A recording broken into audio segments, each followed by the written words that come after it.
Would you like to call the order? Just a delay. Okay. Just a delay.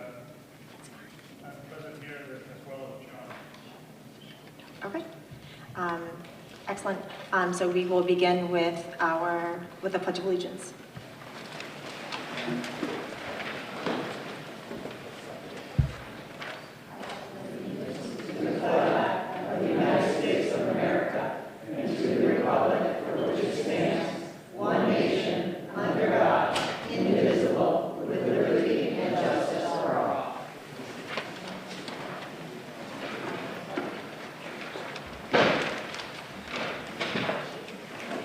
Thank you everyone for being here today. Okay, so we will begin with introductions. My name is Michelle Boudreau. I am the chair of the school committee. Mike Tarabassi, vice chair of the school committee. John Provost, superintendent. Doug Slaughter, assistant superintendent for finance operations and HR. Josh Dixon, the Director of Student Services. Lisa Curtin, Director of Curriculum Instruction and Professional Learning. John Flynn, Hamlin Select Board. Don Davenport, Hamlin Select Board. Tom Boyd, Hamlin Advisory. John Andrews, Camden Advisory. Finance, State Representative, Second Camden District. Angelo Fugo, State Representative, Waltham. Jake Oliveira, State Senator, having separation anxiety from my colleagues. Todd Schneider, Wilbraham Finance. Sue Benellis, Hamden's Wilbraham Select Board. Mark Ducey, Wilbraham Select Board. Nick Bro, Wilbraham Town Administrator. Hi, Sean Kennedy, a school committee member, representative from Wilbraham. Tim Collins, school committee member from Wilbraham. Lisa Murray, School Committee Member from Wilbraham. Cheryl Carroll, School Committee Member from Wilbraham. Okay. Thank you again, everyone, for being here tonight. So we will begin with a brief overview of the FY27 school budget. So I'll turn it over to Dr. Slaughter.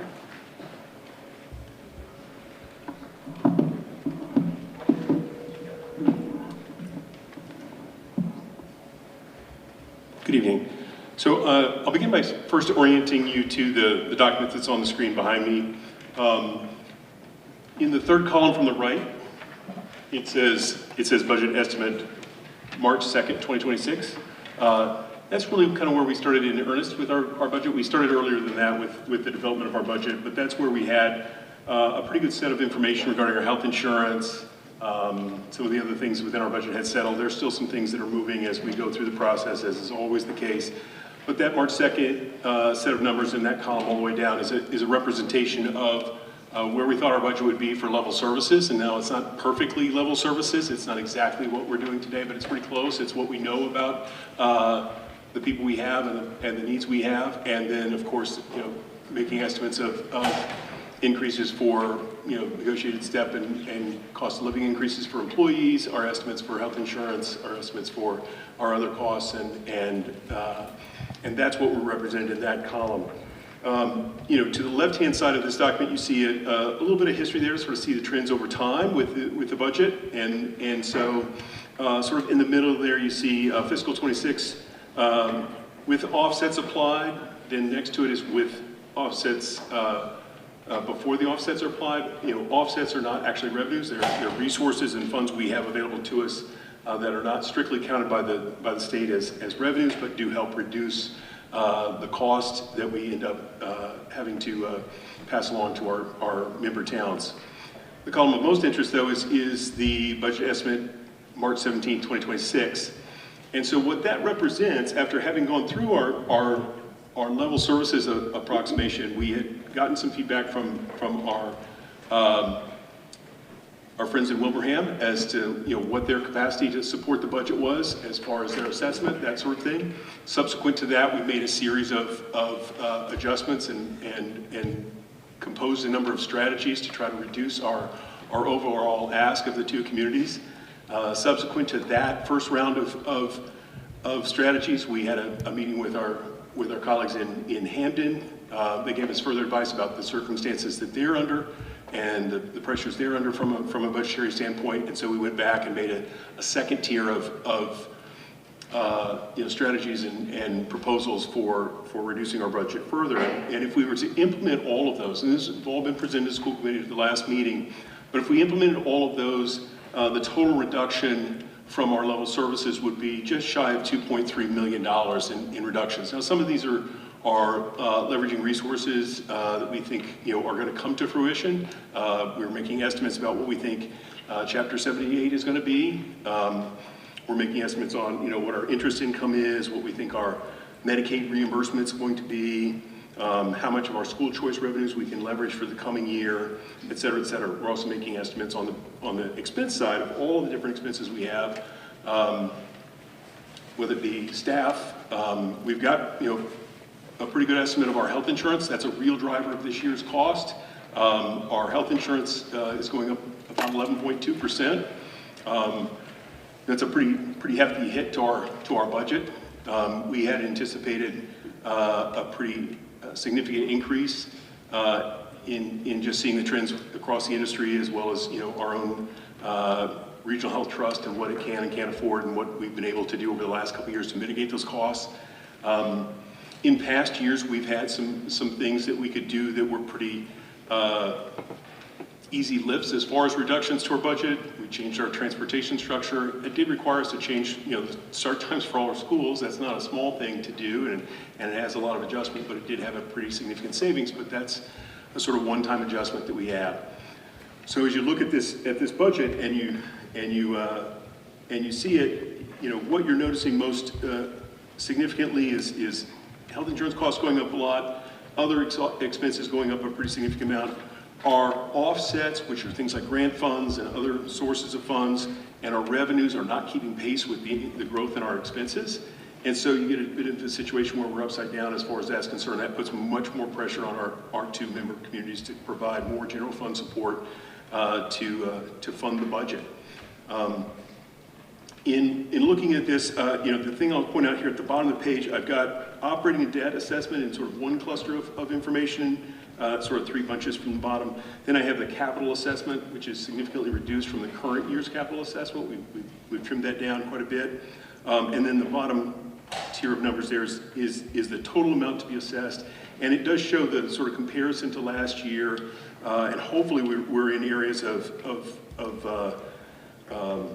new ask from our communities that they are able to afford that. But that's going to be part of the conversation tonight and part of the conversation with the school committee when they get into the debate about the budget and what exactly they're going to choose and what options they're going to explore relative to reducing our overall request of each of the two member communities. So I think I'll stop there just to sort of let people mull the numbers a little bit. Happy to answer any questions anyone has, but we're in the mix of what we're doing, and our school committee will take up the nitty-gritty of the details of what kinds of reductions we're going to do in the coming part of the meeting.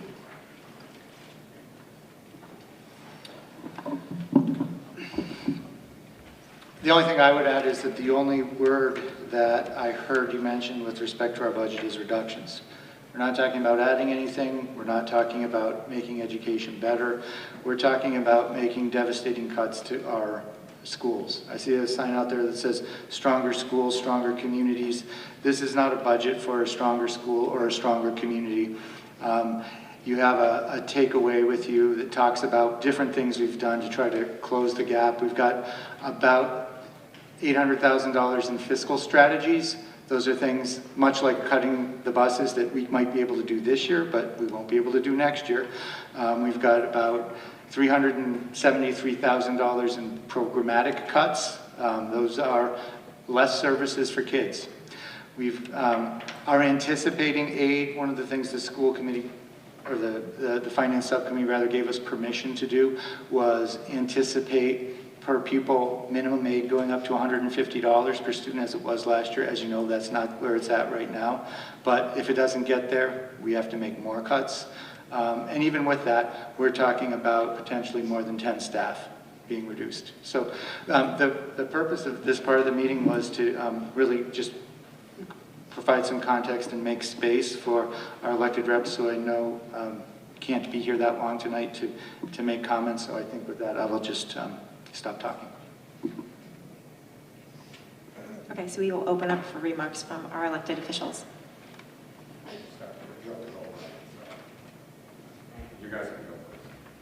Hit the button on your... I'd like to say, you know, this is something new, but we've been going through the same thing. It's almost like a repeat, and I don't mean that as a criticism or anything like that. It's from everywhere. And obviously, you know, our budget, which the House we're about to start in April, and then the Senate in May, there's still the uncertainty from the federal government if anything will be unfunded. And obviously that could or could not impact us gravely depending on moving forward. So I think when we do our budget this year, it will be done probably a little bit more cautiously than in years past. So it's tougher to commit until we know for sure what we're getting or what we're not getting from the federal government. And I know that doesn't help you in your position, it doesn't help any of the towns, and it doesn't help us throughout the state, but unfortunately that's the position we're in right now. But it's certainly not lost on us. I mean, I had 2 children, went through school systems, Angelo did, Jake's just out of school. Make sure you're still listening. So like, we get it, we understand. This isn't like it's something foreign to us and we're in a different world.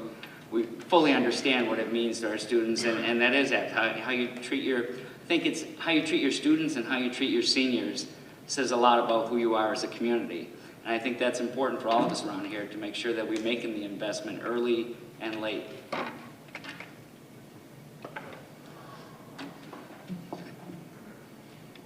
All right, thank you. Good evening, everybody. Indeed, it's an honor to be here again this year, and I certainly want to thank everybody around the table for your hard work and dedication, certainly the commitment to our students and our school system. As Brian said, you know, we're putting together our House budget right now. I know we're coming off the governor's, you know, proposed House 1, and we've met with House Ways and Means, and we've had our leadership meetings on a continuing basis, and yeah, we're concerned about some of the cuts, and I know the superintendent, we've got your notes and your email relative to some of the deficiencies, and this is very timely because, again, as we're putting this budget together, I do look forward to this roundtable each and every year because we can bring that message back to Boston, and that's what we're doing. We're still not finished, nowhere near being finished, and last year we were able to take some information, you know, to the leadership, and we were able to raise the numbers and get more per pupil, and I think we're hopefully going to be able to do that this year, but we've got a lot of uncertainties that we're dealing with, certainly coming down from DC. That's the biggest, you know, issue, and education seems to be pretty, you know, high on the list, you know, of things that are being cut, and that changes the fluidness, if you will, of that. Makes it even harder as we predict our budget a year moving forward. So I'm here really, again, to listen. This chart is very helpful as we put it together. We're all, I know Brian, myself, and Jake, when the time comes, we'll be meeting with, you know, the Ways and Means, House and Senate Ways and Means Chair, respectively, and we bring that to their attention. And then collectively, I know these meetings are going on across, you know, obviously the Commonwealth. So, you know, we've got, you know, I've got a blend, Brian's got a blend in our districts. We've got public school districts, obviously we've got regional school districts. School transportation is a huge issue, you know, sped transportation, and obviously the per pupil funding. Concerned about, you know, laying off any teachers, it's a big issue. Obviously any employees, period, is a big issue. So these, and this information that we have, we bring back to Boston, and we're able to sort of, you know, bring that message there to say, look, here's what we need. And it's unfortunately not unique, you know, because I'm hearing that from obviously my Springfield public school system, you know, Munson, and also East Long Meadow. So we're hearing that on a combined basis, but, you know, we do take it very seriously, and we're going to take this message back. So again, I want to thank everybody for being here. I don't want to talk too much because we want to listen to some of the input in addition to this chart, put these numbers to real life. So again, thank you all for being here. Thanks to my colleagues, Rep. Pupolo and Rep. Ash, who represented Hamden Wilbraham much longer than I have and understand the complexities of these issues. You want me to speak up, Brian, for you? I could do that. I'm entering my 40th year, don't mention that to me. You know, I think the important question of health insurance is something I think that we're hearing across the board. You know, when I go into any type of classroom with students and I ask them, what do you think your government spends taxpayer dollars on? Usually they'll mention the things that they're in. Their schools, transportation. Many times they'll mention public safety. Sometimes they'll mention other issues like, you know, public benefits. The number one thing that the Commonwealth spends money on is healthcare. And that pie is getting smaller and smaller for everything else each and every year. I think last time I was here, I think I mentioned that healthcare spending between GIC, Mass Health, and HHS spending for the Commonwealth of Massachusetts was a little bit over 50%. In the FY26 budget, for the state budget, it was nearly 57% of the budget was spent in those categories. Just like you and every school district in Massachusetts and every nonprofit and every business, they're seeing these close to double-digit increases in healthcare costs for the employees that deserve to have quality healthcare. It is now becoming a crippling budgetary thing for every school district, for every state in this nation, and it's only getting worse. Healthcare in this nation is completely broken, especially the way that we finance it. And I would love to come here and say that even though revenues are growing at a mere modest, 2 to 3% revenue growth that we have from FY26 entering FY27, that is all being eaten up by health insurance. Our state healthcare cost growth was around 8 to 9% last year. We're anticipating going into the next year that it's closer to that 9 to 10%, and we're trying to do things to kind of rein in some of that healthcare spending, but it's taking more and more of the budget each and every year, and it's crowding out everything else that we want to provide. It's crowding out the services that we want to provide for students within school districts because it's eating more and more of that up. My colleagues just mentioned federal uncertainty. Out of our nearly $60 billion budget, we get about $14 billion from the federal government in the form of Medicaid reimbursement. The bill that was passed by the Congress last year will have devastating impacts on those $14 billion that we get in reimbursements, which makes the FY28 budget look even scarier than the FY27. I'm going to move healthcare aside for a second and talk about just some things that we can do right now and how we can advocate together as communities, as finance committee members, as school committee members, select board members, superintendents, and the public in general. And there are a few areas that I think we can focus in on. I pulled the numbers for all 12 of the school districts that I represent over the last 5 years to see state support for certain services. Here in the town of Wilbraham and in Hampden with Hampden-Wilbraham Regional School District, over the last 5 years, Hampden-Wilbraham saw 8.65% increase in Chapter 78. By comparison, if you look at neighboring school districts or other school districts that saw the benefit of funding formula changes, that number is very different. If we look right next door to the city of Springfield and the city of Chicopee that I represent, they saw 35 and 38% increases in their Chapter 70 growth. They need it desperately, but so does Hampden-Wilbraham. We fought very hard. I see some of the faces in the room that fought very hard a little bit over a decade ago, and I'm looking at you, Mr. Collins. Happy St. Patrick's Day, by the way. We fought very hard to change the Chapter 70 funding formula, and we were able to pass the Student Opportunity Act, which was a 7-year plan for the Commonwealth to write and fix that funding formula for our neediest of school districts, Springfield, Chicopee, and Holyoke out in our area. That's why they're seeing these greater increases over time. But we also understand that this funding formula is broken for school districts like Hampden-Wilbraham. It's broken for my hometown where I sat on the school committee in Ludlow for 12 years, which, by the way, Ludlow saw a 6% increase in their Chapter 78, even lower than Hampden-Wilbraham over the last 5 years. If there is anything that we can collectively do together is to advocate for changes to that funding formula. We are in the last year. Fiscal 27 is the last year of the 7-year plan of the implementation of the Student Opportunity Act, and it's been a game changer for cities like Springfield. City of Springfield, Springfield Public Schools, became the first school system in all of Massachusetts to provide universal pre-K to every child. That shouldn't just be limited to a city like Springfield. It should be shared by everywhere else. Funding formulas matter. In last year's Senate budget, we were able to put in a reconstituted funding formula commission, bringing in stakeholders, superintendents, school committee members, everybody else to come to the table. Didn't make it in the final version of the budget, but my number one ask in this year's budget, given the funding constraints that we have, is to crack open that funding formula so we can have benefits for all school districts in Massachusetts, not just our gateway cities. So if I can ask anything today, it's to advocate for a relook at that funding formula for future fiscal years. So districts like Hamden-Wilbraham, which is basically now a minimum aid district, and most districts in Massachusetts are now minimum aid districts because of those changes over time. That's what we need to get on the same page with. The other issue that I really want to caution, not just the members that are elected to be here today, but the general public.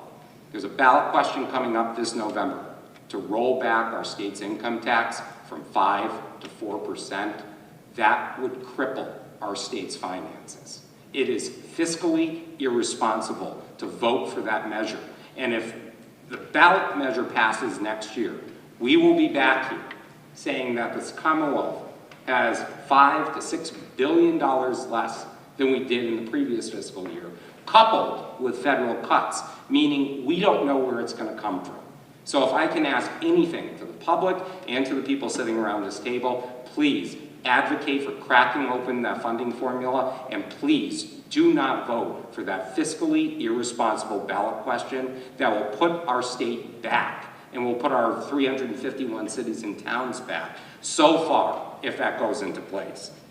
The other kind of areas that we've talked about before in the past are the other cost drivers aside from healthcare costs. Special education costs that are growing at significant rates for all of us right now.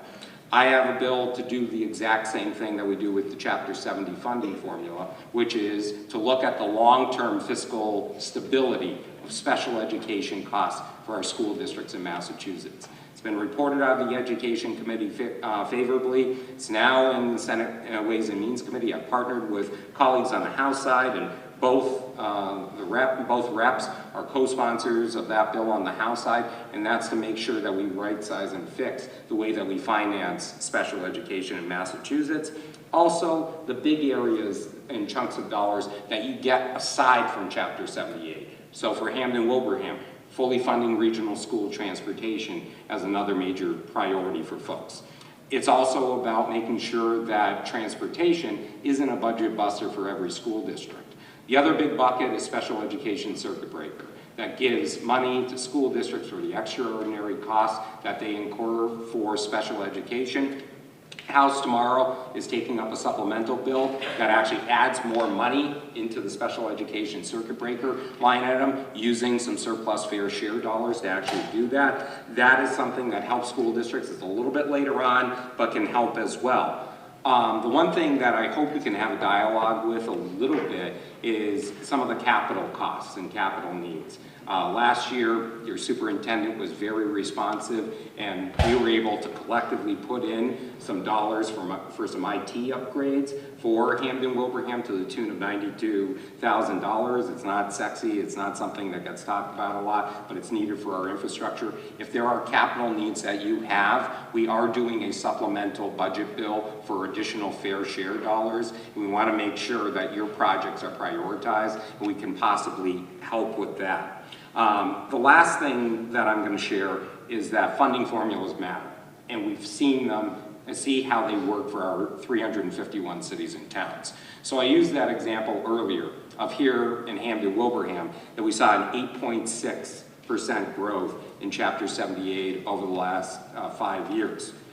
Another funding formula that is also a lifeblood of communities is Chapter 90 dollars, which goes to our roads and bridges and sidewalks, and it comes from the state, goes out, and it's built on a funding formula that has entirely been based for the last several decades on the population and miles of a roadway of a community and the number of employers that you have in a community.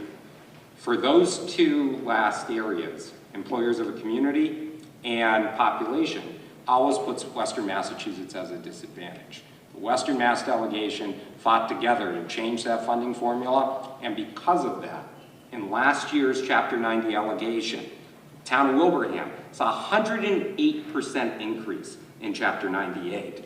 The town of Hamden saw a 115% increase in Chapter 98. So my point is, funding formulas matter. And when we change them, we can benefit all of our collective school districts in Massachusetts. So if there is one ask I have for you today, is if you can advocate for changes to reconstitute that commission, to look at it, to provide recommendations for the FY28 budget for us. I don't have anything, really positive to say about FY27, given the headwinds, but we're preparing already for FY28, and we need to have those changes now. And then with healthcare growth at just such a staggering rate, you mentioned, I think it was around 9% that you're seeing healthcare growth rate. You're part of Scantic Valley, I believe, here in Hamden, Wilbraham. I have 3 communities in the northern part of my district that saw a mid-year 40% increase in their health insurance costs. They're now pursuing double-digit million-dollar overrides right now just to make up for the health insurance costs. I'm not saying 9% is great, it's still bad, but it's a lot worse in other communities right now. So I'm going to stop talking. I'll talk. You're talking about health care.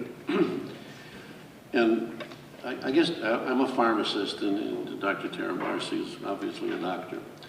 And I can tell you that we don't get paid for what we do. You get your explanation of benefits, a doctor will charge $2,000 for a surgery or something, he'll get 150 bucks. You'll pay a $10 copay if you look at explanation of benefits. Last year, the insurance companies in America made a $71.3 billion profit. They had $1.5 trillion in revenue. I think the legislatures and the congressmen should ask, where does the money go?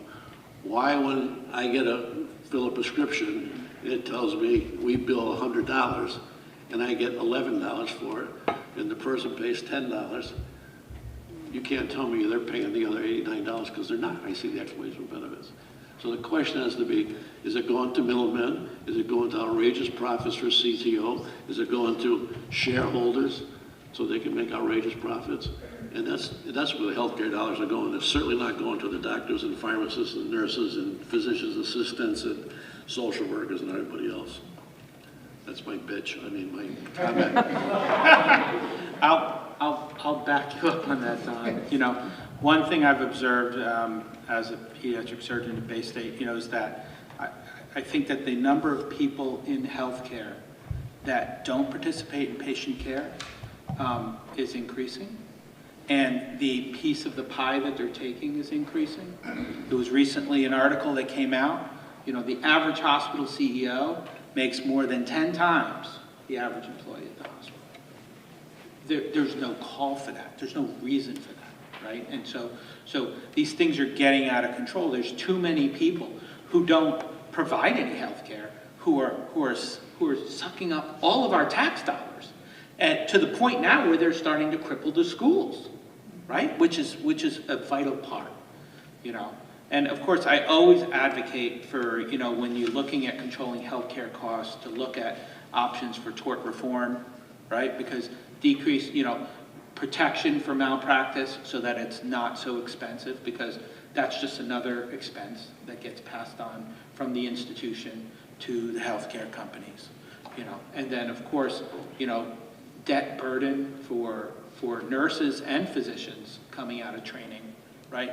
Nurses just took a big hit from the federal government because they're apparently no longer considered professionals, which means that the types of loans they'll have access to for their education has become less palatable, and they're going to be paying higher interest rates, right? And so, you want people to be, you want them to be able to afford their loan payments and be able to, have a living wage, you know. So I'm really excited to hear you guys, you know, talking about control and healthcare costs, and I know it's not directed at the physicians and the nurses, but there's a lot of problems in our healthcare system, and if we don't get them under control, you know, pretty soon, you know, it brings a cartoon, right, I once saw, and it wasn't a healthcare cartoon, but there's a whole group of guys, you know, work group, right? One guy digging the hole, there's the architect, there's the planner, there's the manager, and you know, and then the boss comes up and says, the budget's tight, I'm sorry, we're gonna have to lay somebody off. And they lay off the one guy who's digging the hole, right? And I'm a little, you know, so there's a humor there, right? But I'm a little bit worried, like in healthcare, that's where things could go. But we're here to talk about the schools. And we've got some serious issues to deal with our schools. And we need to do everything we can for the kids and for the teachers. And I really appreciate you guys being here. I know you guys are super busy. I'd like to echo what both Mike and Don said. I've been here for a few years seeing these, and I want to thank Jake, Angelo, and Brian for coming back every year and getting the abuse from us, saying, look, we're tired of sending our money to Boston and not having the same percentage or higher percentage come back to us.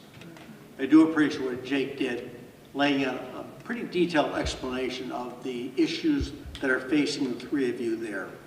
Increasing health costs, etc. with the budget, decreasing federal aid. And we're appreciative of that. But I don't want to say we don't care, but we don't care. We want more money back to our schools. We send more money to the state. I don't see the cherry sheet going up.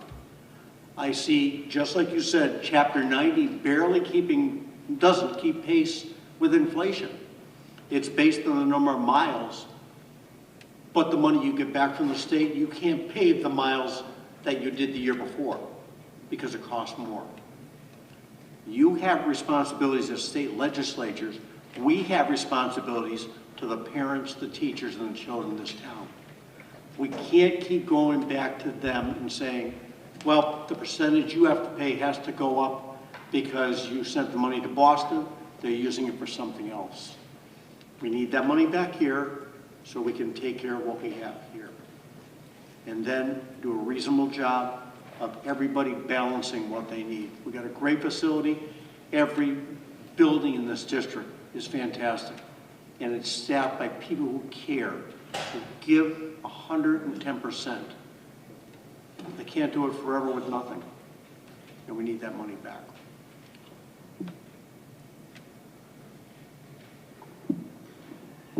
Hi. Thank you very much, gentlemen, for coming here. It means a lot, and we appreciate it. It is a little frustrating, I think, for a lot of people in this room when you look at where we get money for our budgets, right? We get it from the federal government, we get it from the state, and we get it from the towns. And the towns usually are the ones that save the day every year. When it comes to the $71.3 billion profit of insurance corporations, that is a bigger fight than Wilbraham can handle. Maybe it's a bigger fight than you can handle. It's the federal government. We have to put pressure on our elected officials. When it comes to the state budget, well, you're the elected officials. We got to put pressure on you. This is, when you say that you can't commit to public education, it hit me like I didn't think it was going to hit me. You know, we can't commit now until we know what's going on with Washington. We had the fair share amendment, and we were promised. I have to interrupt. We didn't say we can't commit to education. You said I can't commit until you find out what the cuts are from DC. That's it. In general, we can't commit to how much money we have for everything. If we get cut $2 billion, then we have to look at our budget and see what we need to cut. I didn't mean education wasn't our priority, and it always has been. Yeah. I appreciate that, but then over the last 5 years, we've regarded an 8.65% increase. 5 years. So I'm sorry to put you all on the spot, but you're our reps for the state, and the state is what we need, because when the state is not giving us what we need, then we have to fall on the towns. And the towns have been incredibly generous. And I know as a taxpayer, I think everyone here knows as a taxpayer, you know, how much our taxes go up. And it's still not cutting the mustard because it's too much pressure. We're going to bankrupt citizens if we ask them to increase taxes by $600, $800, $1,000 each year. It's just, it's not viable. So I guess that's what I'm trying to say is that I loved when the Fair Share Amendment came. So, you know, someone came with a big check on how much money we were going to get, and then, you know, education was defined as post-secondary, and then, you know, and that's good, but not good for us, right? Yeah, a lot of buckets. I just want to add, I mean, we wouldn't be in the conversation that we're having right now if the voters didn't pass the Fair Share Amendment a few years ago. We would be talking about cuts to Chapter 70.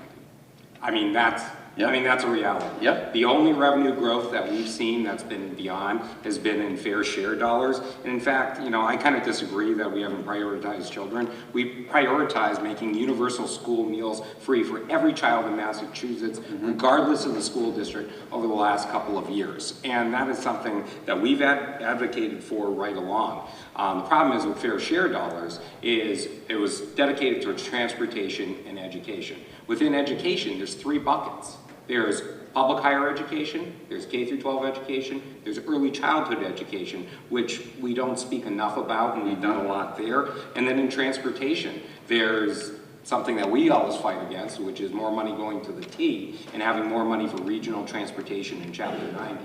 So I think, you know, even though Fair Share created nearly $2.5 billion of income coming in, there are a lot of demands within education and transportation that makes those dollars not go as far as we wanted. I do have to say, when feeding the children, that's $176 million. That is the best money that I've ever heard any government ever spending. You know, that every K through 12 child is getting fed. I mean, that's just brilliant. We need to do more of that, and we're asking you for this. We understand that, you know, there's 3 of you and there's a bunch of us, right? But you're our reps, you're our power. You're our power in the state. You know, the voice of Sean Kennedy doesn't mean that much, but the voice of you 3 gentlemen has been elected by people in our district to be that voice for us at the state level. And then the people who are at the federal level, they're going to have to be held accountable to us as well for this health care that is just so out of control. But gosh, sometimes I wish I was an insurance corporation. I'd be flush. All right, thank you, gentlemen.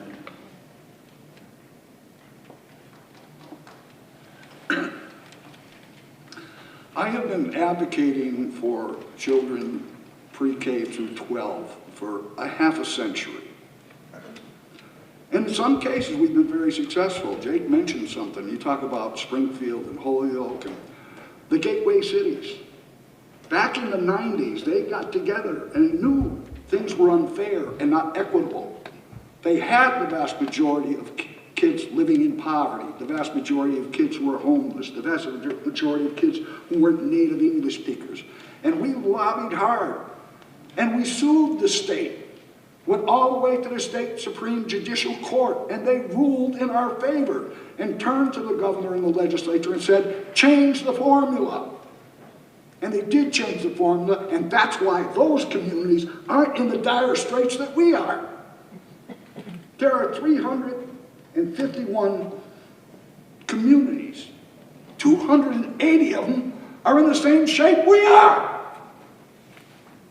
If we got a child who's going through trauma for whatever reason, a divorce, a death in the family, something terrible happens, they deserve the same kind of help that someone in one of those gateway cities has and can give because they have the extra money to really fund. And forgive me, I shouldn't say really fund. They still need more. But they do a hell of a lot better than we do. We have kids falling through the cracks. And for the life of me, why the governor and the legislature would even consider cutting taxes with everything you just described to us. That's insane. You know, growing up, my grandmother, Chevrolet, lived with us. She used to always say, the rich get richer and the poor get kids. And when I got a little older, I said, Grandma, what do you mean by that? He said, Tim, money isn't everything. You are our wealth. And that's been lost. These children in every single one of these 280 communities that are at the bottom of the bucket deserve the same kind of treatment. If they're in trouble, if they're in crisis, they deserve the same kind of treatment that we fund in the gateway cities. This is not fair, it's not equitable, and I think the 281 districts that are being shortchanged, I could have used more profound language, need to get together and sue the state to correct this situation. You're right, formula is the problem. Money sometimes can be the root of all evil, but it can also be the solution to difficult problems. It's time for this Commonwealth to bite the bullet and start supporting the children. They're our future. And in that ruling in the 90s that came out from the State Supreme Judicial Court, they said, and this is the only place you hear this word in our Constitution. Our Constitution says the legislature and the governor should cherish public education. And by the results of what I see happening, we're not doing that. So we need to organize. We need to do a better job of organizing the people in these two communities. This room should be full. I've been only on the school committee 2 years, but each year we're talking about cutting back, taking away. These children deserve better. And the only way it's going to happen is if we can multiply the number of people who agree with that statement and get out and start talking to their neighbors and talking to their legislators, and our legislators get together in those 280 communities and start pushing for what is right and just for the future of this Commonwealth. Dr. Provost, can you talk about Amendment 37? I just got an email on that and I don't really know that much about it. Yes, I'd be happy to. If I might take the liberty just to point to the back of this takeaway before I do that. There's a QR code on the back for a virtual meeting being held tomorrow to attempt to organize those 280 communities that are currently in hold harmless status. So I would encourage anyone who's wanting to get active on that issue to scan the code, attend the meeting tomorrow night, and get some more education and some more ideas about what we can do to break open the formula. The Amendment 37 is related to the supplemental budget that was mentioned already earlier. My understanding is the House Ways and Means filed a supplemental budget today to allocate some of the surplus FY25 funds, and that amendments are due tonight and the vote is tomorrow. If my understanding on all that is correct, I guess my request would be that our delegation support Amendment 37, which has to do with regional transportation and bringing it up to 100%. That would have an impact for us on the cuts that we're looking at doing in next year's budget, because essentially those are reimbursements that we would receive this year, which would be money that would flow into next year and could help to mitigate or blunt some of the cuts. The other areas that I think would be really impactful for us are circuit breaker reform. I know there's several districts, including ours, that would be most appreciative of an amendment to bring circuit breaker funding up from the 61.36% to 75%. Just those two alone, I think, would bring us about $117,000. That's a rough back of the envelope estimate I made about an hour ago when this information came forward. And, that's a teacher, or that is, a teacher in a part of another position. So that, those are changes that would have a real impact. I know that the timeline for this is really short, and I know that you're here tonight talking to us, and I appreciate that so much, that you're here talking to us when all of these things are moving on such a quick time frame. But to answer your question, those are pieces that would be really impactful for us. Yeah, just to piggyback on that, those amendments. Yeah, the amendments were due today in the House at 5 o'clock, so we're all getting here.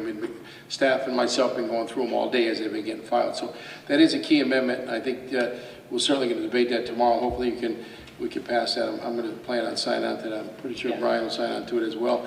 But that's important, right? It's important to get that money raised up, as we talked earlier on. Both of us talked about it. Tomorrow is, there's a lot of stuff. It's more than just educational stuff as we move forward. But certainly, you know, we're going to look and, you know, we'll have some earnest debate on that tomorrow relative to that amendment and others. So, and that was in your email, as I alluded to in the beginning, Superintendent, as we talked about. And that's been an ongoing issue, obviously, you know, from day one, going way back, even when, you know, Dr. G was superintendent here, and, you know, and that was one of the first things when I met with him. We talked about that, right? And again, coming from a public school system, that wasn't an issue that, at least that I had in the public school system that I had represented in the city of Springfield. But that certainly is an issue out here. So hopefully we get some traction on it. And usually we do have a caucus, but usually tomorrow there'll be another caucus of the regional school in the House. We have a regional school caucus. We'll get together, we'll talk about all those amendments, and we'll collectively get together and do all that we can to bring that up. So thank you.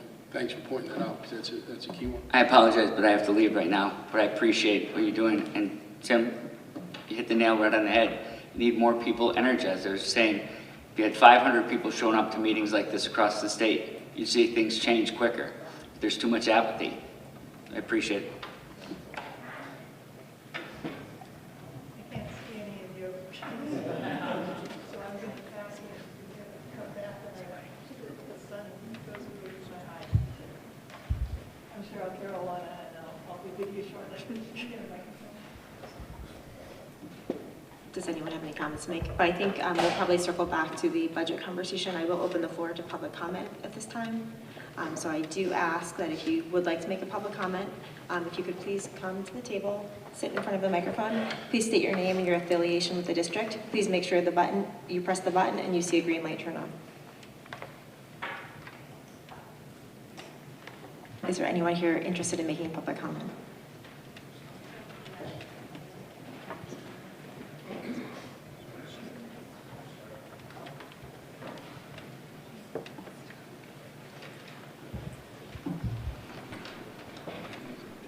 Good evening, my name is Christine Goonan, 13 Scenic Drive, Wilbraham.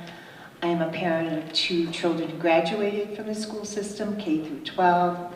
I am a wife of a veteran. I am an educator, science educator, and I've been teaching here since 1999. And I have close to 28 years of teaching experience. I'm also the VP of our HWEA. I'm speaking regarding to funding, and to the 2 legislators are still here. I want to thank Angelo and Jake for being here. Speaking for the HWEA, our teachers are at a breaking point. We've been in mediation for over close to 300 days. I'm going to speak to our legislators. That's just a statement of true fact. I just want you to know that. And our teachers are really in dire straits. Financially, emotionally, it's breaking us apart. I'm going to speak to our legislators now and request that you work with your caucuses. And Rep. Pupolo, I'd like a list of those regional members in your caucus. If you could just have Bruce send that to me, please. Thank you. We'll send that out. I want a list of every single one of them. Yeah, on the House side, I think you guys got one in the Senate too, right? So yeah, I like a list. Yeah. Yeah, it doesn't matter how many, just send me the list. We'll send it over. Yeah, okay. Our legislators also need to release some rainy day funds, which is a very large bucket in our state. That's when they underspend and they kitty away some money. And it sits there, and it sits there, and it sits there. There's a monsoon happening in Wilbraham and Hamden. If you don't know what a monsoon is, it's a terrible, terrible rainstorm for days and days, weeks and weeks, and months. We've been dealing with this for close to 20 years, this monsoon. It's been creeping up on us. I've been here for 20 years, I know. I had a year where we couldn't even buy copy paper. Function in an elementary school without using a copy machine. Yeah, you're all smiling. It's pretty difficult. Fair share funds. They're there for two purposes, as Senator Oliveira said, transportation and education. There's absolutely no reason why Hampden and Wilbraham is not accessing more of those funds. We're a minimal aid district. Raise the minimal aid per student to at least $150, maybe even $200 per student. That is a no-brainer. Fully fund our regional transportation at 100%, not in a supplemental, but right from the get-go. Both towns, Hampden and Wilbraham, have to look at their budgets in town and make education a priority. Level funded, not a cut budget. We need a level funded budget. I know you're going to vote on a budget tonight. Our legislators have to do their part. There is a lot of money in that rainy day fund, and we need to access it. Towns need to understand our budget is tight, and it has been tight. It is incredible how we can function, and we can't do it anymore. It is crippling us. If we want this public education system to be viable for the future and not get sucked up or disappear like South Hadley or have immense overrides because of healthcare craziness, we need to start fully funding it and advocating our state officials and federal officials to start giving us what we need to educate our kids. I thank you. I thank all three of you, including Brian, for doing what you're doing. But seriously, it's all of you, all of these elected officials and appointed people that we've elected, that we want you to do your job and do it to fidelity. Thank you.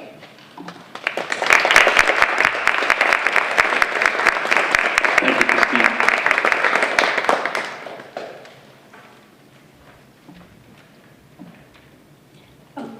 I just had a coughing fit. I hope my voice works. My name is Denise Gendron, and I feel a little embarrassed following her because I'm talking about something very, very small compared to what everyone else has been talking about. I am so pleased. I've been saying this to everyone this week, that I know our school committee, our administrators, and our town, everyone in our town, supports the arts enormously. I'm one of the music teachers, or a retired music teacher, who's still teaching in the Hampden Wilbraham School District. And one of the items that is on the cut list is the newly installed middle school string program. The elementary program, for those who are not from our area, is done before and after school, taught by me, and Elaine Holdsworth, who started the program. And we, pardon me, we've been pushing very hard to move it into the school more. The high school has an orchestra, I'm so pleased to say, and they sound wonderful. But the middle school was still after school, before school. And we got to the point of saying there's no more room, we can't keep doing this. Year before last, we had 175 before and after school string kids in grades 3 through 8. I will tell you that this fall, with the middle school taking up the mantle of the 6th, 7th, and 8th graders, we had 175 3 through 5 students. So I noticed on the budget cuts, that can always go back to after school. Please be aware, we don't have room, we don't have time. So I was a little worried that it might seem like an easy cut to make, because we do have a Strings and Friends program. We will not let the middle schoolers be left in the cold. We may not be able to do much for them because we're already absolutely stretched, or we might have to cut the 3rd grade program in order to keep the middle school. Those are pretty substantial changes that we don't want to make, and we also know you don't want to make them. So the reason I'm very pleased is I know we don't have to educate you or ask you to consider how important the arts are. You know it, you believe it, you've said it over and over again, and we believe you, which is really wonderful. But when it does come down to when you know the numbers, I loved what you did the last time. It was so much work, I'm sure, of this is what might come back first or second, depending with numbers changed. I hope you'll keep the string up to the top, both to save the chorus job, which is also now the chorus string job, which is being cut, and also to save the string program. Obviously, if we have an elementary program and a high school program, something's not going to work. And so a very, very minor part of all of this. I appreciate you listening to me. Thank you. Thank you, Denise.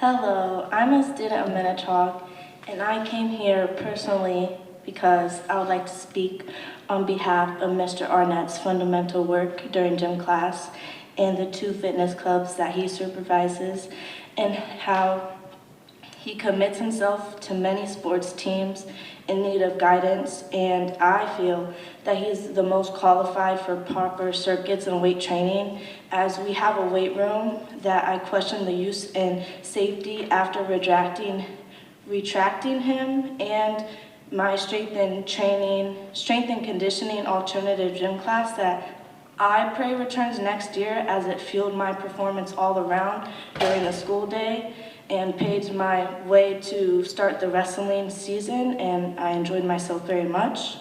In that class, we were taught about, our lifestyle and changes and everyday things that could improve ourselves. I think that those clubs that prioritize physical fitness also promote stoicism, leadership, friendship, and they work on mental health greatly from within, just working out and being mentally strong. I just felt that it was needed to be said because I enjoy the weight room and I think it's a very good part of Minnechaug. Well said, thank you.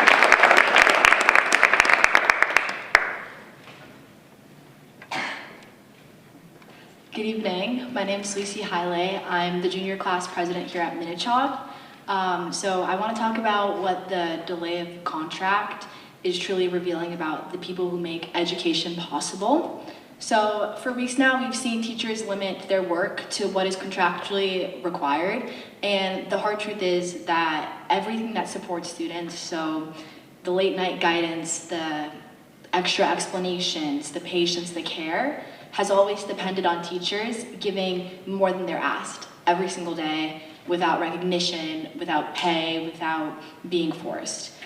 A system that only works when people do more than they're asked is a broken system, and we're watching that right now. Students feel it immediately. There's fewer opportunities for help, there's less guidance, and it hits me and other students tremendously. There's nights where I'm sitting at my desk and I'm struggling through material I don't fully understand, and I have now noticed that I'm hesitating to ask a question, not because I don't want help, but because I feel guilty asking for it. Because after seeing everything, it feels wrong to take what I know is already more than a teacher should be giving. So throughout this time, my respect for teachers has grown tremendously and beyond measure, and I now see that the weight they carry every day has been going unrecognized. They have been holding up a system that asks for more than it gives, and we've just allowed it. So now hearing about potential staffing cuts, including the physical education teachers, it's just hard to ignore because it goes beyond just academics, but it's about the environment we're creating and what we value. So this isn't only a student's issue, it's not only a teacher's issue, but it's a relationship issue and the fragile, essential connection that makes learning possible. And when that connection is strained, everything suffers. So this isn't just asking for a resolution, but it's asking for recognition that if we fail to ask, it's every student, every teacher, and the very foundation of learning itself that's going to pay the price. So right now we're not only seeing disruption, but we're seeing the true cost of a system that's built on goodwill instead of support. And if we don't confront that cost, we're asking teachers to carry more than they should, and we're asking students to grow in a system that takes for granted the very people who make learning possible. So this isn't just inconvenient, it's not just frustrating, but it's unjust. Thank you. Thank you.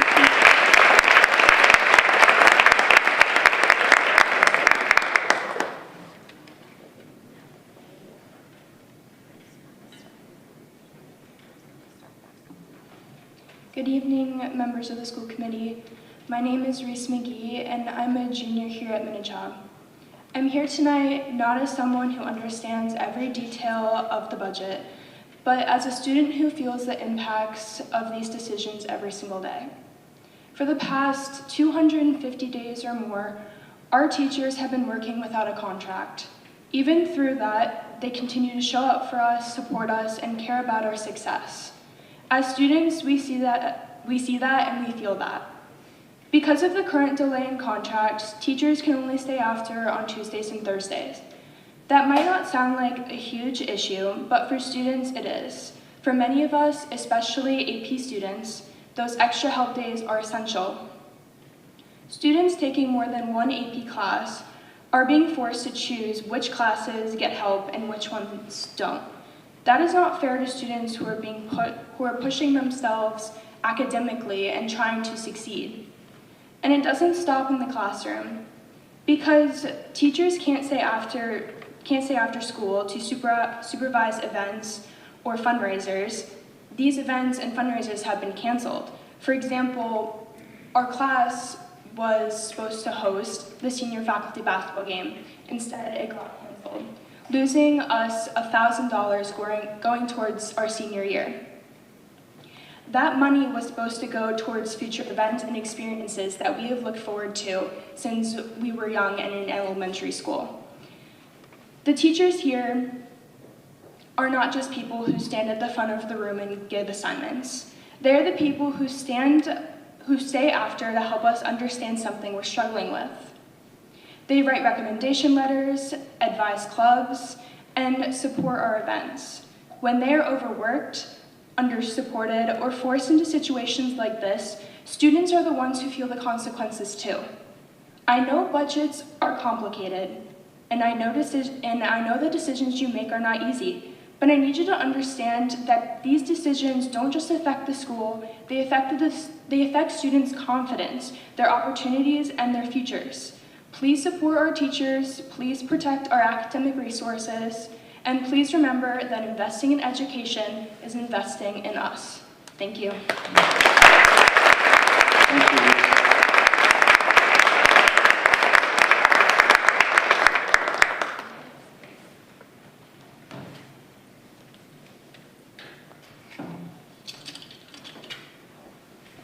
Good evening, Superintendent Provost, members of the school committee, our legislative guests, and our HWRSD community. I am Kara Canady. I teach chorus, band, and theater at Green Meadows, as well as band and theater at Sewell Road School. I will address the issue of cutting the middle school chorus and strings position to a half-time position, which will include 3 classes of chorus per day rather than a full day, 3 chorus, and 3 classes of strings. When the information was sent out about this particular budget cut, there was a byline that said, program could return to after-school status, negative impact on efforts to build a music program. We know this isn't true. I can only assume that the expectation is Strings and Friends will return to the middle school and pick up the program, as my colleague Denise Gendron mentioned a few moments ago. They are not without cutting someplace else. Therefore, this after-school string program would need a stipend or a licensed music education professional to run it at the middle school level. Denise Gendron has given me permission to reference her in this statement. She has championed the inclusion of strings as a class in the middle school for years, and finally she got it done, only for it to be on the chopping block a year later. Ms. Gendron has been retired since 2019 and continues to run Strings and Friends at the elementary level to keep the string program alive in this community. However, when this program is dead at the middle school, where do the elementary string students go? And within a few years, the high school string program will follow suit because there's no feeder. With regard to the proposed half-time choral program, which will result as if this cut goes through, what qualified professional will take or stay at a half-time job? By cutting this position in half, we jeopardize not just the string program, but the choral program as well. This is the 21st century. We all know the educational benefits of music, increased brain power and functionality resulting in higher IQs, improved concentration, enhanced fine and gross motor skills, executive function, and sensory development. Music improves success in school life. 24% of students are more likely to graduate, and students participating in music are on average academically 1 year ahead of their peers. Music nurtures creativity, it helps manage anxiety, and is good for your body. Lastly, music builds community and broadens worldviews, opens students to new experiences and points of view, and provides equity in learning, inclusion, and belonging. No one in a music class sits on the bench. Everybody participates. It's been proven time and time and again the importance of music education, yet music educators continue to fight the good fight against placing the performing arts on the budgetary cut list. No matter how you look at it, having a strong performing arts music program is the sign of a strong educational district. I know you value our music program. I feel it. I see you at our performances.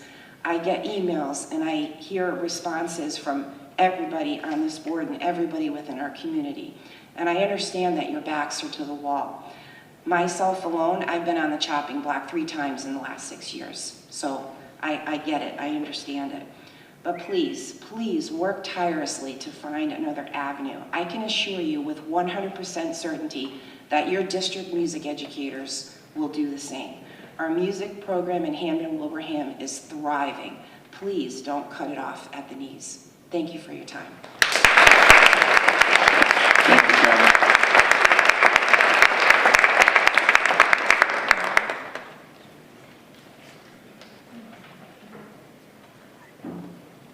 Hello, my name is Bryn Kennedy. I'm a student at WMS. I'm here to talk to you about the budget cut and one of the plans that involve cutting the orchestra.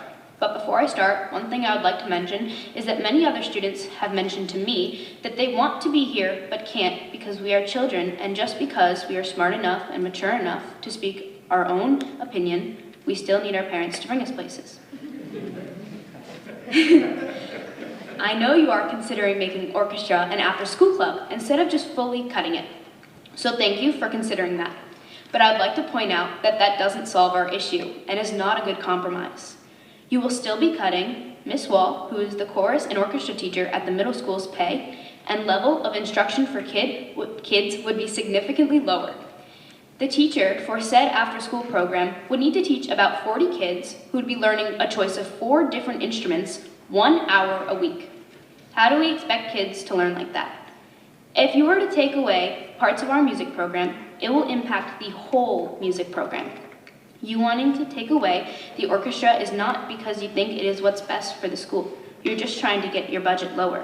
We don't want an after-school club. We don't want to see our teachers lose money. We just want to play an instrument, and we just want to be happy.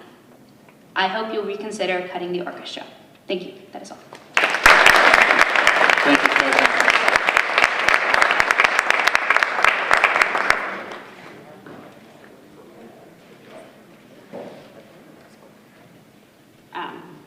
My name is Erin Ha. I'm a parent. I'm also here to speak in support of the music program. Barely, I'm emotional. My son started with Hurricane Edie a couple years ago, and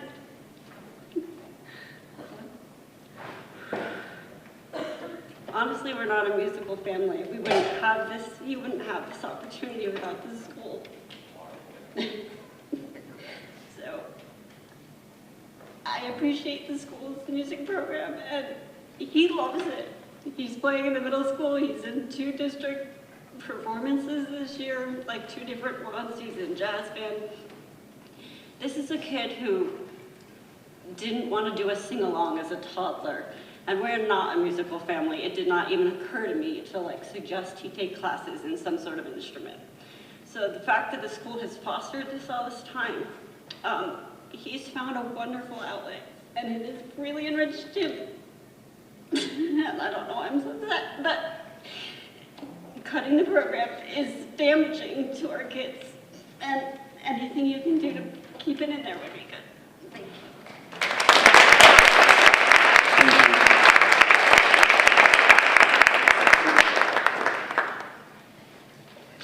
Hello. I'm Georgina Trevi, the licensed school library teacher here at Minnechaug Regional High School. I'm the only one in the district.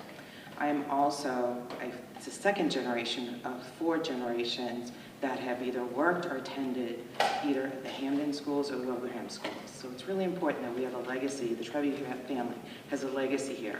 I'm also the HWRSD, HWEA Vice President here for the high school. So the strength of our school should not depend on the quiet heroism of teachers contributing their own time and money. It must depend on the budget that reflects our community's values. When we DIY our way through a systemic shortfall, we inadvertently hide the true cost of a quality education. We have reached the point where we can no longer streamline or find efficiencies. We are now making cuts that directly impact instruction, services, and the academic futures of our children. And so I really want to speak on my profession because I'm probably the only voice that will speak constantly about the school library. And I am only the person that has to constantly define my job and what it is. A lot of people really look at the school library and continually go back to their own way of thinking about a school librarian, but the job has evolved into such a dynamic thing. So speaking from my own profession, the K through 8 licensed school library teacher profession was eliminated over 5 years ago. Because of that cut, younger students lost direct access to state-funded resources that valued over $50,000 at a time when misinformation, disinformation, and malinformation are rampant. Furthermore, our middle school has been without a library for over 3 years. I'm going to just repeat that. It's been without a library for over 3 years. The result is a loss of developing readers. The very students who become curious learners, willing to challenge themselves. And I don't see a plan to reinstate a middle school library or a library licensed teacher in the future. We see the efforts of the library lost at the high school tremendously, where students now struggle to grasp the nuances of text and historical context. More concerning is the decline in curiosity and the drive to learn independently. Reading does that to students. We don't just want to teach them to read, we want them to become readers. The HWRSD my husband and my children graduated from was stronger than the one we see today. My hope is that my grandchildren, who are already part of the district, will have a better experience than what currently exists. But this won't happen unless those sitting in the room, and I mean everybody, okay, collectively fight for funding. It is our responsibility to fund our schools. Our most valuable population, our children, need us to act. Thank you.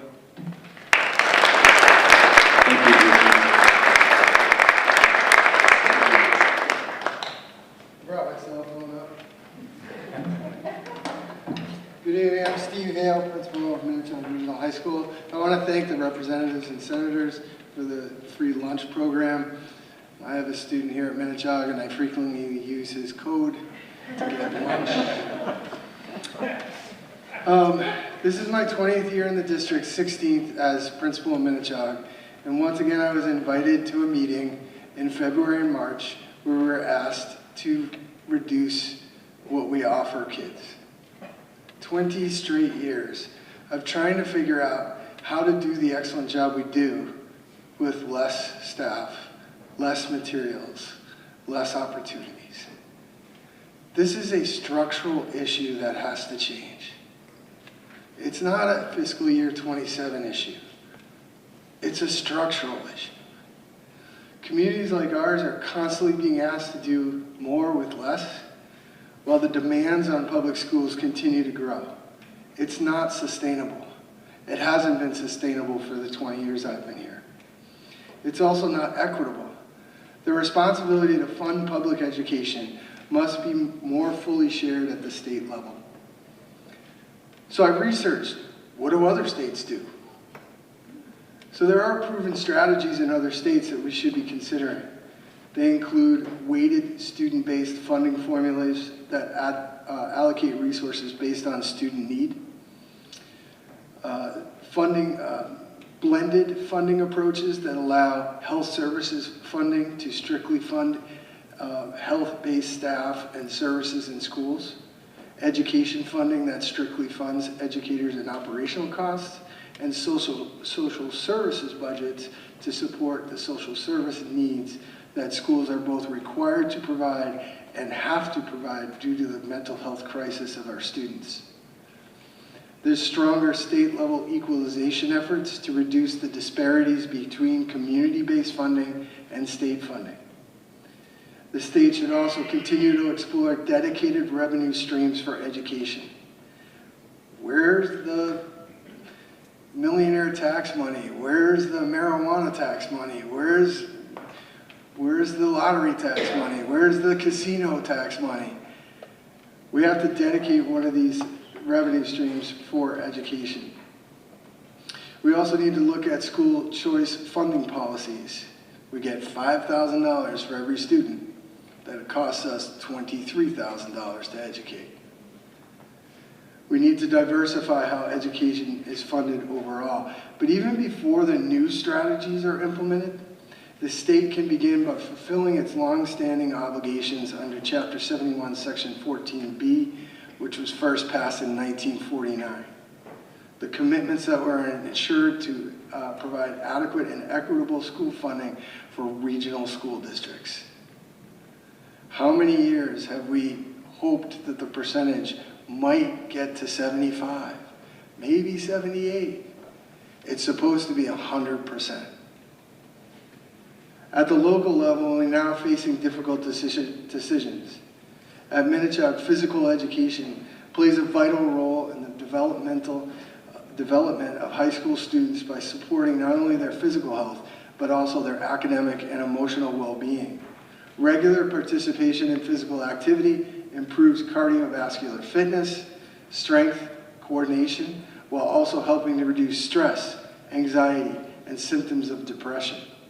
Beyond the health benefits, physical education fosters important life skills like teamwork, leadership, goal setting, and perseverance. Students who are engaged in physical activity often demonstrate improved focus, better classroom behavior, and higher overall academic performance. In addition, physical education helps establish lifelong habits of wellness, reducing the need for health care, encouraging students to value and maintain an active, healthy lifestyle well beyond their years in high school. The specific proposed reductions at Minnechaug goes beyond physical education. It will increase and create much larger class sizes in all areas of our curriculum. The closing of smaller classes, many AP classes, and fewer overall opportunities for students. That means less individualized attention, fewer course offerings, and a diminished educational experience for our kids. Our educators and support staff deserve fair pay. They deserve not to be bitten or punched on a daily basis. They deserve class sizes that allow them to build the relationships that create student engagement and the individualized support for learning.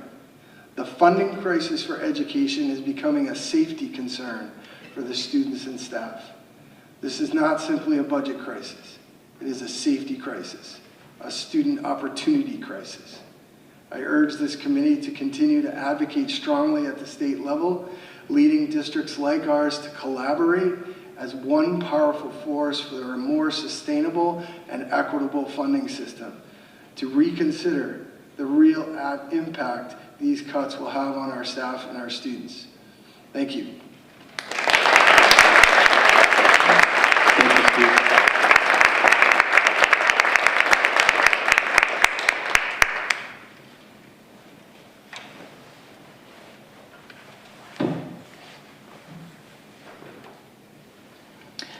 Hi everyone. My name is Richard Cuoco. I'm the band director at Wilbraham Middle School, and despite having to speak in front of large crowds of hundreds of people pretty frequently, I still have a lot of anxiety around public speaking, so I'm trying to keep myself calm right now. I remember the day I was in 6th grade and thought to myself for the first time, maybe someday I'll be a band teacher. Here I am today living the dream.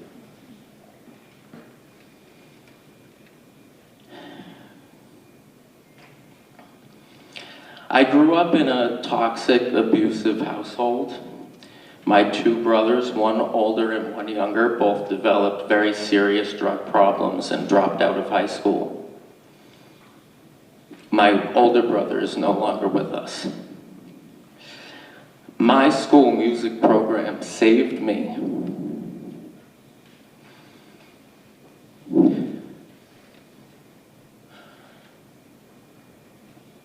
I became the first in my family to graduate high school, the first to go to college, the first to earn a master's degree. That was the impact of my school's music program on just one child. I want to share some things that I've learned from advocating for music programs across Massachusetts. When I was in high school, I used to produce and host public access TV shows to showcase the achievements of school music programs that were at risk, because even at that age, I understood how important those programs were to students like me.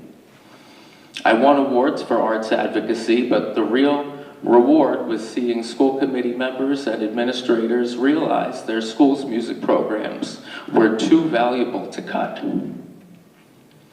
Fast forward to today, I currently serve as the Western District President of the Massachusetts Music Educators Association, where I've been able to continue the work that I became passionate about in high school. When it comes to understanding the delicate ecosystem that is a school music program, I have some credibility in that area.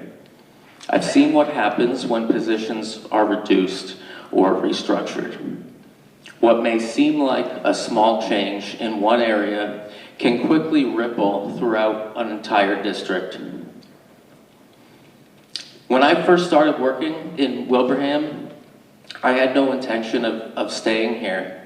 My plan was to move back to the Boston area where my family lived and still lives as soon as I could find a decent band job out there, but I stayed because I grew to love this community, a community that values music education.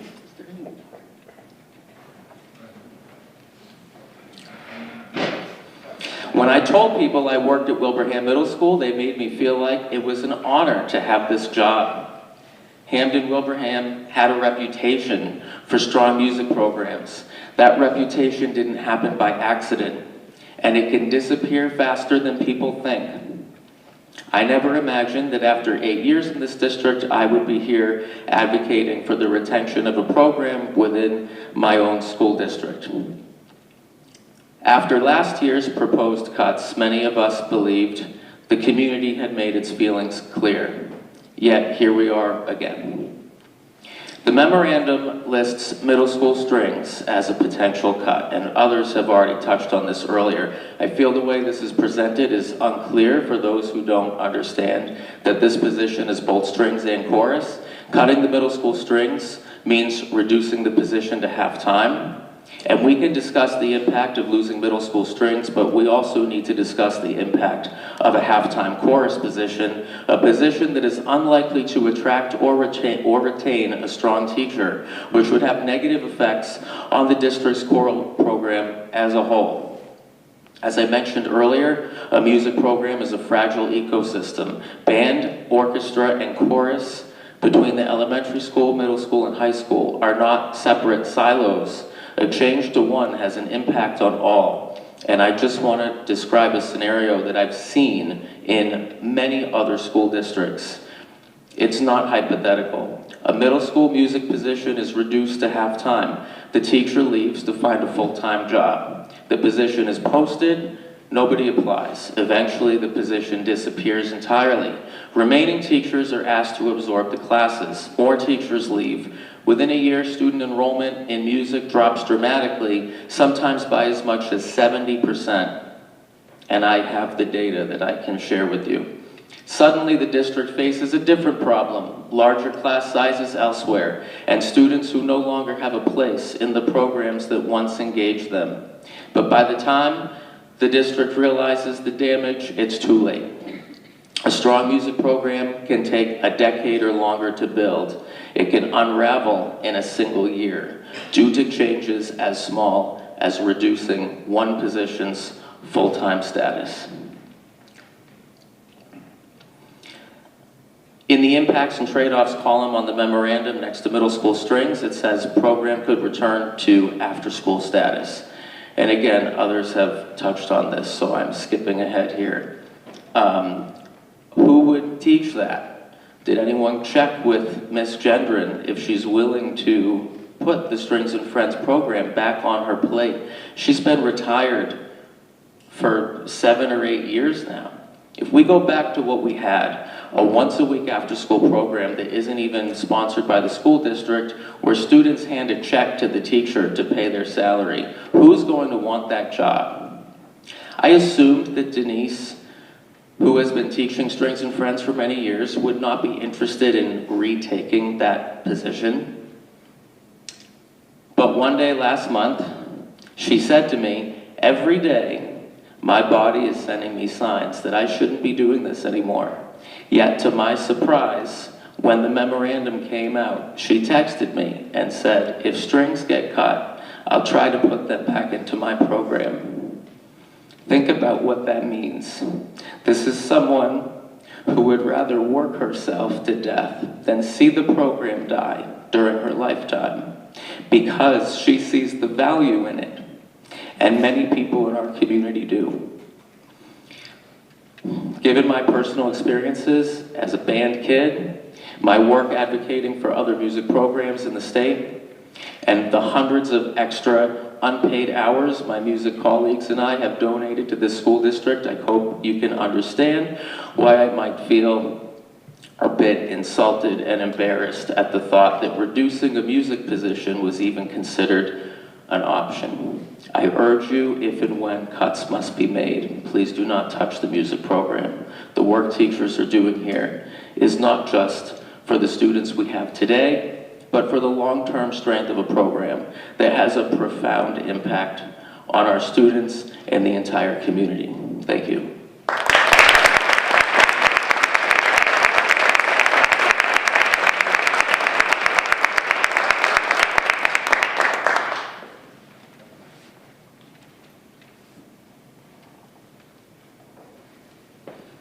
Hello everybody, my name is Michael Lackenmeyer and I am an alumnus of the Hamden-Wilbraham Regional School District. Many of my former teachers are actually in the crowd today and even on the school committee.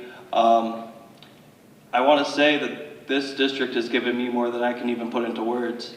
My partner of the last 7 years is somebody who I met in a forensics class in my junior year here at Minnechaug. It makes me feel a lot of pain seeing what's happening to our school district and the cuts that we're suffering right now and the lack of a contract that our educators have to struggle with. As a former educator myself, I know how painful it is when you can't give your students the resources you feel they deserve. So I appeal to our legislative delegation. Consider how you can bring more income and tax revenue back to Wilbraham and back to our school district. You know, we talked about insurance today. I'm a proponent of Mass Health, single payer, universal health care in the state of Massachusetts. Senator Oliveira is a co-sponsor of that bill, but Representative Pupolo, you are not. I ask you, please co-sponsor that bill. You know, I also look at the millionaire's tax. It's 9%. Massachusetts has one of the highest rates of wealth inequality in the entire nation. Why is 9% the magical number? Why can't we expand it? 10%, 12%.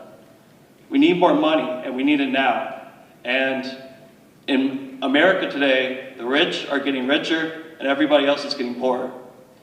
So I ask you, consider how can you save the working class, the people of Wilbraham, these educators, from these cuts and from them continuing, you know, as we go into the next budget year.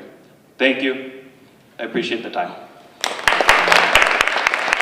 Thank you.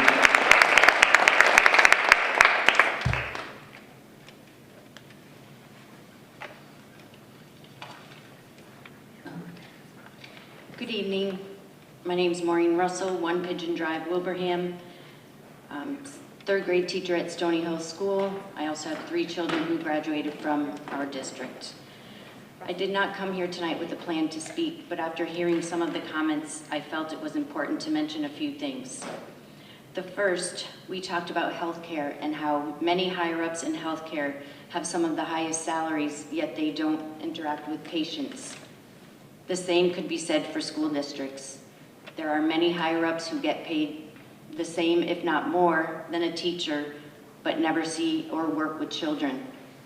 I ask you to look into that to see if cuts could be made there. Another thing that was true, you said nurses are not considered professionals anymore. Neither are teachers. They were grouped together in that statement. I beg to differ because we have all been there every single day for 250 plus days without a contract and with no financial respite in sight. I ask you again to please settle our contract with a fair wage for all. Thank you. Thank you, Mark.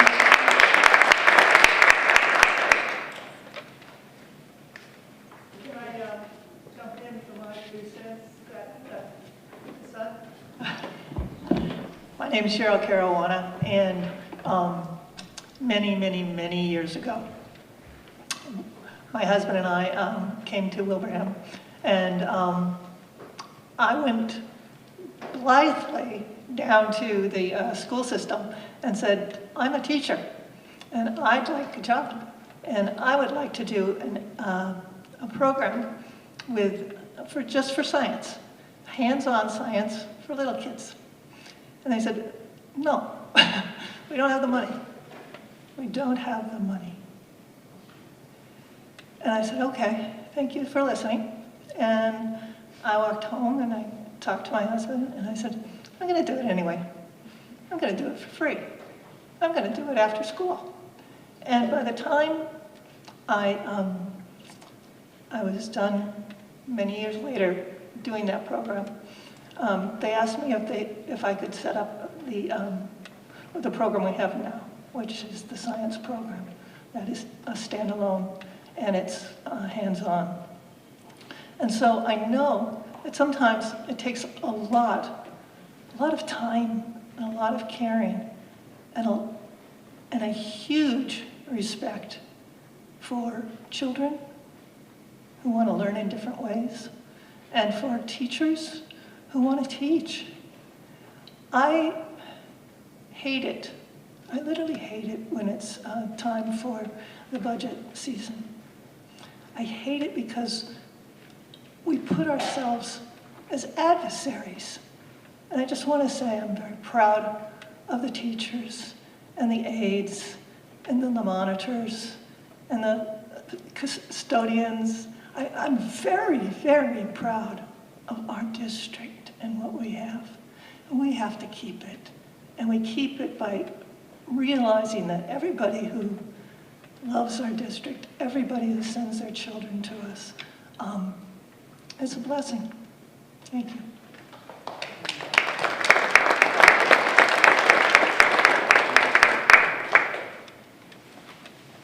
Is there anyone else that's interested in making public comment?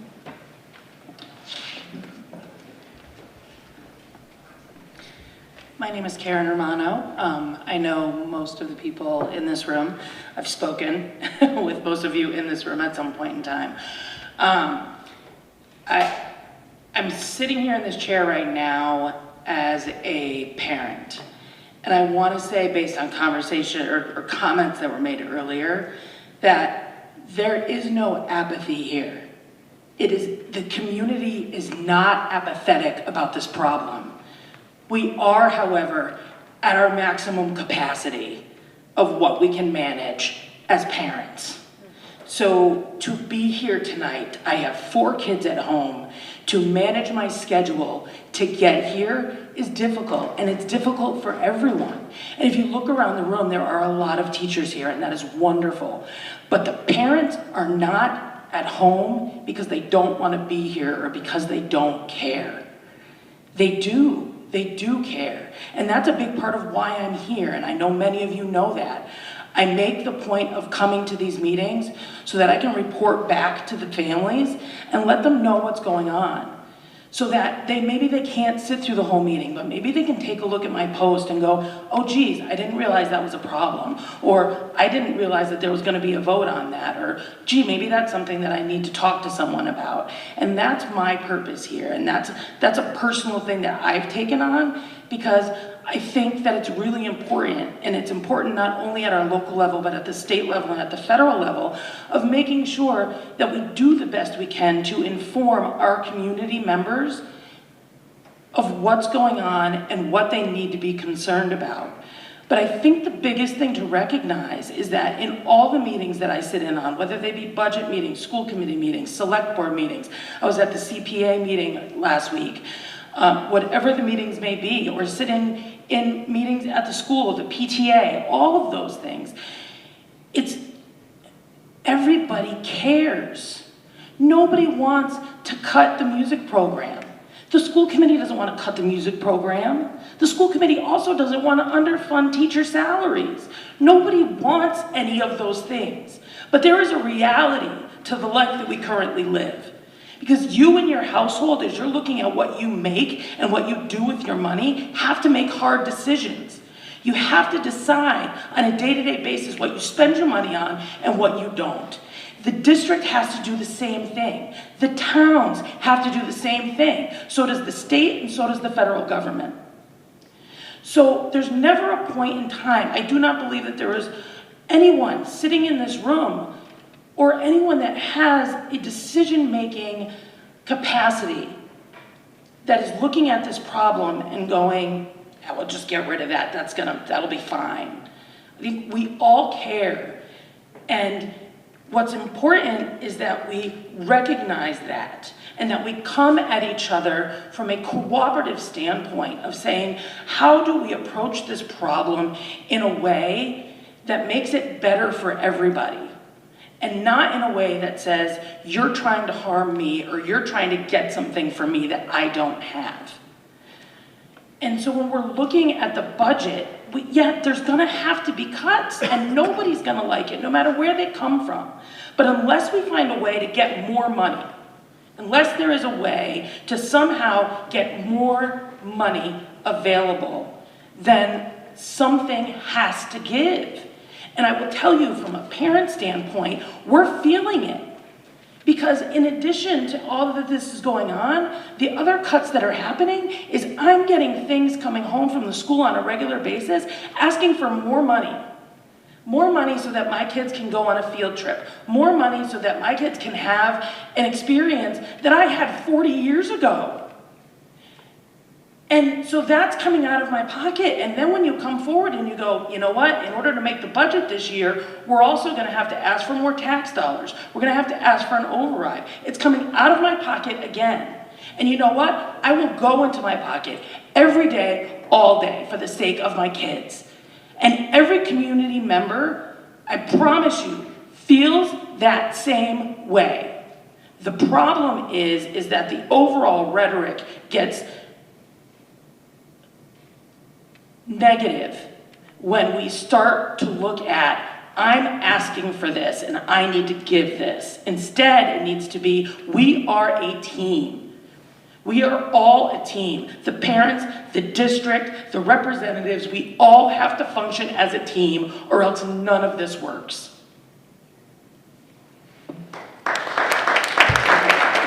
Thank you, Karen.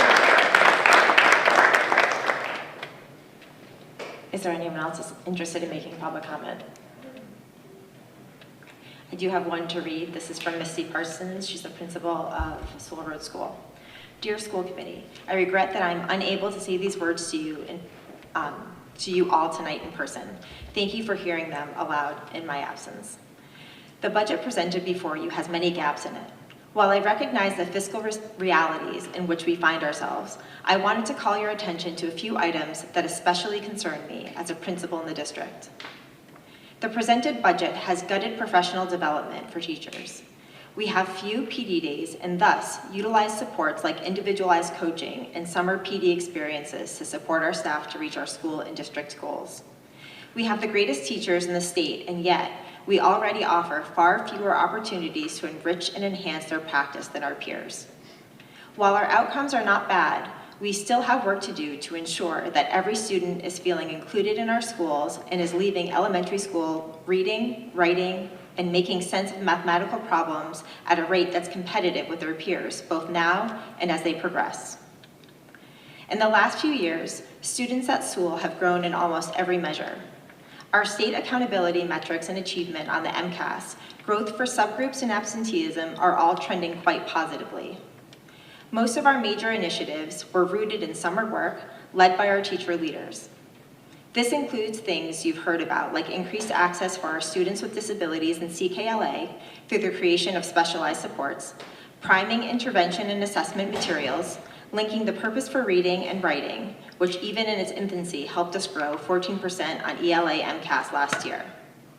None of that work could have happened without summer work initiatives and time with staff and PD learning how to utilize what our teacher leaders have made and grappling with how to make it even stronger. Good teaching is rooted not just in strong teachers, but time spent collaborating and learning with peers.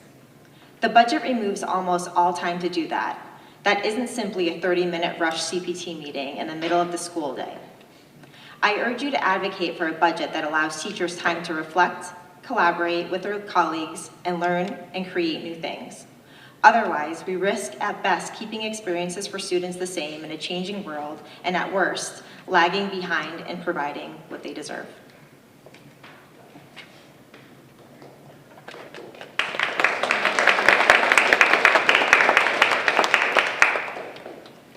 Okay, one last call for public comment. Okay, so we can move forward. Any further discussion from anyone around the table regarding the budget?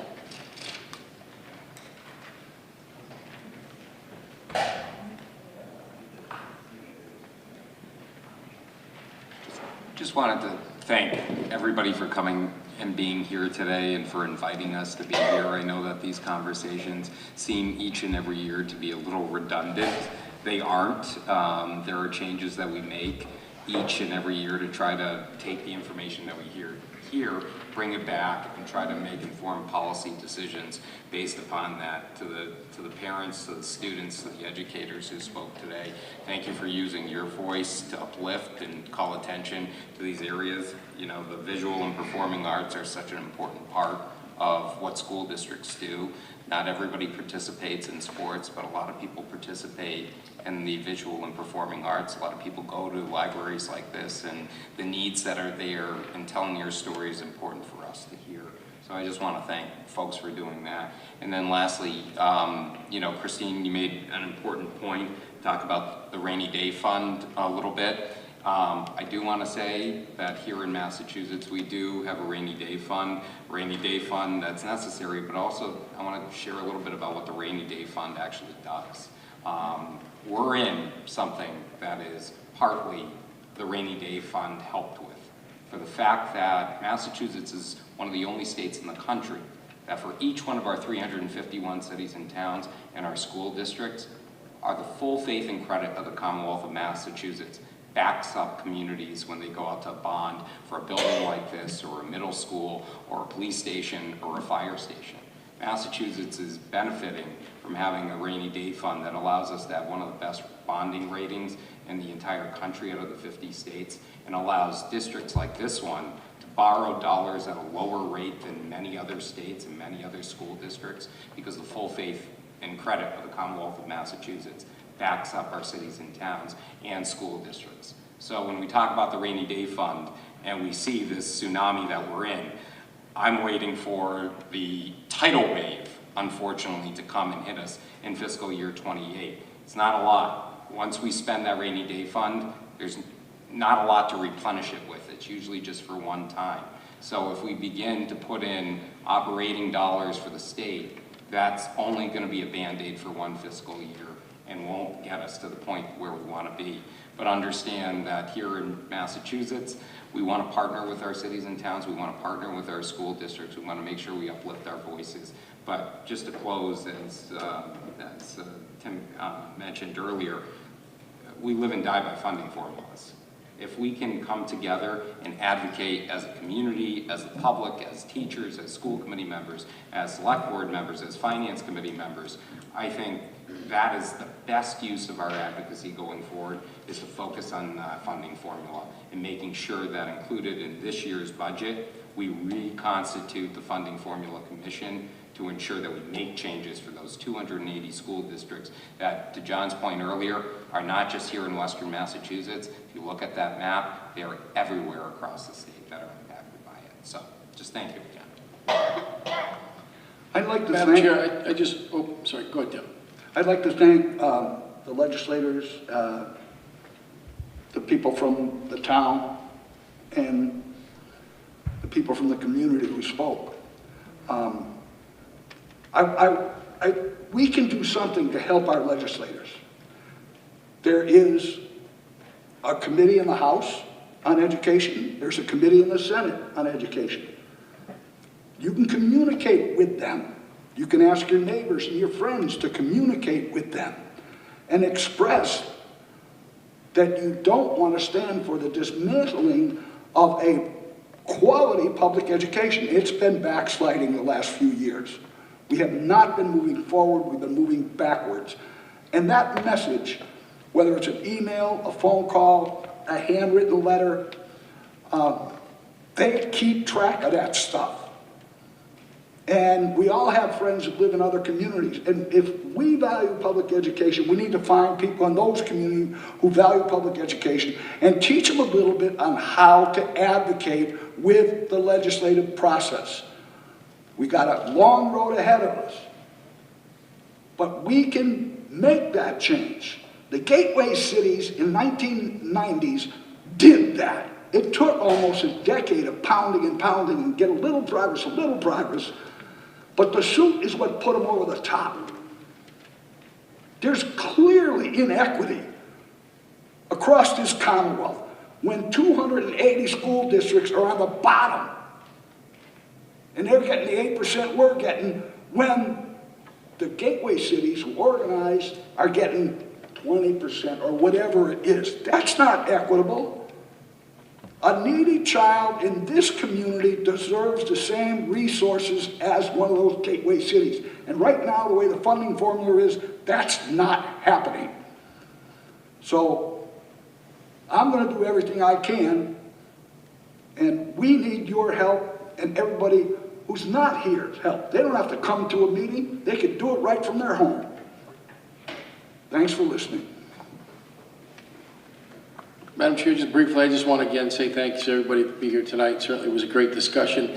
I think a lot of adjectives were used, but Christine probably used the best one. It's a monsoon coming, right, rather than a tsunami or hurricane or tornado. But seriously, it was a great discussion, and I just want to say thank you for all the people and the residents and the parents that spoke tonight, but in particular to the students who took the mic and came up and really spoke from a passion. I know not too long ago when I was in high school, you know, there's a lot better places that I probably would have been in a school committee meeting at night on St. Patrick's Day of all days. But I do want to thank you guys for your comments, and it really means a lot. And that's the kind of stuff that we take back to the, not only to our own minds, but to Boston, and really kind of bring that message back, because that's where the rubber sort of meets the road. So I just want to thank all of you guys for your time here tonight. And again, thank everybody for being here tonight.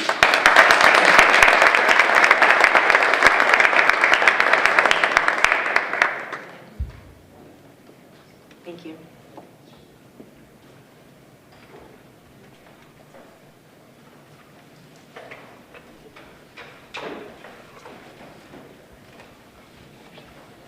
Just one quick thing, just for a show of hands, who moved into this community because of the schools?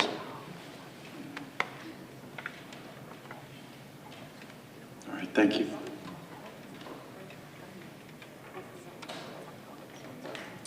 Okay, so we will continue our discussion on the budget.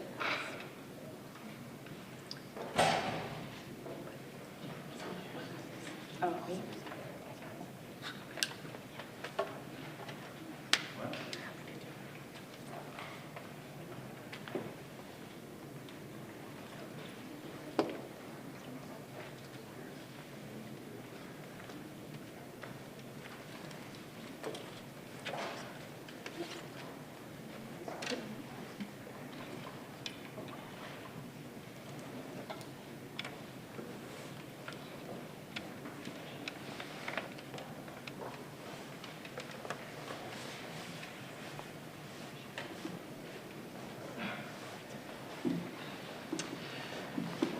So, as I mentioned in my memo for tonight's meeting, this is a little bit different than meetings that I've been a part of in the past, because usually there have been some decisions made about what is remaining in the budget and what's coming out of the budget that allows us to prepare something that gives you a number to vote on, because actually you need a few numbers to vote on. First of all, what is the overall budget, and then what are the assessments to the towns? So that kind of has to be done on the fly tonight, because although I've presented, I think, more than 40 different options for the school committee to consider based on some feedback they've gotten to the towns and what potential capacity of the towns have been. My belief is that the school committee hasn't really finally authorized or directed to implement any of those at this point. So tonight we have another tracker for you. It's similar to the tracker that we had when we were having the last discussion. The difference is that this one also will track changes that would need to be made in the motion regarding the overall size of the budget. And it also has a tracker for FTE reductions. In the event that any of those are approved, those will add up in the last column. So we started building this with some things that we thought either we felt like there was an indication of support, or were not really things that involve decisions made by the school committee. For example, if you look at the last item up here, and to assume $150 per pupil minimum student aid, we did build our budget based on that assumption, but that may or may not be true. You know, as you heard tonight, I think there's going to be an effort to increase from $75, hopefully to $150 or more, but that is not really something that's within the purview of the school committee. Likewise, some of the things regarding changes that we're anticipating from the federal government, changes that we're anticipating in Medicaid reimbursements, those all are factored into the budget, but aren't really something you need to make a decision on, because either they will happen or they won't happen, but not because of a vote of the school committee. So we pre-program those. Please take a look. If you think any of those shouldn't be there, we can take them out. But then you get to the rest, which is what I would consider to be real reductions, or real choices at least, that the school committee can make about how to approach this next budget.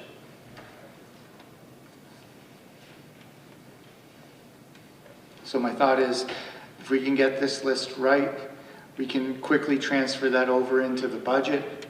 Then that will give you the numbers that you need for a motion tonight, both on what the FY school budget will be and what the assessment letters to the towns will say.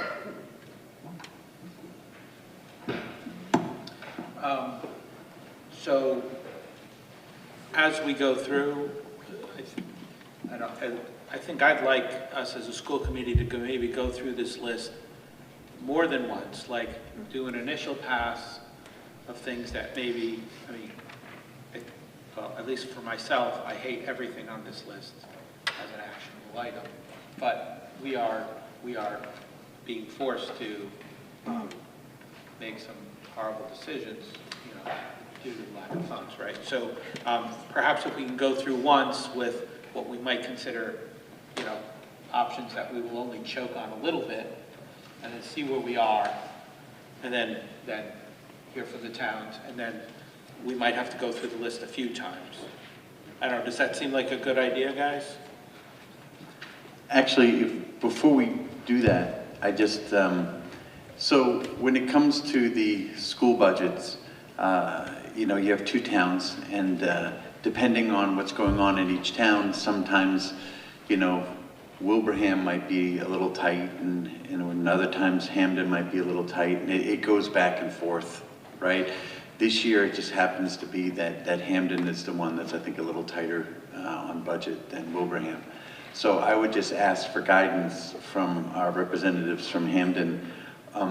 What is the number that you think that, based on what all of your finances are looking at right now, do you have a do not exceed number so that we know what we have to do?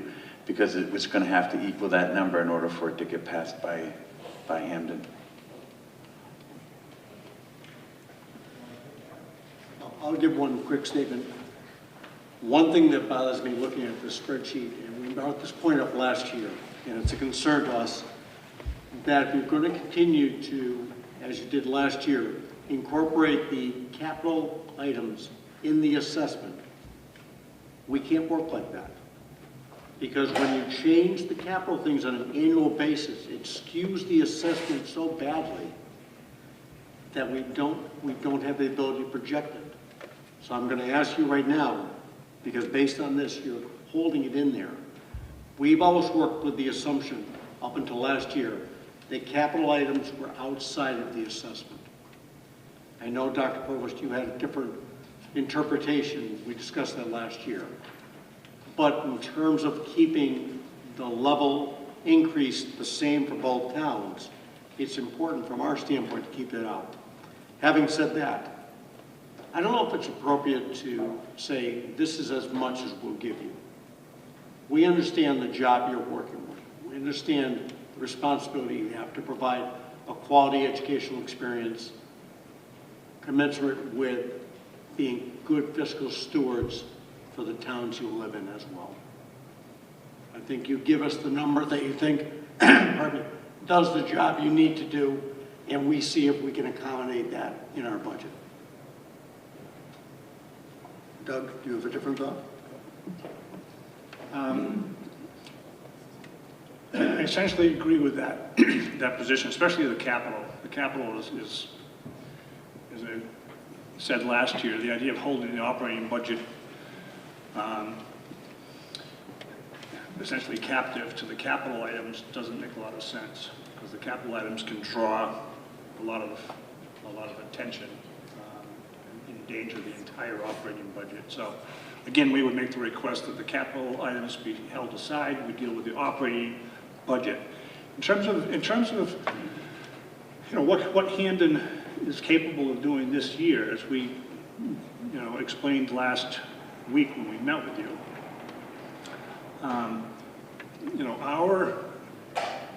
Our levy limit, our excess levy limit, and our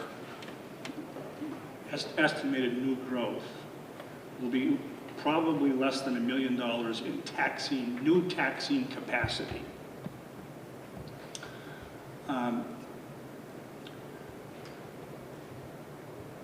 Keep in mind that the schools are only one of the departments that we have to consider budget requests from.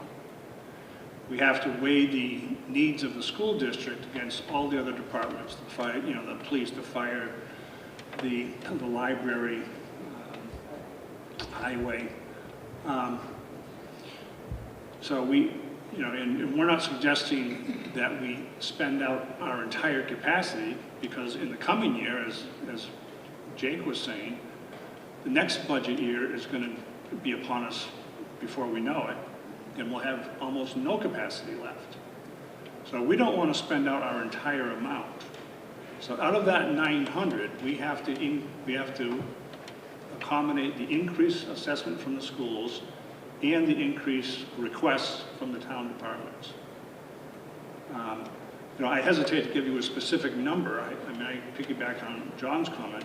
You tell us what you need to run a district that you can stand up in front of town meeting and support. And if it works within our numbers, we will try to support it. Does that make sense? Not to me. I got elected to this position because I wanted to do what's right for the children in this school district. And I have put forth in our last discussion that the budget figure that we should put into town meeting would have sufficient funds to keep everything we currently have. No cuts. Now that may not pass, but the fact of the matter is that you go to town meeting, most of those people are not aware that the school district is backsliding and has been for a number of years. It may not pass, but I feel, as a member of the school committee, I have to put forward at town meeting a figure in that budget that maintains the services. No more backsliding. And maybe that'll give us a chance with the people who spoke here tonight to come speak at town meeting. And maybe there'll be an understanding in this community because you all have it. One of the reasons this is a healthy, growing community is because of the school district. People want to move here. It's a good community. But I will not preside over the demise of an excellent school system without fighting the towns to say, look, you get what you pay for. We need to push the state to, it's crazy. Public education should not be funded off the property tax. It leads to inequities that you heard about tonight. We got to start somewhere and reach out to the members of this community. The town meeting is a place to do it. I feel we've got to fight for everything these kids deserve. And if the town says, and there were good points made here tonight about there's only so much you can do. I understand that. But I don't think the vast majority of people in this community know the harm and the things that we're considering cutting. And we have got to do a better job of educating them and organizing them and fighting to maintain the quality school district so it remains a community that people want to move into. I make that in the form of a motion. Is there a second? And in the meantime, we have to make decisions within finite limits. Can I say a couple words? Eric Tredeker, I've been here the whole time. Yes. And I agree with Tim, and I think it's almost like we need three numbers. One that keeps things as it is, another number that's very painful cut, and another number that has more cut. And see what the town committee and the town meeting says about it. So that would be keep things the same, some very painful cuts that we hate to make, and then one that just has more cuts that severely wound the district. And I think laying it out that way, people can see which one they would want to do. And just a couple of points there, and I think, Tim, I understand where you're coming from, but I think there's a constraint because of the fact we're a regional district, and because we don't have the opportunity like we do with a town budget, where I understand the highway department is going to advocate for what they should. The parks department should advocate for what they should because that's their job. The town meeting and the select board and the advisory and finance committee are the arbiters of those requests. The problem with the school budget, though, if you have one bite at the apple with that number, if it's turned down, you're back to the 112. You don't have the latitude like you would in a single school, town, district thing where you can amend it on the floor and that's the way it goes if it's inside the levy limit. You bring that number in. Doug, correct me if I'm wrong. If it changes, you're in the danger of the 112 budget until you call either another town meeting, a joint town meeting. There's a prescribed process for how you deal with that problem. And I think you have to worry about that. Rich, I understand your point, but I don't think you can bring three numbers to a town meeting and you bring an assessment letter, which, John, correct me if I'm wrong, has to go out a certain number of days prior to town meeting. And that's why you have to vote it now to make that timeline. I'm not going to correct that, but I would modify one part of your thing. If I do agree that I think you have to have a budget to bring to the floor of the town meeting, but if that fails, it doesn't automatically throw you into a 112 situation. There's a step before the steps you described, which is the school committee can reconsider, which is actually what happened last year. If you remember, over the matter of the Kubota, which did not pass in Hamden, there was a reconsideration. An amended assessment letter. Correct. At that point. But Correct. Again, same thing, which allows you one more bite at the apple. Correct. But I don't think you can make that change on the floor of the town meeting. It has to come back to the school committee amending the assessment. Well, at the town meeting part, correct. You don't have as latitude like you do for a department budget. Yeah, an amendment could be made to modify a town meeting, but if that amendment is successful, the school budget fails because it's a different number than the school budget. Correct. I was at select board, and the legal eagles from the state indicated to the select board that the school committee has a right to submit its own figure. So does the select board and the finance committee. If we submit ours, and it probably, in a lot of people's minds, is going to break the bank of both towns, it probably will be voted down, but at least we get to discuss the harm that whatever budget the select board submits. I mean, they need to take a hard look at those cuts too. What do you want to give up for your children in this community? But until we start publicly fighting this backslide of the public school system, and that means town meeting. Town meeting is the controlling voice. And that's where we need to educate that we're in trouble. Did you listen to these folks tonight? Some of them in tears. They put their heart and soul into building programs. And they're absolutely right. The data shows it. School districts with healthy music departments, art departments, have kids who do better academically across the board.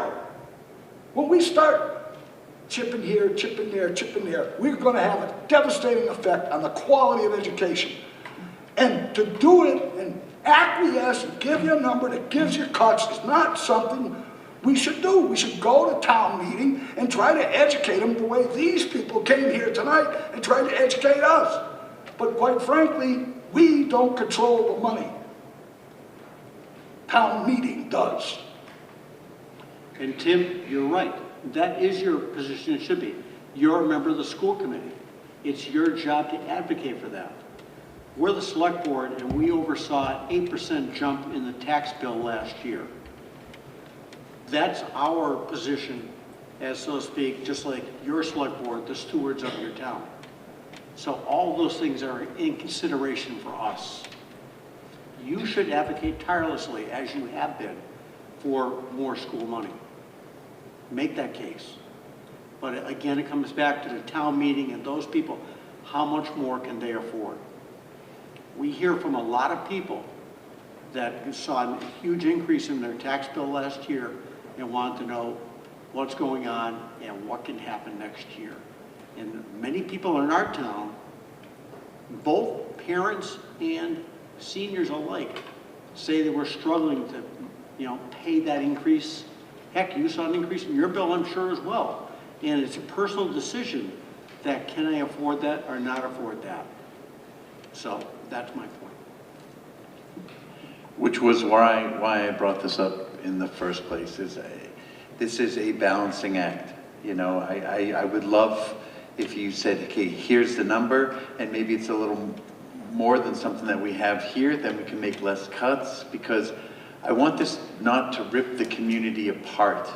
I want us to work together as elected officials and appointed officials around this table and just try to, hey, this is our best, we can put this together, we can present it to the community, and hopefully it all gets passed. Yes, we can go to battle, but we're going to battle against ourselves. Like what you just said right now, it's, the extra burden on the taxpayer, the overburdened taxpayer in Massachusetts, frankly, is just it can be a difficult ask. And I don't want people having to move out of this community because the taxes have become too high. And Sean, your point just back, I wouldn't necessarily say it's just him and basing it. You have a very capable select board and finance committee as well that get many different asks from different departments as well. They balance it well. And to say they have more capacity than us, maybe last year was their time, maybe this year is our time, the pendulum could swing back next year. So we're all working in concert to say how can we grow the That's what I town was trying to say together. before. That the pendulum goes back and forth and stuff like that, and I'm not putting blame or anything on that. It's just the nature of the beast of running a town government. I'm not putting aspersions on anyone. It just we're all trying to get through this together, and just wanted to find out what's the number that you could stomach, and then do the math to see if Wilbraham would be able to handle that and not put too much burden, and then have a better guidance. That's all I was asking for. So, Todd Schneider, Wilbraham Finance. The first initial brush of the budget for this year would be roughly an $810 or 9.5% tax increase, not including your assessed value of your house that goes up. So on an average house, that might be 10 to 10.5% tax increase. That's the first blush that had the schools at their initial cost, which is what Tim was talking about. That also had some 4 additional firefighters, an additional increase for Memorial School for pickleball and for sports, and a multitude of other things. We are starting the process tomorrow night with going through that and trying to make that as the least burden as possible. Someone said earlier, a good community is good education and taking care of your seniors. I look at a budget and I think of not only the quality of education, but the fact that our average age is roughly, I think it's 58 in Hamden, which means there's a lot of senior citizen households that are, in Wilbraham, which is a lot of senior citizen housings, and whether or not they can adore someone who's on Social Security having a 8.5%, 9.5% tax increase. In the past, Hamden has given a range. I don't know if that's possible for Hamden to do, of where we can get acceptable, because we were in this situation for the past 3 years.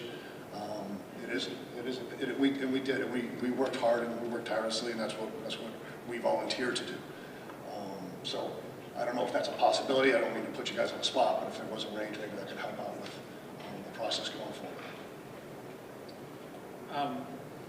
I'll ask. So one of the things that's complicated, I think, the situation, particularly for Hampton this year, other than the massive hike in insurance costs that we're all choking on, and the towns have to choke on that too, you realize, because they have people that represent them, is that the numbers shifted in terms of student population. So each town's share of the bill is split up based on head count of students. And it usually hovers somewhere around the 80 to 20 rule, but in a $64 million budget, a few changes in the percentage, even tiny percentage changes in the percent of students in one town or the other, can make a big impact on the individual town's assessment. One of the things that's in the current working draft for the amendment to the regional agreement is a process to help protect the towns from a big change in any one year, where instead of just going with the head count in 1 year, averaging the previous 3 years, well, the previous 2 years and that year, so that if there is a change of student head count, it's buffered a little bit to make it easier for the towns. If by some miracle, and both towns have been asked to hold placeholders at town meeting for a vote on the amendment to the regional agreement. If by some miracle the lawyers agree and this actually goes to the both town meetings and gets passed, and the towns vote on the 3-year average, John and Doug, would that help? Hampton is in the tougher situation this year, but actually I think it was originally proposed by Wilbraham, because not very long ago they were choking on the exact same problem, and that's how it goes. Would it help the situation we're in this year? It would help. Our estimate is that it probably would create an additional flexibility of about $600,000. Doug might be able to provide more detail on that. Yeah, I think that's yes, that's true. And part of why, or a piece of that change is the sort of transition between the way we currently do it and switching to a 3-year average. I think that, so it would have a positive impact on the sort of burden borne by Hamden to help them out a little bit, and to therefore help the whole budget out a little bit. But some of that $600,000 is just because of a shift from the current formula to the other formula. So I don't want to have people expect that level of change to be sort of year over year, but it does have a positive impact in the current year if we were to switch to that method. Does that mean that the positive impact for Hamden would become the negative impact of Wilbraham, right? So if you added $600,000 to the ask tonight, we would be going to Hampton saying we can't afford it. So the 600,000 is the positive benefit to the budget as a whole. So the impact would be still roughly that sort of 20 cents of the dollars would be in their assessment, and So 480 would be ours. Yeah. Yeah. So it would have a pretty We'd be profound back to impact. where we were last year saying we need help Hampton. Right, it's gonna, yeah, So- that's why I say it shifts the burden. Yeah. Doesn't change the bottom line that we need to get to. Correct. It's sort of like when you make changes to insurance plans. The So insurance. let me answer for Hampton. They would love it, we wouldn't. It's a bit But of it's a moot point because it's not something that can happen. I would say, just say. It's not in the regional hypothetical at agreement this yet, point, it hasn't so- been amended, so it's not even an option. We're dealing with what we have right here, and that's, you know. So, what's your number? When we get there. We're about to go through the hatchet list and get feelings from the committee. Is there a number on this that you're working with? So, you guys have this? Okay, so what you're looking at there, Todd, has the level budget and then a budget if the school committee accepts all of the proposed cuts. And like, that might not be likely, because like, I've always said I'll never vote for a budget that includes a cut to music, and so I wouldn't vote for the budget if it included a cut to strings, so. So, let me just get to the one that you're working on right now is Wilbraham 977-300. Then you're working with the trust to bring it down to 777-867. Apologize. So the number that you're working with is, I'll go down to the first bracket there, 977-300 or so 306 or something like that. 350. That's the number that is the quote unquote level funded, and then the one That is with every cut you've seen here. No, I'll correct that a little bit. So if you look to the right a little bit, so before any, sort of reductions in the operating or capital budgets, it's the next to last column, and so for Wilbraham it's 34,854,023. You'd have to do some math to sort of see what that difference is, but I think that's in that 2.6 or something that we were talking about at the beginning of the month as opposed to now. So the 977,350 is with all the reductions made, but that's only the operating. All these reductions? All of those reductions, yes. That's 977. So the total on the, if you take everything. Well, Doug, I would prefer we talk the operating budget and keep the capital separate. Right. Okay, so don't go with that bottom thing, because again, I still have that difference of opinion, much like Doug said as well, that the capital should not be included in the assessment because it skews the budget annually so badly.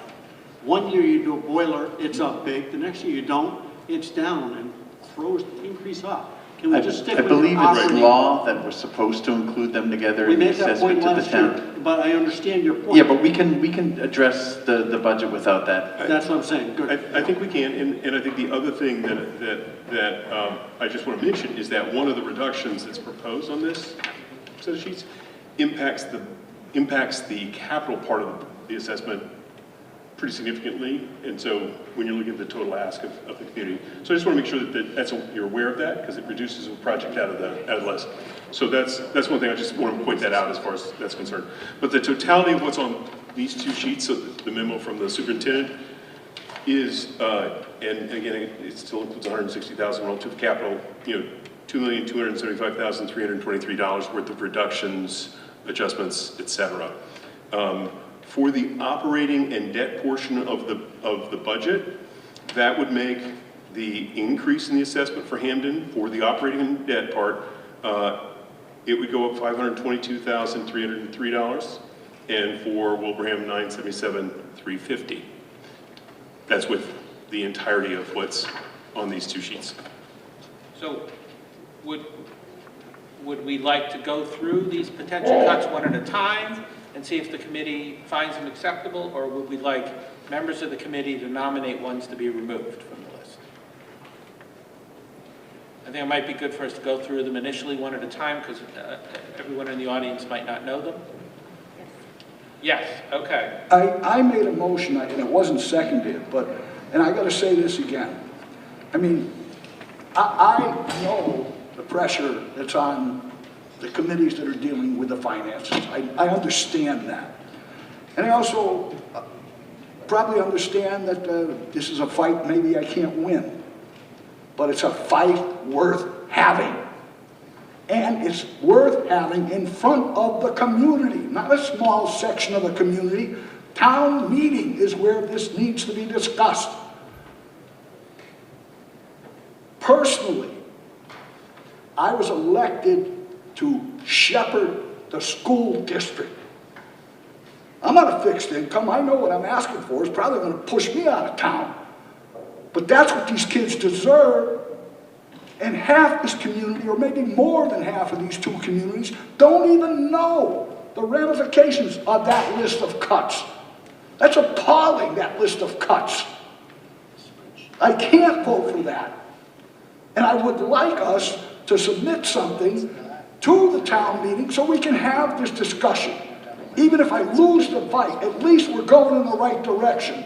And maybe we can light a fire under some people to communicate with the governor, to communicate with the members of the House Committee on Education and the Senate Committee on Education, and get those people off their duffs and start caring about the future of this Commonwealth. Tim, you say fight, right? You say fight. Who's fighting?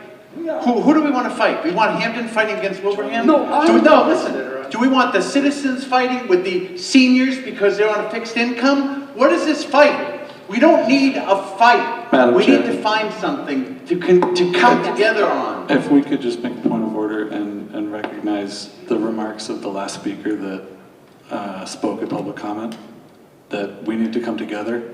So I would just ask that our conversation mirrors that sentiment. Point taken.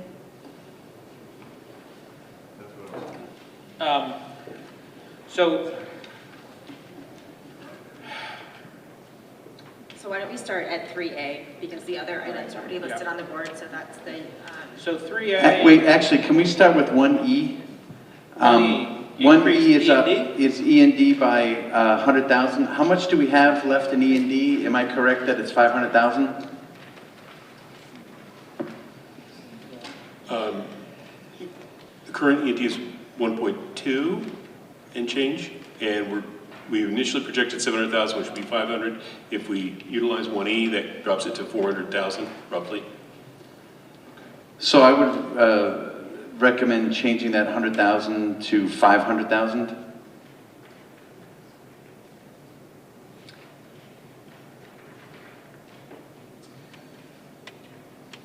That would hopefully push off some of the costs that we don't want to make, and it would pay for those costs. Sean? I know it's cutting E&D down to 0, but... We can't do that, Sean, because we already, so a discussion you might not have all We did it heard. last year.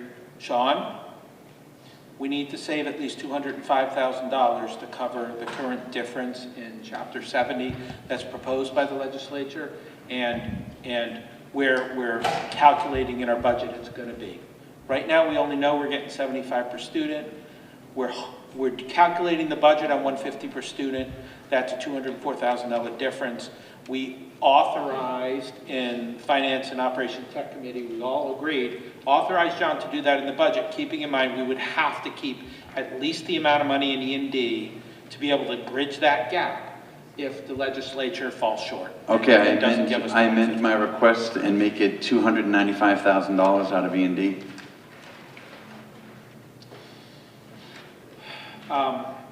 How about we start by making it $250,000? Just in case, so we have a few dollars and cents here. Yeah, but strings and things, I mean, that's $30,000.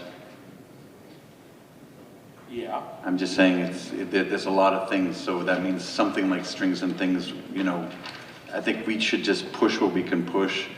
I would say go for all 295.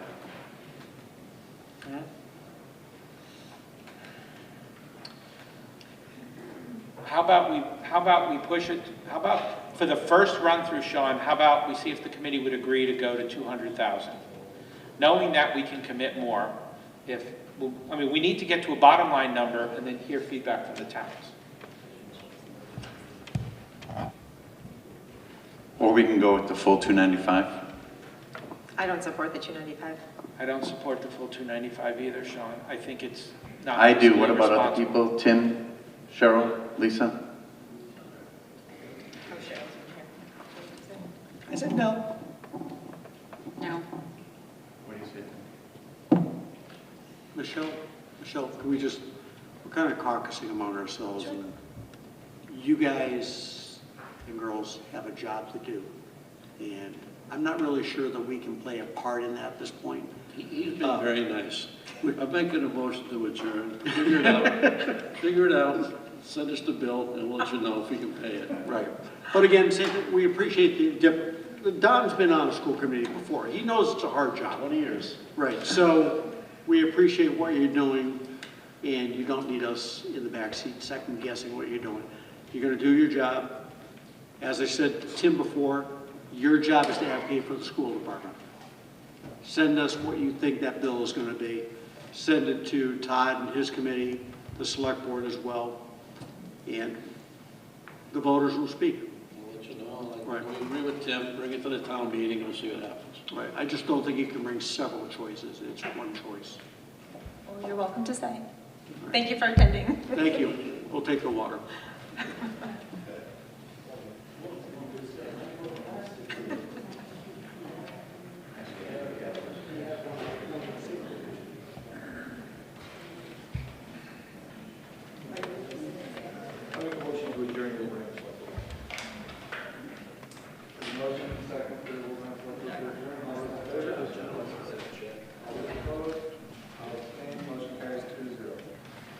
Well, you're welcome to stay. Thank you for attending.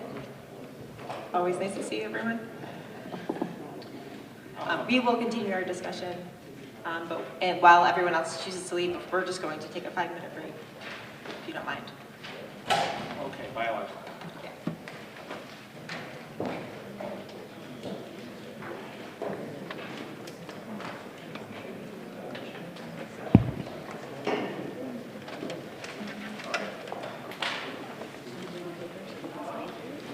Hey, Rich, this is your bathroom break. No, I know you're probably in a position where you can go if you want to come out. So we're taking the Rich Reddick biological break. In honor of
But send me the link too, and I'll listen to it.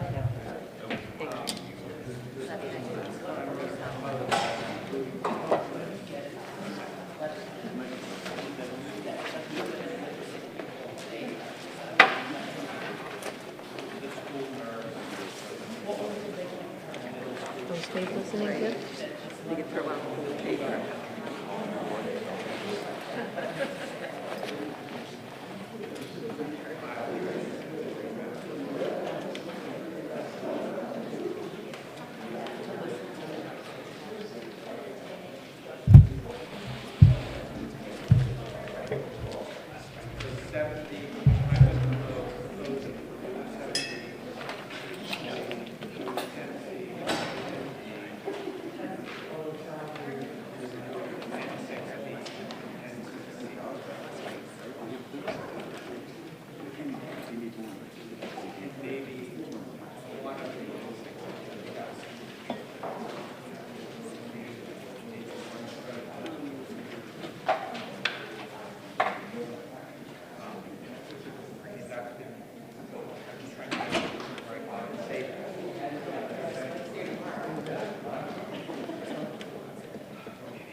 to see Bob?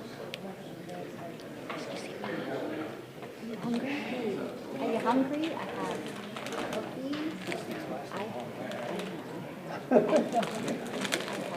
baked. Whatever. Yeah, it is longer. It is longer than we thought. It is longer, yeah, sorry. I know, I guess I thought. Circle the wagon. I'm under the wheel. You're under. Of course, you know. But the clarity's been super awesome. Yeah, I've done a good job. You did do. You did. Oh, really? With the lighting, I don't know what you did with the lighting. Is so good. Oh, really? Thank you. I have some filters. Oh, because So I so much brighter than. Thank you. What? It's like there's no shadows. So Well, she was watching it on her computer, and I thought it was awful dark.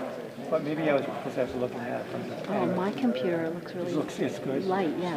Everything's good, huh? Yeah, I was worried about the bright light was coming in. See, I turned the speaker face. Yeah, it makes a big difference. And nobody tried to turn it back, so. That's good. Thank you, Bob.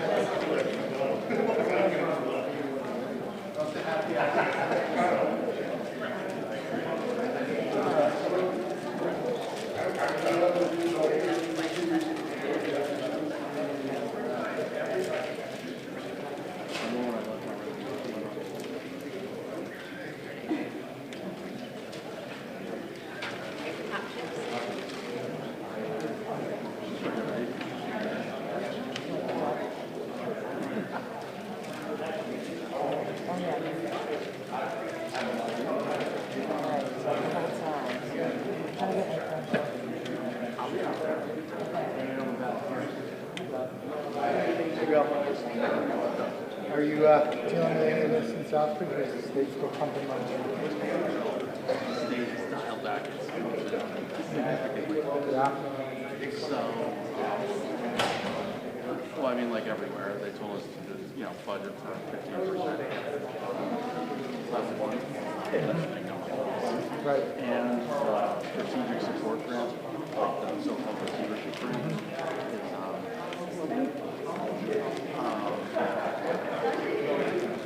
it started at 125, went to 1. Last year they told me they had to cut it to 7. But that comes out of the Title I budget. So I got another 15% reduction. That's a lot. Yeah, we lost 60 kids. 5,500. Oh, that's the killer. That's the biggest thing of all. And that's on top of we had almost $1.5 million to specialized education. That's very so we have 55 kids that truly go out. Then we run a therapeutic day school through SEIS with our kids. So really, almost 80 kids that are out of district. What's your total population? Of the community or the school system? The students.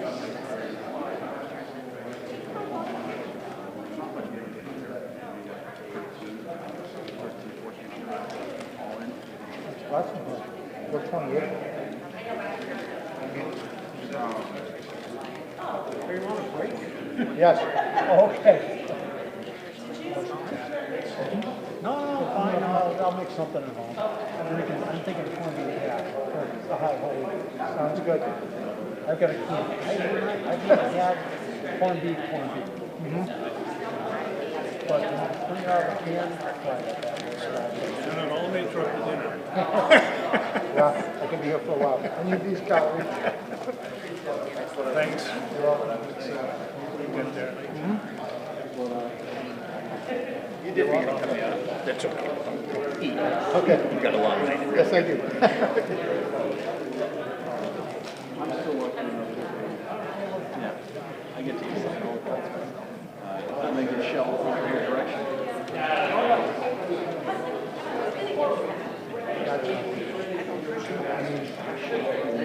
The receiver said it would take that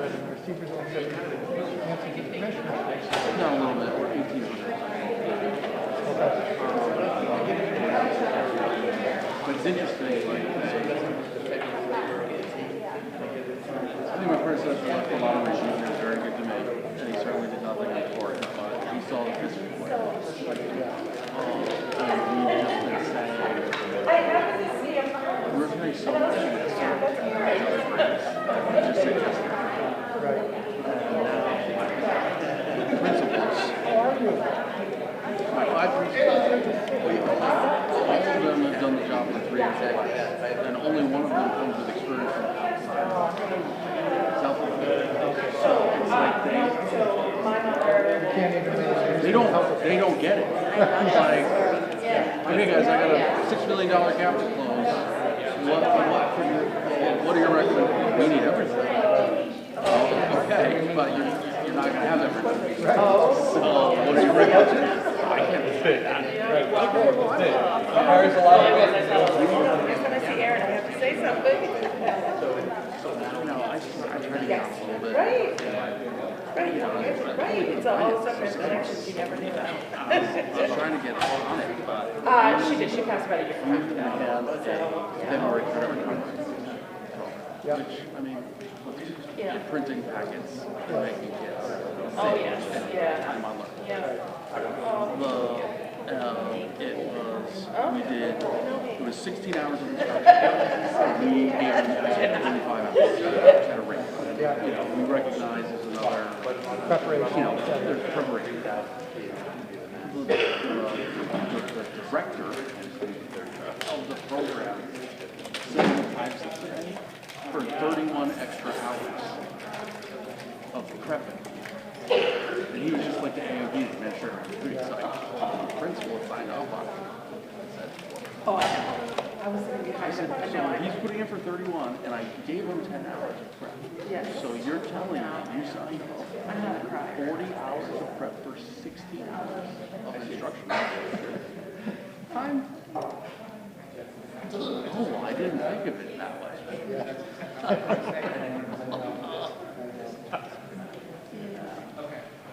So it's like they don't. They don't have the experience. We don't have the experience. That's not their fault. Like they. Yes. Good talking. Big steak.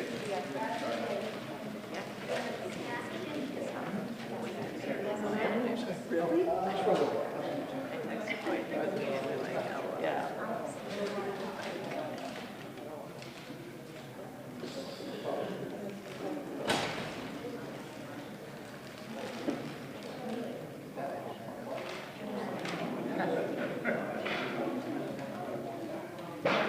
Right.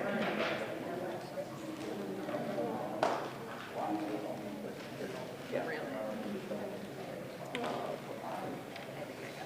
It's almost 8 o'clock.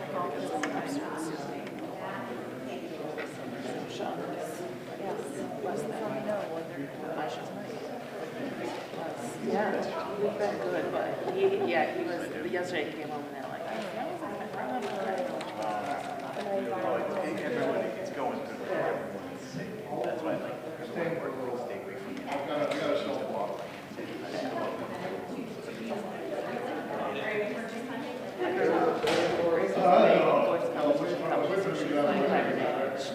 All right. Through falsetto, yes, she has that too. So she's got Micah for both chorus and band, and then, but she does this, it's like a all day long competition in Waltham. Yep. Yeah. Oh, yeah. Yeah, so she'll do sort of solo vocal, and then they do, her band does like a backing bands. They 1/3 Okay, we are going to resume.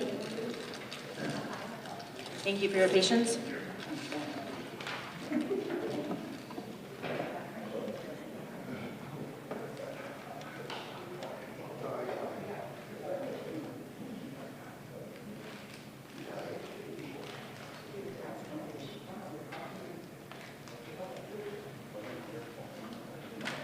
All right. what I'd like to do is make a proposal just to see some numbers for us to start to have a feel for where we could potentially be before we get too serious about how much we're going to commit with E&D.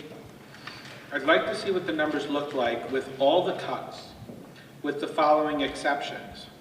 7D, the additional middle school teacher that we need to hire for the middle school. 10C, the middle school strings. 10D, the proposed reduction in nursing staff. N6B, the reduction of a Miles Tree school teacher.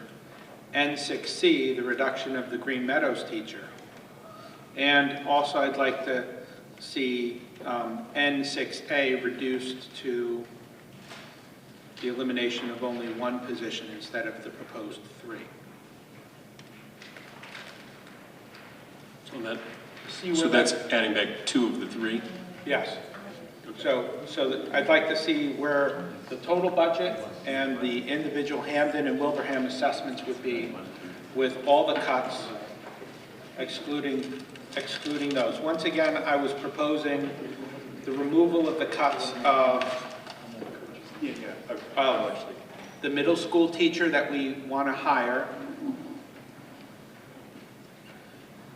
middle school strings, the nurse, the Mile Tree teacher, the Green Meadows teacher, and having the reduction in high school PE be only 1 position reduced instead of 3. Just to see where we are with numbers. So I can, because all of them are multiples of either 36,000 or 72,000, it's pretty easy to get the tally for that. I try to make it easy for you guys. Thanks. So the total reductions from sort of the level services budget is $1,843,323. If I'm guessing if we actually filled in all the spots except the ones you mentioned, it would be that. But what happens for and I'll just talk about the operating and debt assessment, not the overall assessment. So that makes the assessment to Hamden go up $612,711. And it makes the Wilbraham assessment go up $318,942.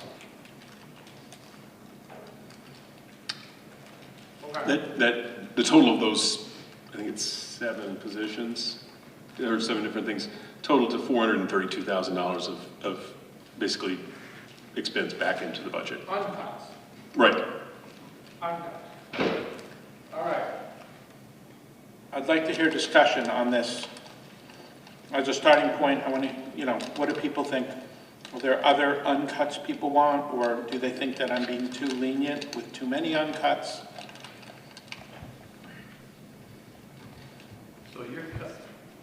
So your cuts, the 7D, 10C, 10D, N6B, and N6C come out to $288,000, correct?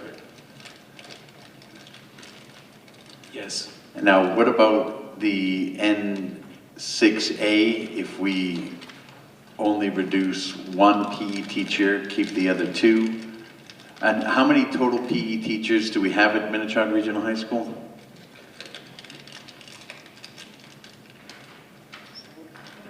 7? Okay, so we're saying we're cutting 7 down to 5, and you're saying you want to add 2 more back so that we'll, 7 down to 4, sorry.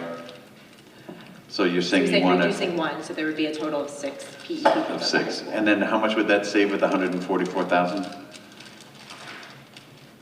Right. So that undoes, what were tell them the numbers again? You just wanted to hear the numbers. So if you add back all those positions, that totals to $432,000 in total budget, restoration. And again, I'll repeat the assessments for operating debt changed to an increase for Hamden of $612,711 and an increase to Wilbraham from the current year of $1,318,942. And just as a counterpoint, the 2.275 goes down to 1,843,000 as far as total reductions we're making in that scenario. And then with those changes, if we committed an additional 100,000, right? So that's factoring in an additional 100,000 from E&D, right, already? Yeah, that's the one that's, on 1E is 100,000, but if you wanted to... If we input another 100,000 from E&D, so that will bring E&D down to 300,000 remaining. What does that do to the Hamden and Wilbraham assessments?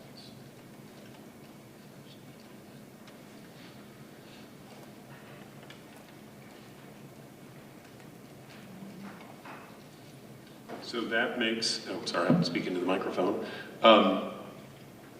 That makes the Hampton increase 591,783, and it makes the Wilbraham increase 1,239,870. So, I think there's a good chance that the budget could be supported at those numbers from my conversation with both towns.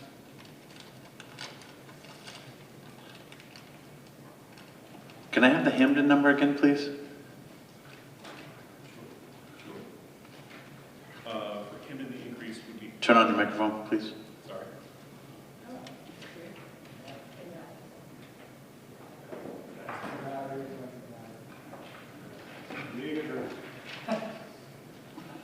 That's an indication I've probably been speaking too much. So the Hampton was 591,783 for their increase.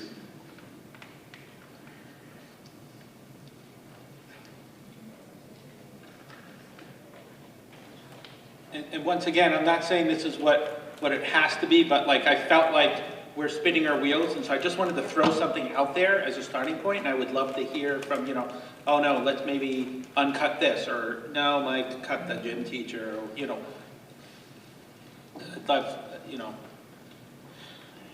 May I ask, Principal Hale, can you discuss the impact of the reducing Minnechaug PE positions by 3 and restoring the 6 sections, what that has on the overall education of our students? Sorry to put you on the spot like that, Steve.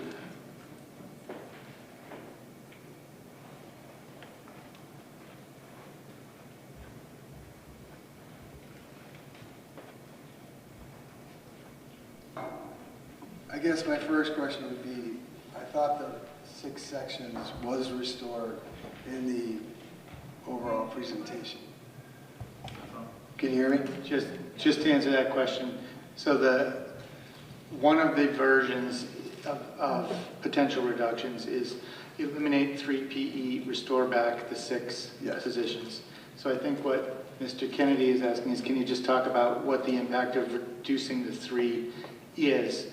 Because the impact of restoring the 6 is you maintain the courses you have now. But what happens with those courses with 3 less PE teachers? So you're sending potentially half the school into selecting another class. So students basically select 8 classes for their schedule, one of those being PE. About half the students would be forced to select another class, another elective, another English, another math, another social studies. So that would cause a dramatic increase in class sizes. So just to do some numbers, there are 32 classes that are non-PE that are currently above 25 to 30 in our current schedule with our current staffing. That would probably triple. And it would cause us to make decisions about smaller classes because most likely a student isn't not selecting PE and taking AP Chem. So if there's 12 or 14 kids taking AP Chem, we'd have to make a decision of whether or not to run that class because I can get 25 to 30 in a forensics or a natural disaster science class. So it would reduce AP offerings and other smaller subscribed classes. So you're saying that the 144 is critical? The 100, yeah. Yeah, any mitigation to the physical education staff. And I also would say, since you called me up here, one of my concerns from a budgetary standpoint across the board is, and I understand that I'm the largest cost center in the budget, but if we restore everything that's proposed outside of the district reductions, we're the only ones reducing. With those changes. So what about if what's the impact of the reduction of one PE position versus smaller? So go from tripling that number roughly, because you're talking about, again, you're talking about 450 students, because you'll see in the program of studies how we proposed to mitigate having fewer PE sections, because you can't put 50 kids in a gym class, especially during this long winter when they're all in the gym area. You're gonna go from 32 sections to maybe 42 sections that are higher. And the number of difficult decisions about those smaller classes becomes less.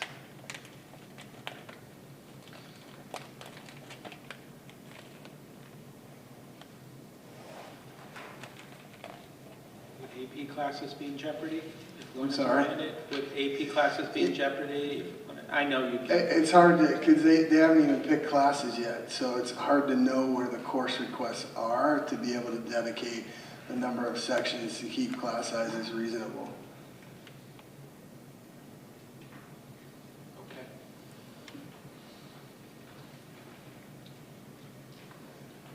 I mean, if you kept it as the six, if you're considering restoring 2 of the 3, you could keep it as the 6-section reduction, which is the equivalent of 1 phys ed, and then once the kids select their classes, we could see where the bubbles were and make the necessary reductions to get to that overall number. That could be some PE, that could be some elsewhere. Are all the kids required to select the PE right now? Currently, but that's for a program of studies on the agenda at 11:30.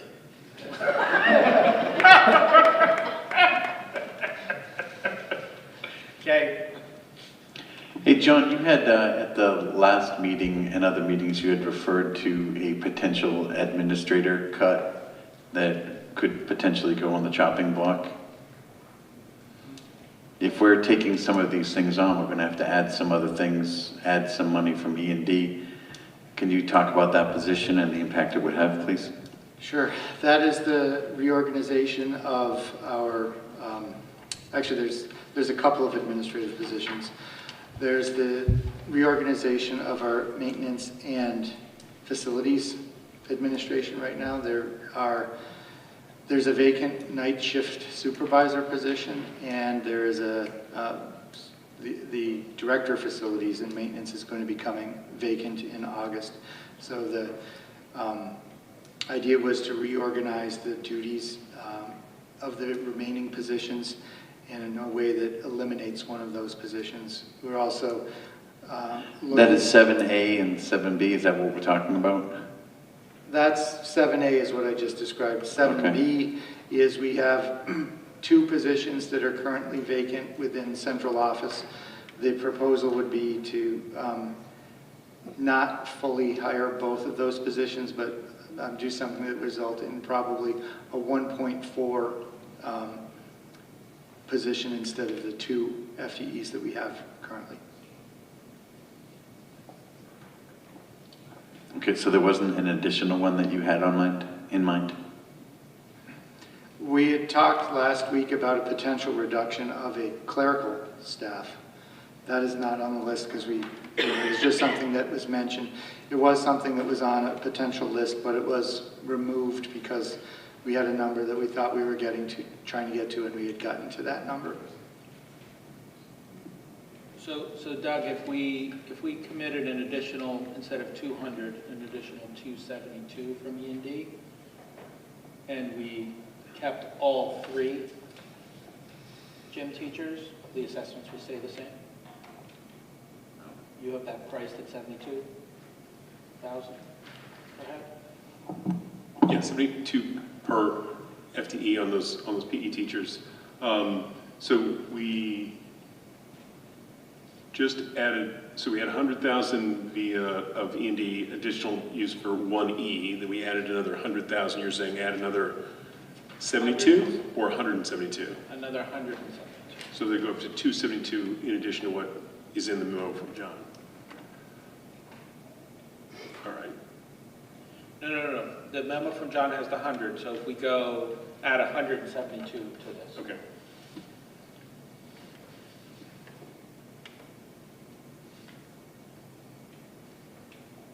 And then So 272. total. In addition to the 700 that we already promised. Yep. And then you were thinking of Keep all 3 gym teachers. okay. Depending on what the committee thinks.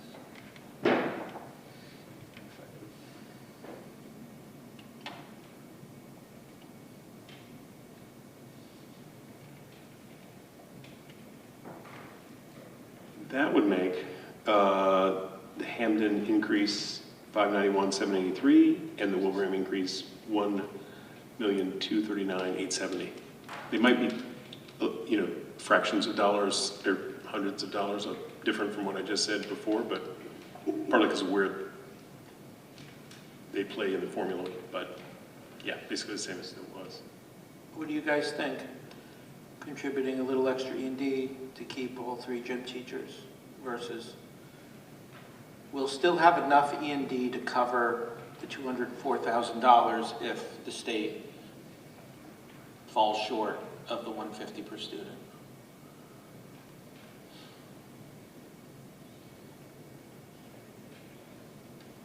I mean, obviously I have a targeted strategy here, right? I'm trying to keep as many teachers as possible. It's only $23,000 off from what I was proposing. I wanted to. So if that's what it takes, but then that's $23,000 that's going to have to come from somewhere else. But okay, I'm good with that. What about the people?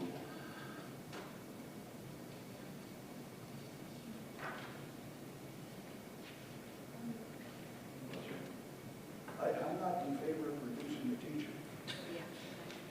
Well, I was just adding teachers back, Tim.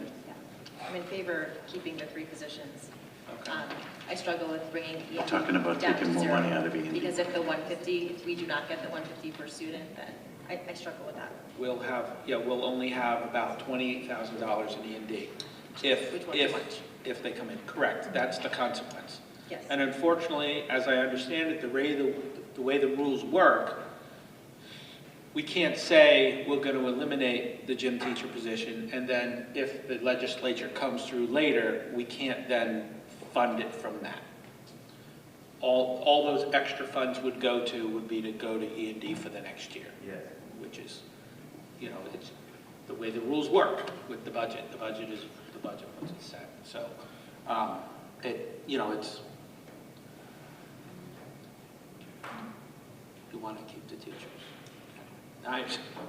It's just, we're going to have $28,000 in E&D, which puts us, there's the potential that we could be crawling to the town with an unforeseen emergency expense. Although we could offset that by returning the boiler to the standard capital requests. And then at least if we had a Minnechaug related unanticipated expense, we would have more money in the Minnechaug stabilization account to deal with it. I still think we should use the Minnechaug Capital Stabilization Fund for the boiler. Okay.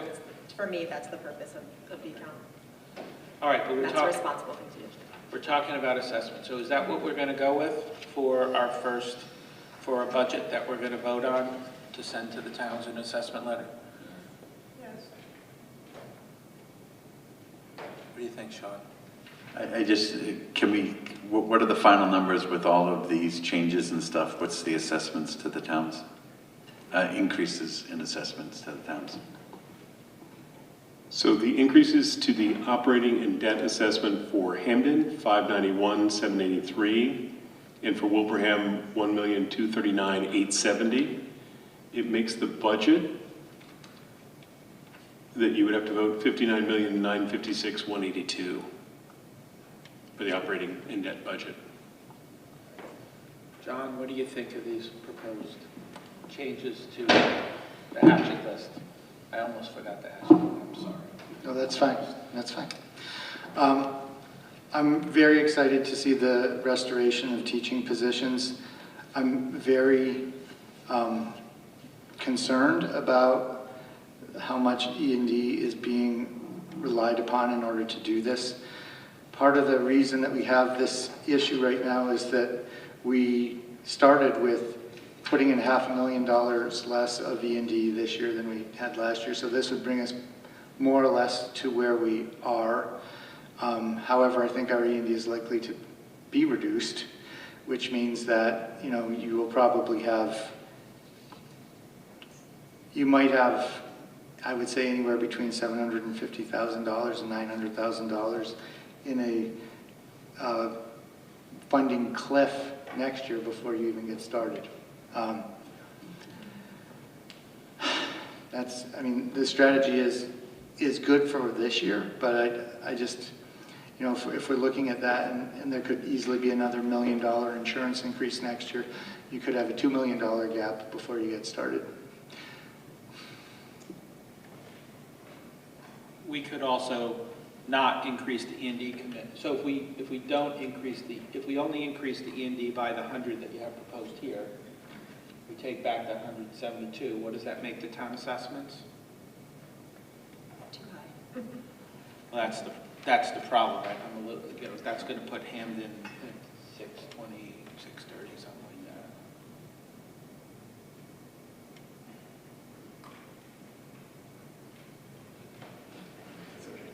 that. Though I 100%, John, understand that if other things don't change, this is going to really hurt for 28. But with the Amendment 37 and maybe some changes that we can make to the insurance, maybe we do have some time to help mitigate that impact. I'm just saying, let's keep on whatever we can do to push the pain off, and maybe something will happen. Just to go back to the question, if we don't add in more E&D of 172,000, that bumps the Hamden increase of operating and debt assessment to 627,779, and for Wilbraham it's 1,375,874. We can go with that, and then if Hamden isn't able to make it, we can discuss either eliminating the PE position or committing more E&D at a later time. Because I share the concerns about depleting E&D.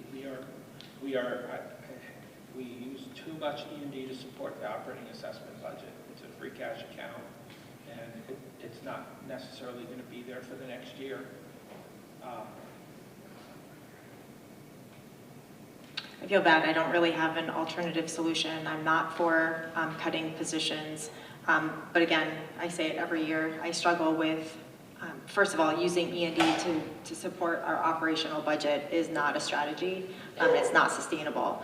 And I have a hard time, you know, with us, you know, saying, well, we'll do this now, and then next year, you know, it won't be that bad. It's going to be worse next year, and then the next year is not going to be better. So I think that, you know, if we completely deplete our E&D, we are also losing a resource should something else come up next year. And you know what? Things always come up.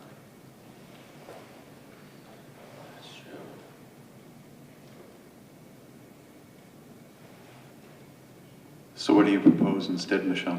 That's what I said. I said I feel bad for saying that I don't really have an alternative. I'm just voicing, you know, my opinion. But I guess, We all John, agree you had with you. mentioned something else about there was another position that you, I know it was small, but you didn't include on the list because we had met. So were there other items that maybe you didn't include on the list because you thought or believed that we had met the number that would satisfy both towns? The only position was that clerical position. I believe it was $40,000.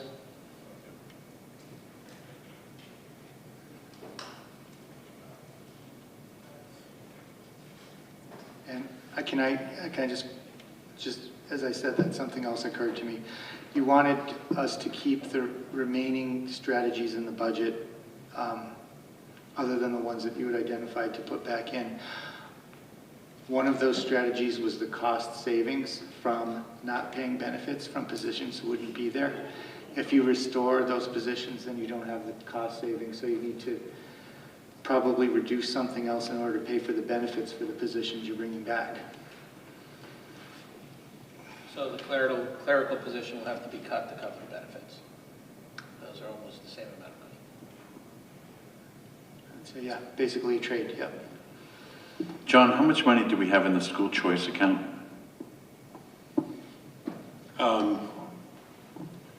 Or Doug?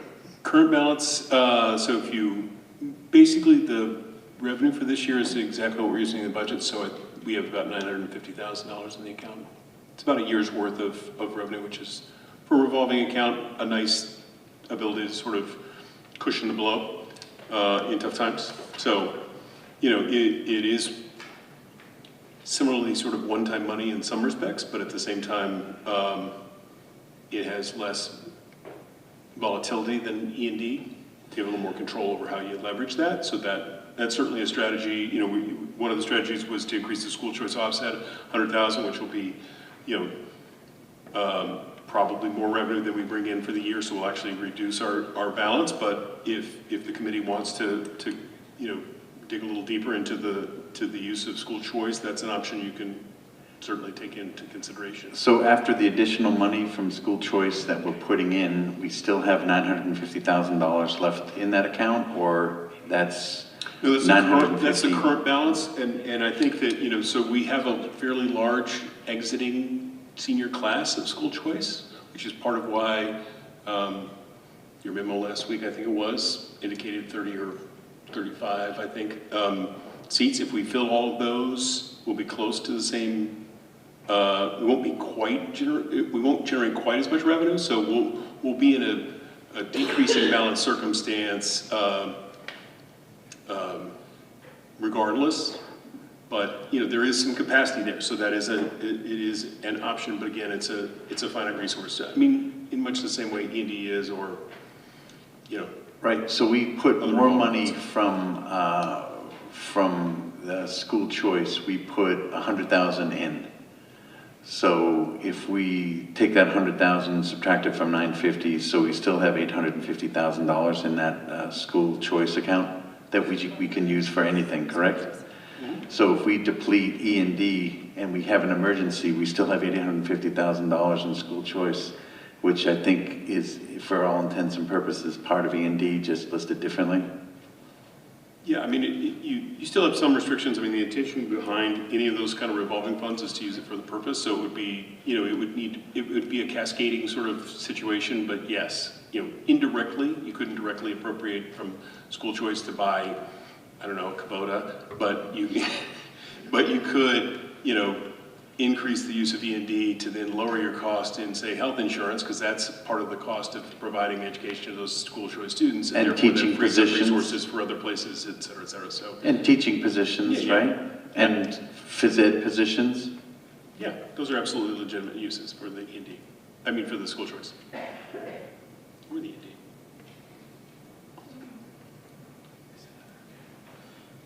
How much do we have in the facilities account when we get paid for people renting Minnechaug? How much money do we have in that account? That has about 450,000 in it right now. However, I will say that it is a integral part of some of our capital planning for the coming years. If you recall from looking at our capital plans, there's several things that we are going to leverage some of that resource for. It also provides just, some general budget support of, now $65,000. But then we also use, we are planning on using some of that resource to do some capital, smaller capital projects. So I don't see that one as being as available for us to use. Okay, but we're still talking roughly $850,000 that we would have, that we would be able to use to save certain positions and stuff. I really would highly recommend that we start dipping into that this year and potentially next year as well. I mean, next year and the following year as well.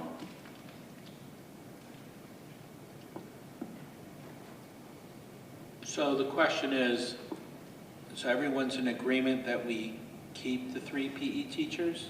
And we, okay. Do we commit the E&D to cover that? So if we commit $100,000 of E&D to cover that now, like my initial proposal, it brings Hampton's assessment below $600,000, which even though they didn't give us a hard number, that's a number that I had in my head of a place that we probably need to get them. Or do we want to not commit to E&D now, send Hampton an assessment of $620,000 and change, and then see if they're able to cover it, and then know that we have the E&D to bring it down a little bit later? What do you think, Michelle? You have a better pulse, hand on the pulse of what's going on in Hampton.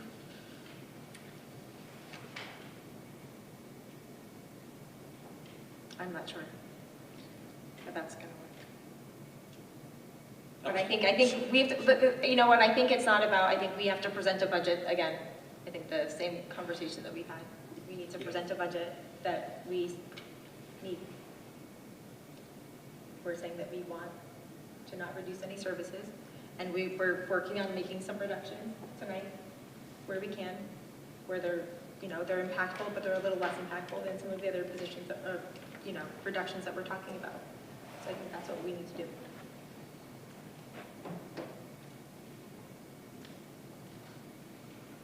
I'm sorry, just repeat that. We need to just put this budget through here? I think that we need to collectively as a school committee decide what our priorities are, what we're going to ask the towns. I think that, are we going to come up with a perfect number that both towns are going to agree to tonight? I don't know. Perhaps you have some insight for us. I don't know, maybe you guys know a little bit more. I'll give Todd the escape since he's appointed. I think the way I would phrase it at this point for Wilbraham, and I have not actually had this conversation obviously with my colleagues, but at this point there's a placeholder of 1.5 for schools. What you're talking about right now is under that, so I think it's easier for us to say that it's palatable to the degree that we would recommend that, or that FinCom would support that based on other budget constraints. I don't think we can answer that just because the committees haven't discussed, but I think speaking from what's been publicly shared, it's easier for us to say yes under certain circumstances. Okay, that works for me. I think that we've discussed that we don't want to, commit to many of the reductions that we've been presented. So I think what we're discussing now, can you just review quickly what the items? The uncuts? Mm-hmm. Okay, so the un or anti-cuts would be, which would be a middle school teacher that needs to be hired, keeping in mind the 8th graders are going to be removed from the high school, so there'll be more students in the middle school. So that was my rationale of thought behind that suggestion. Uncutting the middle school strings, we've heard a lot about that, and every one of them sings right to my heart. The uncutting of the nursing staff, my rationale for recommending that is that I feel like we're short nursing staff, and I have frequently heard trouble getting adequate nurses to be available for various school trips and outings, and so it seemed to me that if we got rid of a nurse, that was only going to compound a problem that if we have to hire from an outside agency, that only ends up costing more money in the long run. uncutting the mile tree teacher, uncutting Green Meadows, and uncutting all 3 proposed PE reductions. Now, this version of the budget included 100 from E&D, so if we make that, so if we make that 200 from E&D, what are the town assessments with all those uncuts? I thought it was 272, you said. Well, 272 will bring Handham's assessment down, that brings it down to the... 591, 783. Right, so the question now, Sean, is do we want to commit that E&D now, knowing that we've got nothing else we can commit to the budget later, or do we want No, we do have other money we can commit to the budget later. We have the school choice money of $850,000. We can't commit that to the budget. We can commit it to other teaching unforeseen positions. expenses, but I don't think we can commit that to the budget. We can. Doug, is that correct? Yeah, you can. Yep. I mean, we already have, you know, okay. 850 plus an additional 100 plus other if you want. If you can follow me on this for a second, so we have the 288,000 that was proposed, and then we added the 144 for the additional phys ed teachers, letting them stay. So that would be not letting them stay, getting us to keep them. And that comes to $432,000. We add another $172,000 from E&D, and that leaves that we're upside down $260,000. Okay? If we take that $260,000 out of the school choice money, we'll still have $590,000 in school choice money, which we can use for what we need to use it for. And then we can have the assessments as what they were when we initially came in here without cutting all these positions. I'm not in favor of taking money out of school choice right now. I'm in favor, I am in favor of committing the E&D that we discussed. Can you explain why? No, that supports that's where Sean's missing a line here. So if we commit the additional 272 of E&D with all the uncuts I propose, what are the assessments, Doug? And this is what I'm proposing we go with as a budget. 591, 783, and $1,239,870. So what I'm saying is that... There's a decent chance that both towns will be able to support that. But what I'm saying, if we take another $260,000 out of the $850,000 that we have in the school choice fund, bringing it down to $590,000, which is a very significant piece that we can use in case of emergency. That's what we wanted E&D to be at $500,000. But we have that, plus we have 200 and whatever it is in E&D. What do you want to apply that to, Sean? Apply it to these cuts. Apply it to the gym teachers, or apply it to the... No. That 591 assessment for him, that includes the gym teachers all being kept. Yes, I know, but I still think the assessment's pretty high. So I was trying to say that if we could use that $260,000, bringing that down to 590, we could bring the Hampden and Wilbraham assessments down even a little bit lower. I'm just saying because I think that this is going to be a struggle. We're not going to lose any of the positions, and that's money that's sitting in an account. I'm not in favor of doing that at this time. Can you explain why? Because I think we've already committed too much free cash type money to the operating assessment budget, and it's digging a deeper hole for the budget next year. Next year, when we have 250 grand in E&D, or whatever low amount it's probably going to be, all right, because keep in mind, we've already committed 750 plus, we're talking about plus another, so we're committing $1 million of E&D, free cash money, to the operating assessment budget, which means that before there's been any inflation, any COLAs, any steps, any increases in insurance, we are already have $1 million increase in the school budget next year.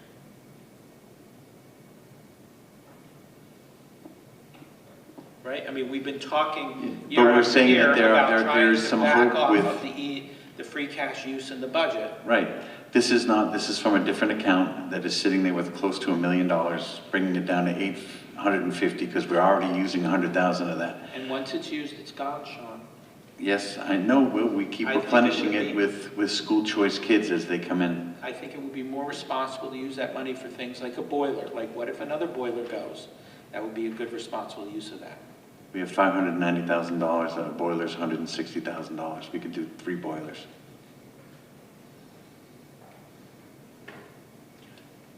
I think everybody's heard that. I don't agree with it, but I think that there's a lot of other people on the committee, so I'd like to hear from them.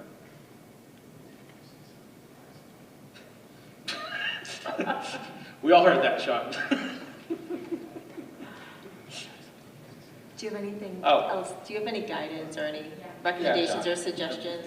If I may, I'll just talk about school choice in particular. So, like I said, we have 40 currently graduating school choice students. They generate, separate from any special education, reimbursements, but just the broad, that's $200,000 of reduction. If we add only 30 back, there's $50,000 that will be reduced out of that school choice account just by virtue of that change in revenue from one year to the next. So that's one consideration, and that's presuming we will fill all school choice seats. So, we've had good success with that, but that's a risk as far as school choice revenues are concerned. Is just if they do, will they come or will they not? And then if we don't have as many as we had, our overall income from school choice is just generally a little less. So that also reduces your balance in your revolving account. Thank you, Doug. So I was wrong. So I said there would be $590,000 left, plus the $150,000 if we get all 30 students. That would be $740,000 would be left in that account.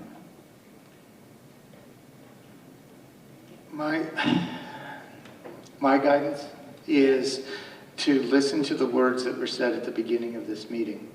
If you think this year was bad, next year is going to be horrible. And, we talk about changes taking place on the federal level. One of the things that was mentioned was changes in Medicare. Let's not forget, we are a Medicaid provider. Our budget is based on $350,000 worth of Medicaid reimbursements next year. If anything happens to make students less eligible for Medicaid or us less able to claim Medicaid dollars, there is a significant reduction. But that's not the biggest one that I'm concerned about. What I'm really concerned about is the ballot initiative to reduce the state income tax. The latest polling on that is that it is extremely popular. It's running right now at about 70% favorability from what I understand, which is essentially a 20% reduction in state income tax funds. So, if I'm just doing some mental math based on what was said at the beginning of the meeting, that means you're going from dedicating 57% of the state budget to healthcare to probably dedicating 77% of the state budget to healthcare. And within 3 years, we should just do our payroll deductions directly to hospitals and insurers, because it's all going to be going to healthcare. So I think if there's anything we can do to leave something in the tank for next year, I think it would be wise. I mean, I don't mean to be a downer about this, but every indication I've gotten from the state is that they're uncertain about their ability to maintain funding for schools even at this level into the next year based on some of the things they're looking at. If it's okay, Patrick Kearney, who's also on the budget subcommittee, is going to give me a call. He has something that he... Go ahead, Patrick, give me a call. Call me.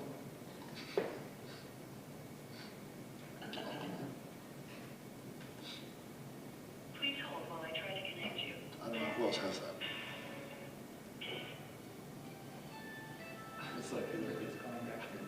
Oh, is he calling you? No, this is pretty good. Yep. Go ahead, Patrick.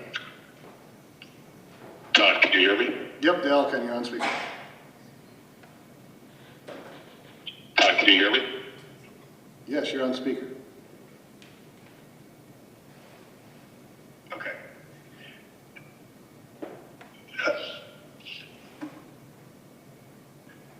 you hear me or no? Yes. So I think what John just said is really critical. And I'll go back to something Steve shared earlier. And Steve referenced looking at how other states do things. So if we don't fundamentally change what we're doing, we are absolutely going to be back here next year. And so as we look at doing things differently and look at the way other states operate, I looked at an article I read this week, it was last week, Hamilton County, Indiana. So people talk about being a desirable community. Do a little research. You'll find that typically 2 of the top 5 money cities, whatever it may be, when you see the polls that people want to move to, or top communities, top small cities in the U.S., or 2 of them are there. One of them is in a town called, or a city called Carmel. The other is one called Fishers. In Fishers, they just announced, I think it was a $3.5 million investment into youth athletic facilities, and the combination of their athletic director and their Parks and Recreation director into one position. I did a little more research and looked to see, okay, what does their library coverage look like? They have 4 library systems for the entire county. We continue in Massachusetts to try to operate as towns. We cannot afford to continue to operate as towns. We have a unique situation here where we are a regional school district. But what we're not doing is looking to understand, where are there overlaps? Where do we have opportunities to combine positions that allows us to direct more money towards education, so you're not looking at the same cuts again and again and again? I really would encourage, come up with whatever budget you have tonight, but John's words should ring true, which is, this is easy compared to what next year is going to look like. And the following year is probably going to be even worse than next year. So until we do something fundamentally different, the conversation is just going to be the same conversation. And you're going to sit there and wonder, was it 26, 27, 28? Don't remember, because they all run into each other. So whatever you come up with tonight, I really would encourage a broader conversation between the 2 communities and the regional school district to figure out where overlaps exist and to combine them to expand the amount of money that we can spend on education. Thanks.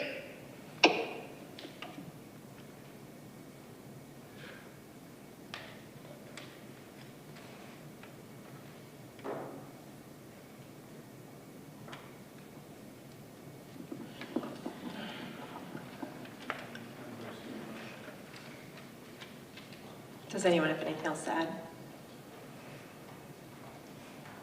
Okay.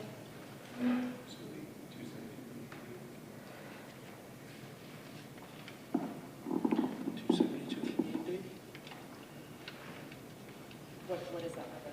Is that the 591,783? Yes.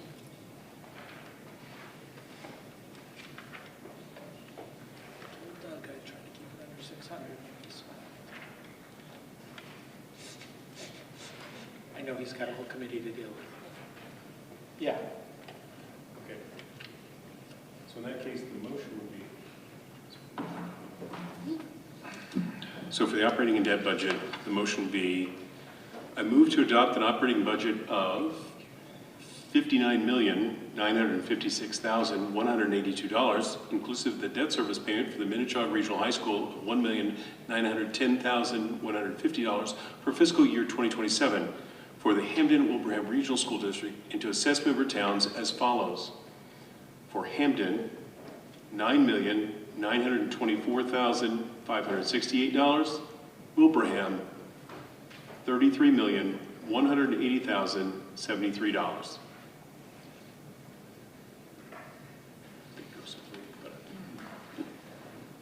So moved. Second. Questions? The vote requires a 2/3 majority, just so you know. What we're voting on, like this, briefly, what are the cuts? other numbers. Okay, so Rich, just in case you weren't in, so that includes all of the cuts with a few exceptions that were taken out.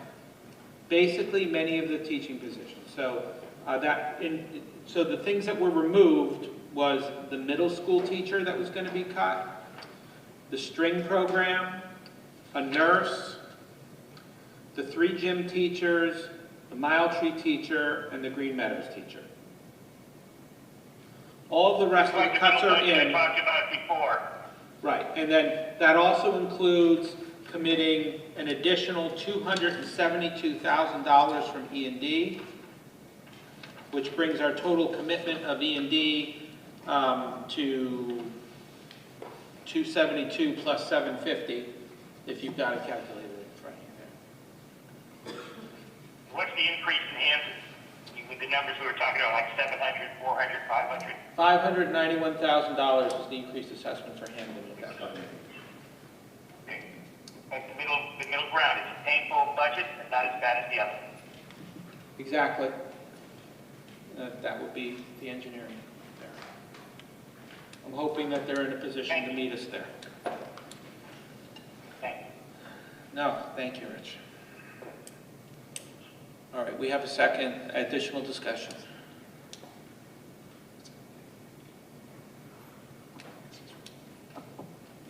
Anyone? Any questions? No. Okay, so we'll do roll call. Cheryl? Aye. Tim? No. Sean? No. Lisa? Yes. Rich? Yes, Mike? reluctantly. Mike? Yes. And myself, no. 4 to 3. Fails. Huh? Fails. We need 2/3 majority. We need 2/3 majority. What about with are we waiting the vote? Waiting it would only make it fail more. Okay. It failed. Proposal for modification to the budget. Oh. You said it failed. Correct. Oh, I'm sorry. The budget failed. It did not have a 2/3 majority, so proposals for modification.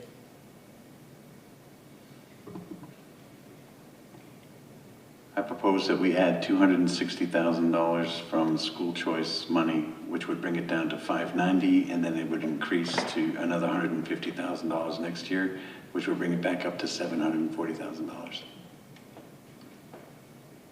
I feel comfortable with that. My proposal for amending the budget, since it won't pass at that, would be to eliminate one of the gym teachers. Is there a second for that? A second to what? Which one? Did you just make a proposal? Yeah, you just I make did. a- Yeah. Okay. I make a motion to subtract $260,000 from the $850,000 we'll have for school choice, bringing it down to $590 with $150,000 next year with the 30 students. If we get all 30 of them, would bring it to $740,000.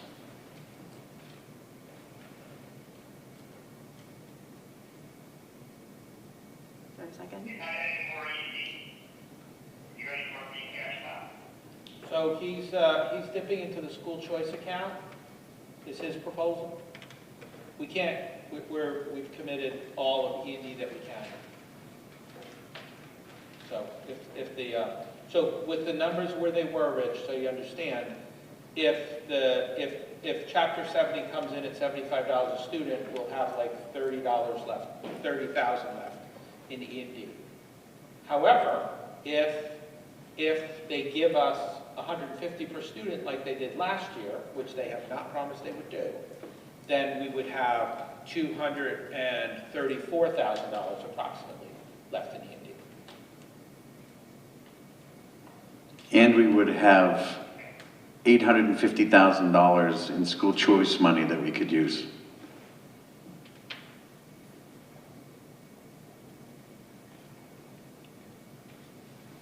Rich, are you all set? Okay.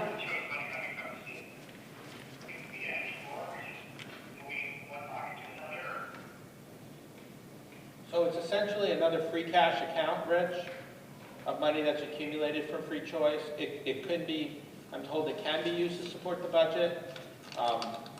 My objection to it is that I really feel that we should be using free cash money if we're using it for capital expenses, because they're one-time expenses. You know, we're already committing over $1 million of E&D to the operating assessment, which, my concern is for next year. You know, where we are right now without dipping into school choice, we're $1 million behind for next year already, right? Because any dollar we commit for E&D, we don't know if we'll have for next year.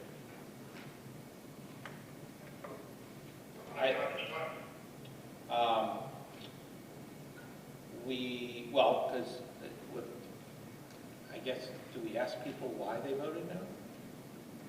To know how we might modify it? My other proposal was, if the budget failed because it was thought to be too high, would be to eliminate one of the 3 proposed PE teacher positions. That is a potential.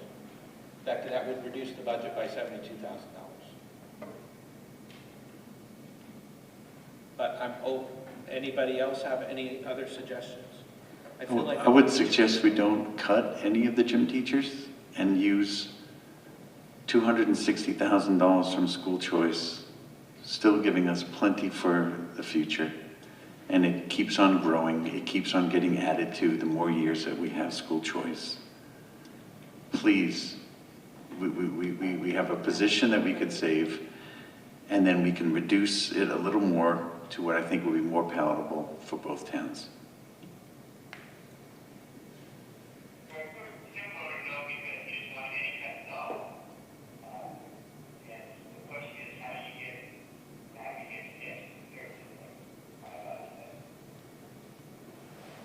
Correct. Well, I mean, Sean has made a proposal. We're waiting to see if there's a second to that proposal. Second. Thank you. Questions or discussion? Okay, roll call. Cheryl? Tim? No. Sean? Yes. Lisa?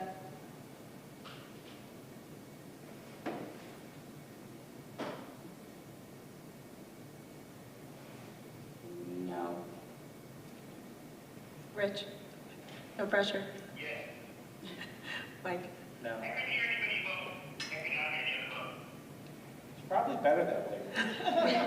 I mean, just vote your conscience, whatever you want to vote. I mean, you know. And myself.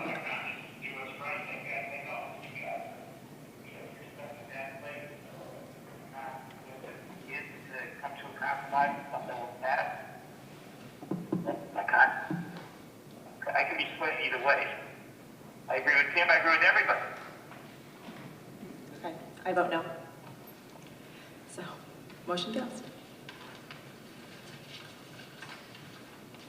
That was what, 43? It was insufficient support, failed. 43. Was it 43? 5 to 2. I think it might have been 5 to 2. We need 6 to 1 to that. No, the amendment could pass with a majority vote, and then the budget in itself, when we vote on it, has to be a 2/3 majority. 5 to 2. Or somebody that voted no could make a motion that we vote on the originally proposed budget again, but not someone who voted yes, correct? Yes, I believe that's true. Right? We hear from the no's, what are we supposed to get the yes? Tim and I were the only no's. Oh, and Michelle. No, I think we're talking about my motion that failed. Right. Right. So you know? Correct. Yeah. Oh, you said correct. Yeah, so it was 3 people voted no, myself, of which I've already expressed what it would take for me to say yes to. Tim, what would it take you to say yes to a vote?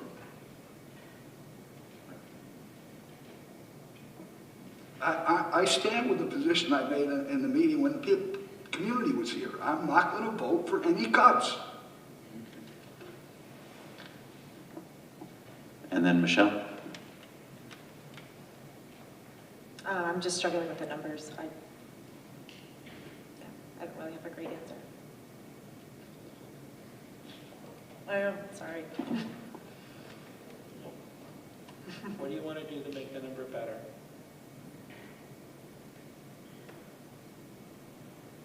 I got a different idea, okay? What if we take $259,500 out of school choice? Come on, people.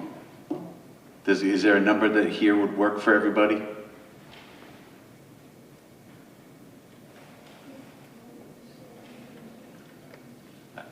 Wait, hang on. No, so I wanted to take 260 out, right, of school choice to make the assessment lower for the towns. Is there a number that would work for you other than 260,000?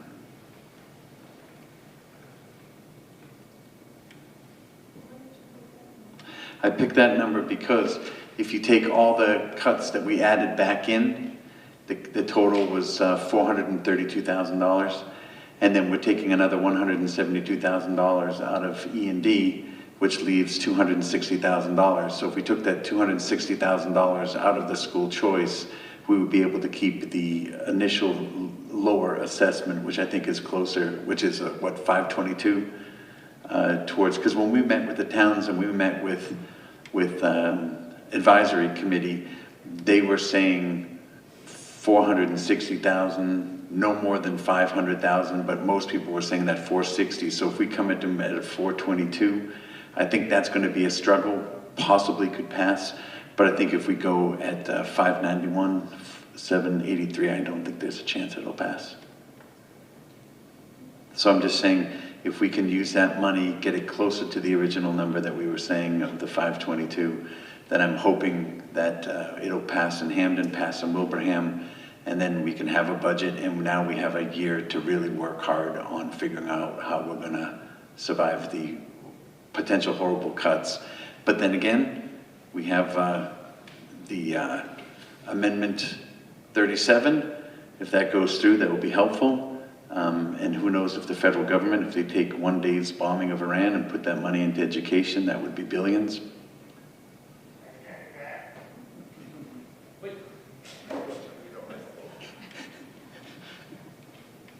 So Sean, I like your creative idea of dipping into school choice. My hesitation, the reason I was against it, as I said before, is I'm worried about the amount of free cash that's in the budget, because it's a potential budget shortfall for next year. We have $1 million free cash. Hold on. Over. What I'll say is that if we go forward with the budget that I motioned, and Hamden can't support it, then I'll support your motion to use to use school choice. Okay, let's follow your logic. So they are going to vote yes or no on the budget. They're not going to vote, well, we can only approve 530,000. They're going to say yes or no to whatever we propose. We would make whatever changes that we have to make, but it doesn't matter. The only reason, because they said no to the Kubota, we were able to remove the Kubota. We don't have a number from Hamden about what they think can pass. So they would just vote your thing down, and it's not like, oh, we can lower it to this, and we don't know if that 522 would pass. But if you remember last year, I originally wanted us to put like $125,000 from E&D in to make it better for the towns, and we voted no.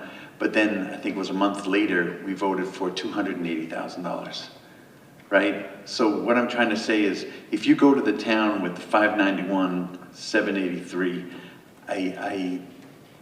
and people who are thinking, hey, 460 is all we wanted to give, they're going to say just no, and now it's an issue. But if we really say, hey, listen, we are pulling money from everywhere to make this as low as possible, and we come up with the 522,000 and change, right? that we are working our best from the get-go, not like, well, we're going to give you something we know you're going to reject and then we'll cut. That just doesn't make sense. Why not just go with our best offer? So I'm not saying wait till it fails at Hamden Town Meeting. What I'm saying is if Hamden Advisory comes back to us after they've done their budget and says that they can't support it, then I'm in favor of using your suggestion for school choice to adjust it to what they can afford. Right now, all Hamden has told us is, just give us your best possible budget and we'll look at it. That's what they said today, but at the meetings that we had last week, we got the numbers between 450 and 500 maximum.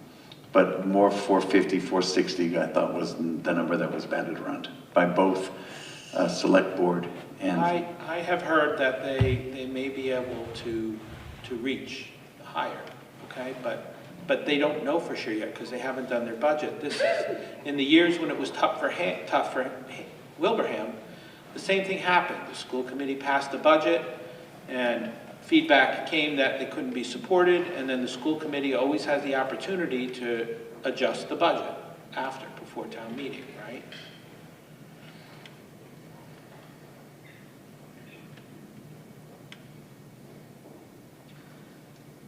But the reason I proposed that we might want to consider eliminating one of the PE teachers is because I think that we're already funding the budget with too much free cash money. And I guess I'm a solo violin singing that song. But I feel like part of our budget choking every year is that every year we start out in the hole. Because, you know, we start out without the E&D that we had. And with a lot of these aggressive cuts that are in here, I am fearful we are not going to enjoy the same kind of E&D that we're used to getting certified. No, we already know it's going to be less.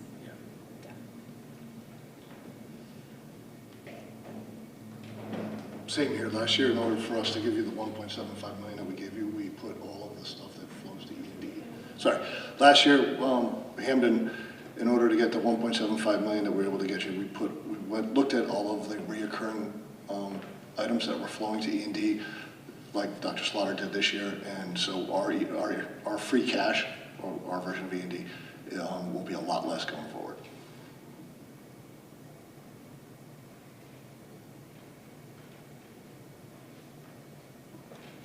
The only thing I want to say about the PE teacher position, from an educational standpoint, this isn't just about PE. We have grown in reputation from DESE because of the number of students who are taking AP courses and passing AP courses. And it sounds to me like the elimination of a PE teacher is going to impact our ability to offer these kids those kind of programs, which is really a leg up when you want to get into a top-tier college. So that's my thoughts on there. But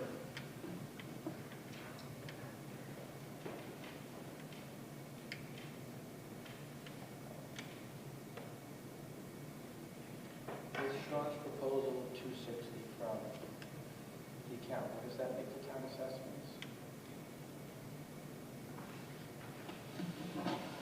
I believe it makes the town assessments what's on the sheet.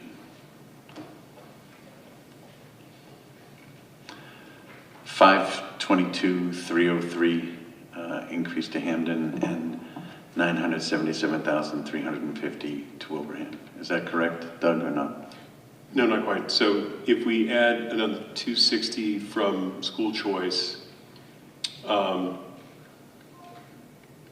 that will make the increase to Hamden 537,371, and the increase to Wilbraham 1,034,282.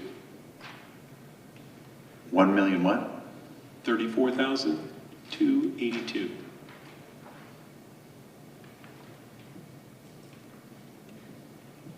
Did I mess up on math, or did I? Oh, I didn't miss the benefits. I didn't add in the benefits that we're going to lose. I think that's the difference in my math.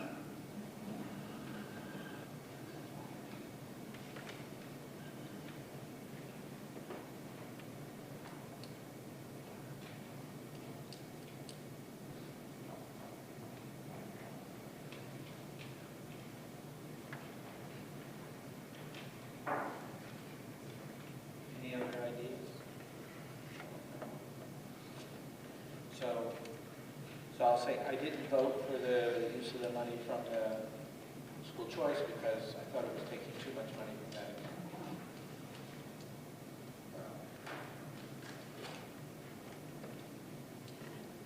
So I guess someone could propose taking less money from that account.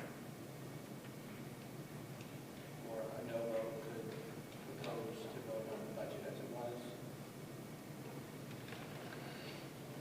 So the one thing is, we do have to vote on the budget today. It's too late for us to post for a meeting on Thursday, which was already canceled. And so yeah, so this is, as painful as this is. We do have to come sort of consensus. It's okay, you're back. So we do have to come to some sort of consensus with a 2/3 vote for a budget that we can present at both town meetings. All right, I'll make a motion that we take $204,000 from school choice to support this budget and lower the assessments. Why not 260? Why 204? What's the logic there, please? Because that's the money we're going to get back if Chapter 70 passes at 150. It failed at 260, Sean. I'm proposing a lower number. I'm not proposing the teacher cut. I don't know if anyone's willing to second that. I'm going to second it. Trying to meet you halfway. And I will say, as somebody on the full committee, and we all pick different committees that we're kind of good at, right? So I am not on finance committee, I'm on curriculum, and I do LPVEC. I rely on the finance subcommittee to have these discussions and have ideas and make recommendations. And right now I'm seeing 3 different things happening. So it's very frustrating when we break up into subcommittees, and then when we come back together and those subcommittees are supposed to be presenting their ideas that they've already planned together, and the subcommittee of 3, each person has something different to say, it's not helpful for the rest of the committee. I hear what you're saying, Lisa. I agree. The discussion of using school choice never came up in our subcommittee meetings, but I think it's fair to say part of what's going on is that no one is happy with the situation, right? There's nothing here that anyone on this committee is happy with, because we're all on this committee. No, no one's happy at all. Right. I'm a teacher. And I'm sorry. I'm a teacher in another district voting for stuff I don't want to vote for. So I know people have things, they have standards, and so they're not going to do their votes because they feel a certain way about certain things. But this is also a reality. Yep. So make a choice, because we were relying on the 3 of you to help us figure this out. I'm already going against what I want to do as an educator.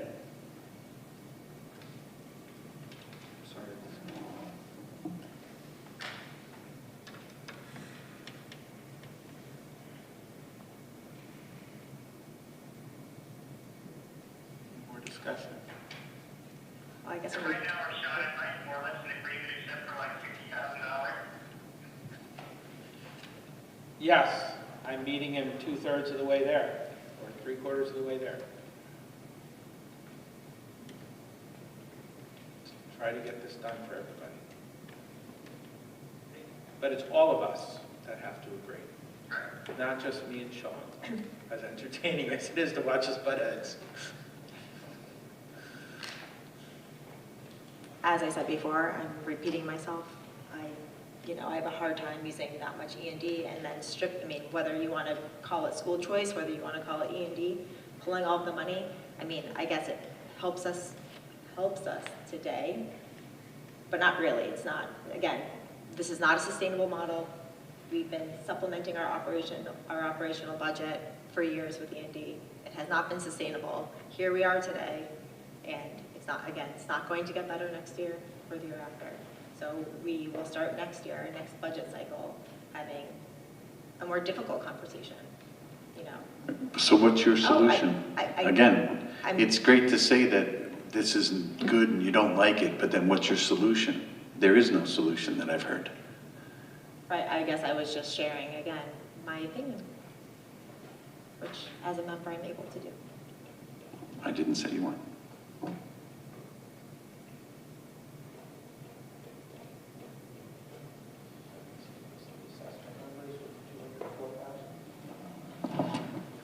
Yeah, so the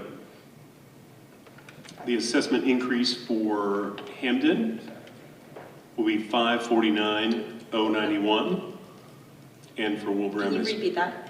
549,091, and for Wilbraham 1,078,562.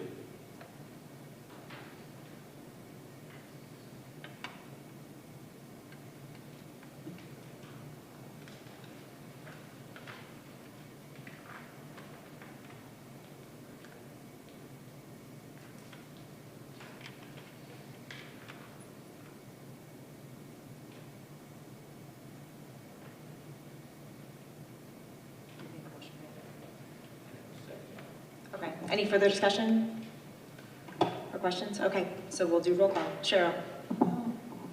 Tim? Sean? No. Lisa? No. Rich? Rich, the vote's to you.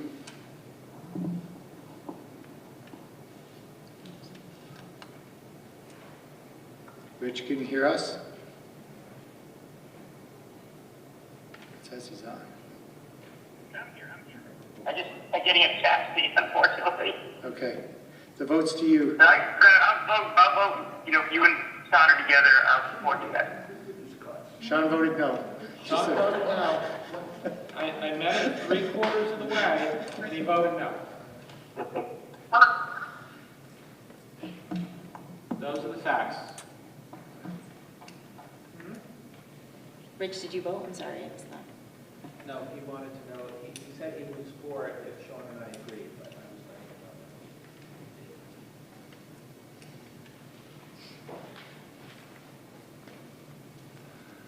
Well, the motion Rich, does that fails. mean it's a no vote? The motion fails, Okay. so. You're you saving the emotional trauma of Yes. voting Michelle. Okay, so sorry to take away people's voices, the motion fails. Okay. Okay, so let's listen to, is there another proposal? Yeah, I'll go back to my original proposal, that we propose a budget without cuts. Doug, what is that number? It's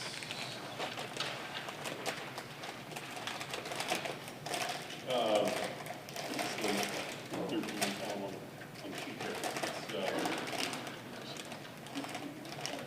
Or so.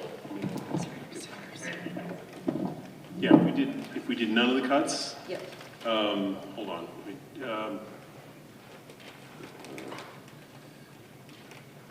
It's I mean, this is not exact because it's a little bit to untangle, but nonetheless, the increase to I don't have it.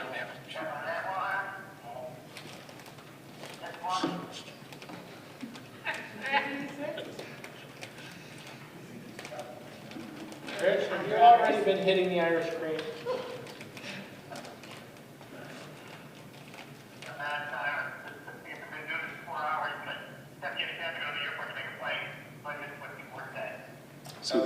So the increase to Hamden would be 964, 991.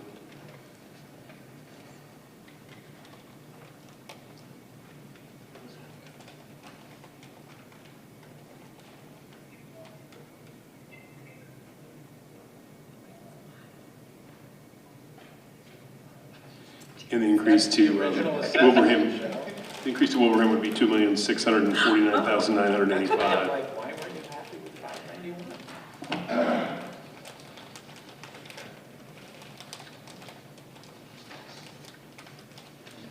And I say that's probably just a little off because we did have some adjustments to the actual budget of 40,000 or so, which I'd have to go back and kind of rework to make sure that I have it exactly right, but that's the neighborhood of where we are.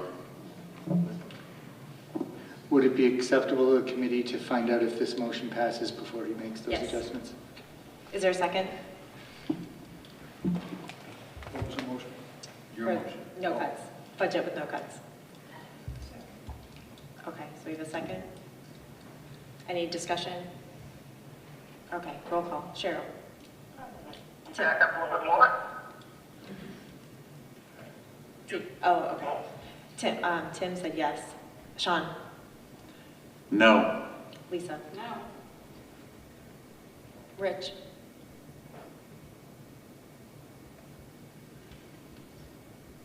Rich, the vote's to you if you can hear us.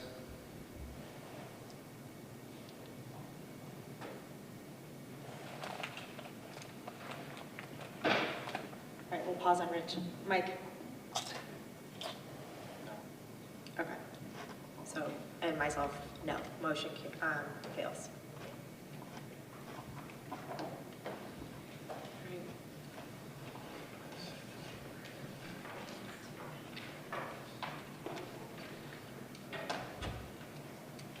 I apologize.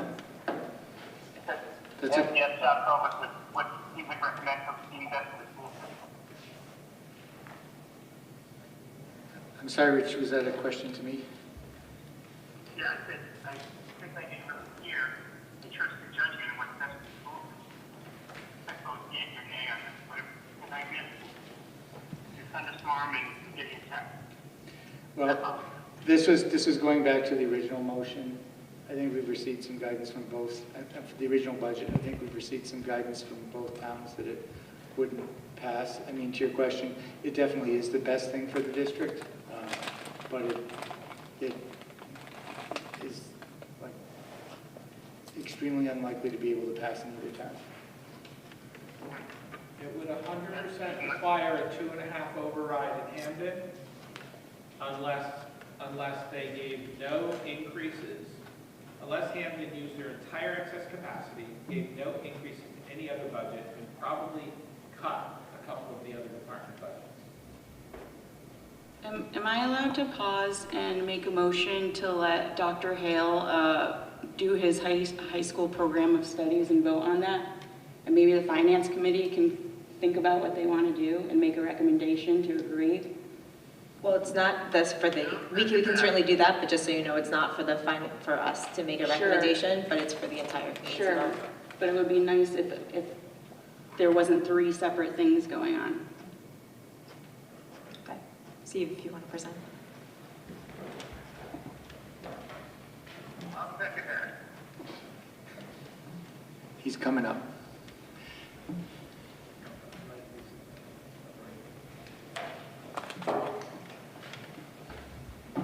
So to use Lisa's guidance, the subcommittee for curriculum has already endorsed these changes. So the only addition to your packet was were 2 mitigation strategies if the reduction in physical education health teachers carried. So that was that we would allow nutrition, which is a current elective in our school, to count as their physical education health experience.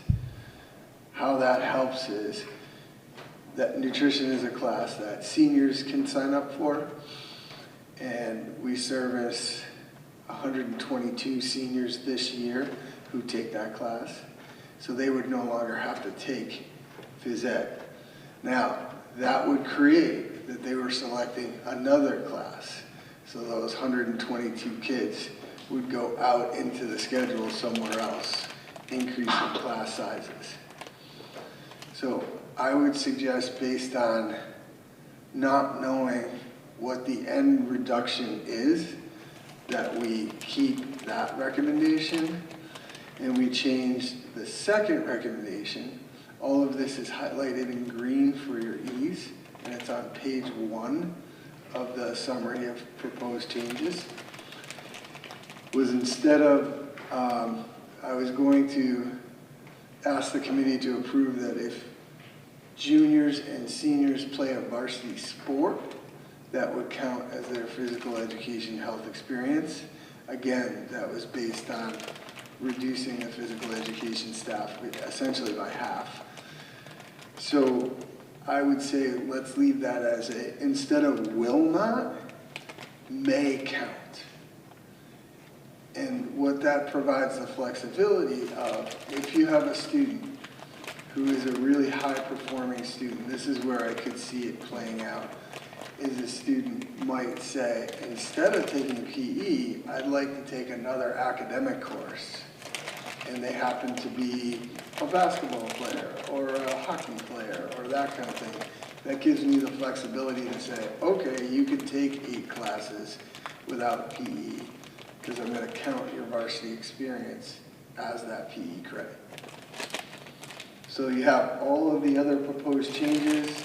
The highlights in yellow are changes to the graduation requirement, not requirement, competencies that you've already approved through policy sub, and then the new courses.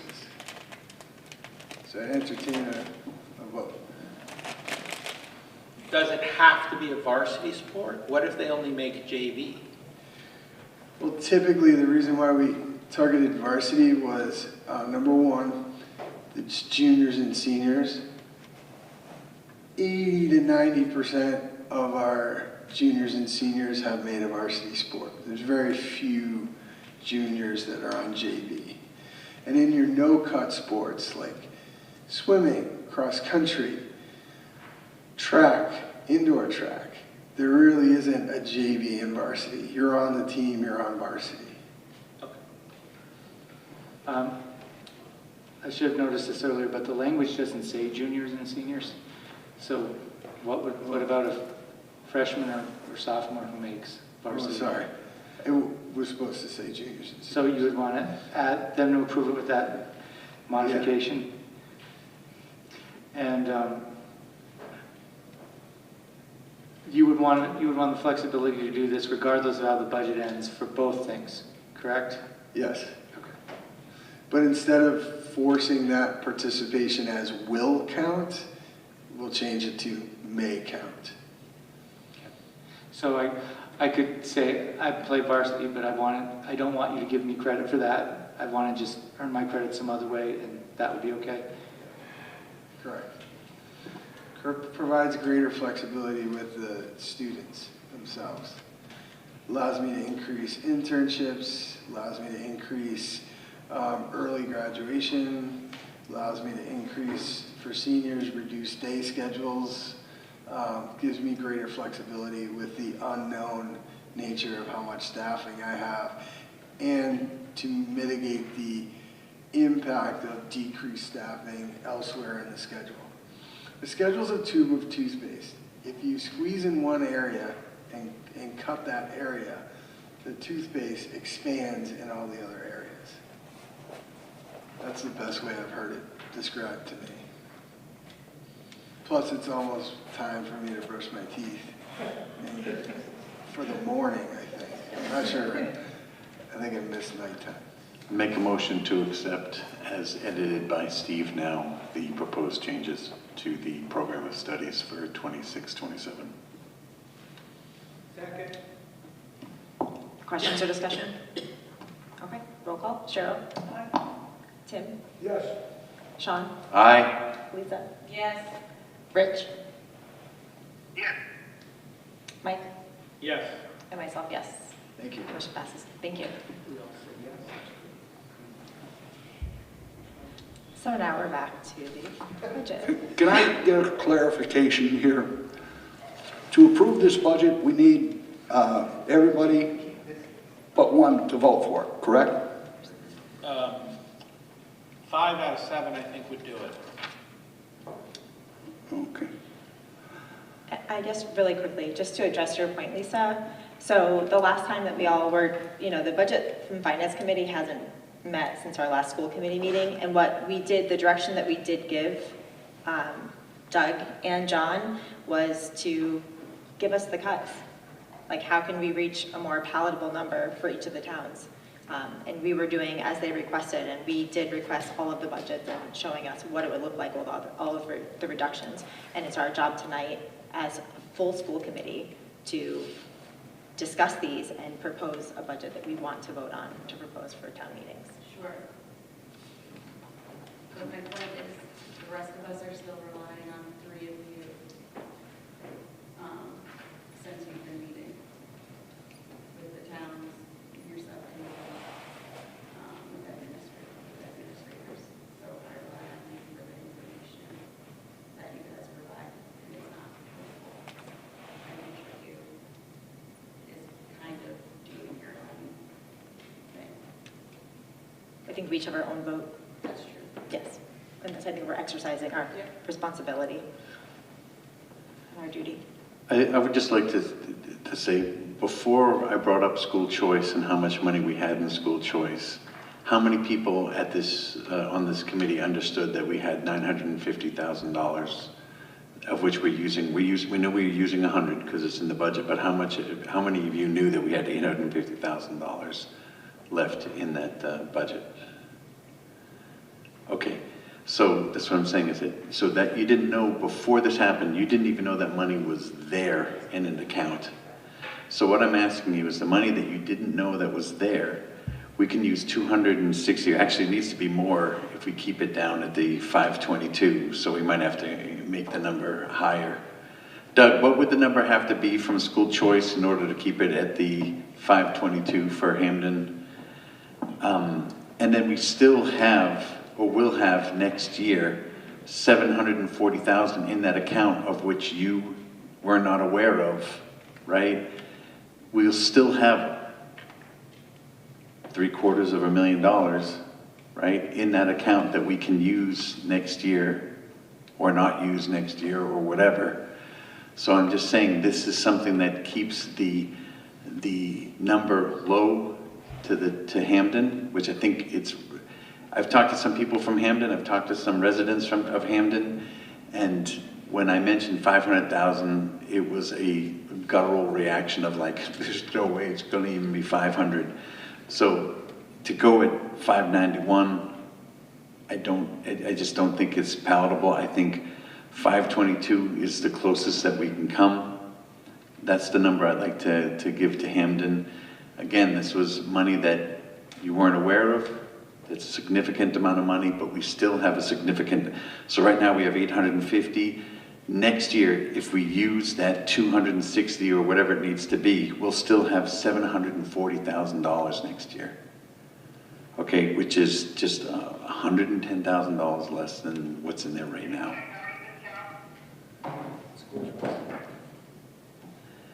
So I'm asking, please, because I really think we're going to have a hard time and we're still going to have to make more cuts. But if we come with a really decent number and Hamden knows how hard we worked and fought for this number, I think that will be for the citizenry there. I'm hoping that'll be enough.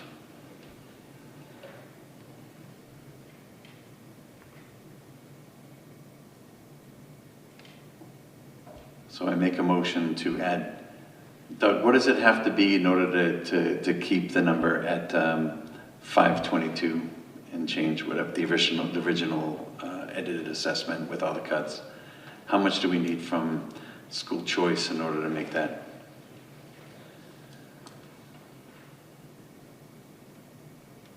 What about making Hamden's assessment 540? Doug, What do you get the 522 from? So just for frame of reference here, if we go 260 in additional school choice, in addition to what we've already committed, that gets the increase to Hamden down to 537,371.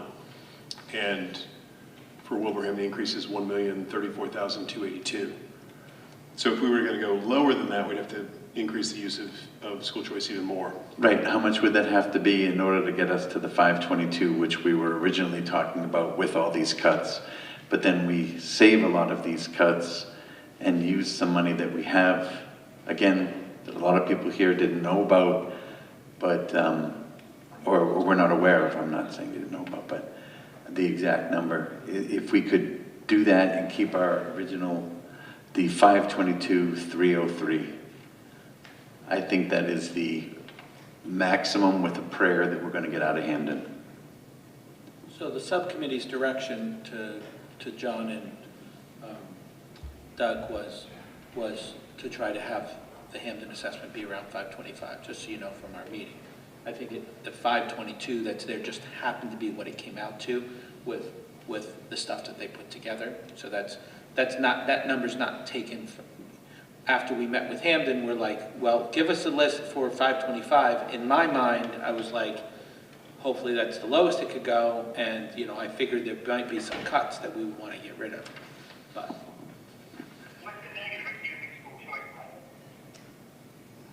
my real objection is not that we're using school choice, but that we're already committing too much of free cash-like funds to the budget. Okay, so if we take if we take 260 from, let's just take 300 from school choice, make the numbers easy. Okay, well then we'll be now committing about $1.3 million of free cash money to our assessment budget. That's money that won't be there next year. So that means before we even start the budget process next year, our budget will already have been increased by $1.3 million from the perspective of the towns, because they will have not have raised the assessments for that gap, so to speak. Okay. If I may, just to answer Mr. Kennedy's question, to get Hampden's increase, again, this is ignoring the capital aspect of things. If we go up $330,000 in school choice, that makes the Hampden increase 522,722, and the increase to Wilbraham 978,931. Can you repeat the Hampden? Hampden was 522,722. Wilbraham is 978,931. And the increase to school choice would be 300 what? $30,000. So that makes the total amount of school choice we're using $1,280,000, which means we're spending all we have in the account plus $380,000 of the revenue from the year in which we receive it, which means what we'll probably end up with. Hang on a second.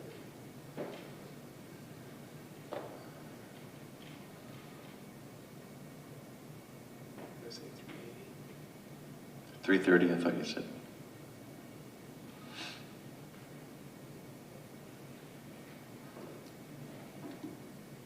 So that would make our balance at the end of next year for school choice about $420,000. $420,000 plus the $150,000, correct? No, that's including the $150,000 because we're spending revenue we're receiving in the same year that we're getting it, which is you know, generally not what we try to do. We try to, I mean, you know, there are times when you deficit spend to some extent. I mean, given the conversations we had with even before your suggestions, I mean, the 850 plus the 150 was likely going to be a deficit spend. So we would spend down balance plus, and so our end of year would be less than the current year. So this just sort of exacerbates that. So we spend down, you know, it's almost like spending down twice as fast because you're spending current year revenues as part of the, which you're eligible to do. Some districts do that. They don't park any money in. They just use it all as it comes in. But the goal is to manage, you know, and use the balance to kind of offset peaks and valleys in your school choice enrollments and your capacity to take on school choice students and so it's, you know, it's always meant to be augmentative. All right, so make a motion to reduce the proposed cuts by $432,000 and increase school choice to $330,000 with everything else said and done, with the 272 of E&D and the 260 from school choice. Excuse me, 330 from school choice. That will bring the assessments to Hampden to 522,722 and the assessment to Wilbraham to 978,931. The actual reduction in cuts is 504. Excuse me? The actual reduction in cuts by restoring things is 504. Oh, I'm sorry, 504.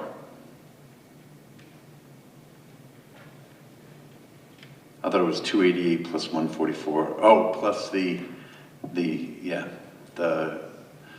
reduction from benefits that we'd have to add back in, 504. I really feel very strongly this is fiscally irresponsible. If you feel very strongly we can't go to Hamden with a number higher than 522, we're going to have to pick some cuts to put back in. Why do we have to pick cuts when we have the cash so that we don't have to? You're just not listening to me, Sean. I am listening to you and you're not answering my question. You're not hearing me. We're putting too much free cash money to the budget. We're spending money we don't even have yet now on your proposal. We don't even have the revenue yet, and you're spending it, committing it in the budget. It's money that's sitting in the account, $850,000. It would be irresponsible of us not to use the money that other school districts spend in the same year that they get it or the next year that they get it. We've accrued a large chunk of change for a rainy day. It's raining, and we'll still have some left over to be able to utilize if we need to next year. It's sprinkling, and if you listen to Doug, he told you you're spending revenue that's supposed to be coming in for this year, which means we don't have it all yet. We're going to get it. We're going to get it. But do either of you guys think it's a great idea to be spending money from the school choice revenue that's coming in this year? You guys have more experience with this than me, so I'll listen to you guys. I don't think it's a great idea. You know, it is something that, as Doug just said, we sort of, I don't know what the right word is, we reluctantly did, even to get to that list of reductions, but it's generally considered, from my training, to be bad practice to be spending school choice in the same year you're getting it. We thought, you know, given the circumstance, as you said, it's raining, where we had proposed leaning into that a little bit. We felt like, you know, maybe leaning into what is essentially, you know, 15% of it is one thing. We're talking about leaning into 50% of it. And that, to me, that's a lot. And again, you know, I guess in the context, I'll go back to what we heard from the reps and the senator at the beginning of the meeting. If they said, look, right around the corner, we have this new source of funding coming in, we have a plan for the schools, but they said there's no plan. They said, you know, they're doing what they can, but their budget is becoming, what they literally said was they have less and less discretion over the use of the budget every year because of escalating healthcare costs. And, you know, there's a possibility that they'll have less revenue next year because of the voter initiative on state income tax. So, you know, that, to me, those are the reasons why it feels extremely risky to me. It feels like, you know, we'll be sitting at this table next year and be going through this same list and more if we don't have that money and we don't have free cash from E&D available, is my opinion. But I don't know, I don't have a crystal ball, it's just my opinion. I don't really have anything to add to that. I mean, you know, it's ultimately your judgment as a committee to decide, you know, what you want to do. I concur with John as far as the approach. You know, we feel like we've leaned into some use of that resource. You know, how much you want to, as a committee, lean into it. I think, you know, I have the same concerns he does about the potential risk in a coming year, but you know, at some point you have to finish, you know, and put something before, you know, the town meeting of each community. I have a question for you. Is there a proposal or that you have heard that we voted down that is preferable to you, or something completely you have not heard yet?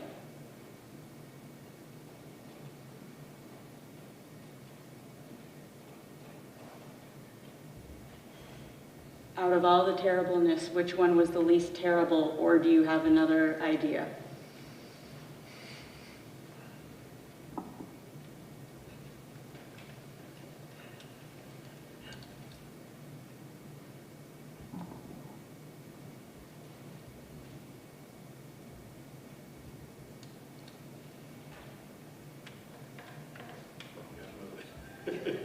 Lean into the microphone while you say it.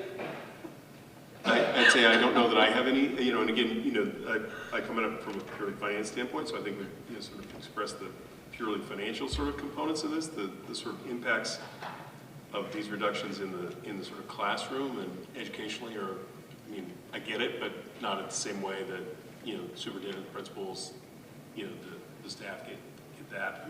I know the material impact of one less person in our facilities department, some fractional, reduction in our office staff in the central office could be really, really challenging. But those are, those weren't suggested as things to restore. I think the, the restorations you guys are suggesting are ones that are, entirely valid for you guys to debate and think through.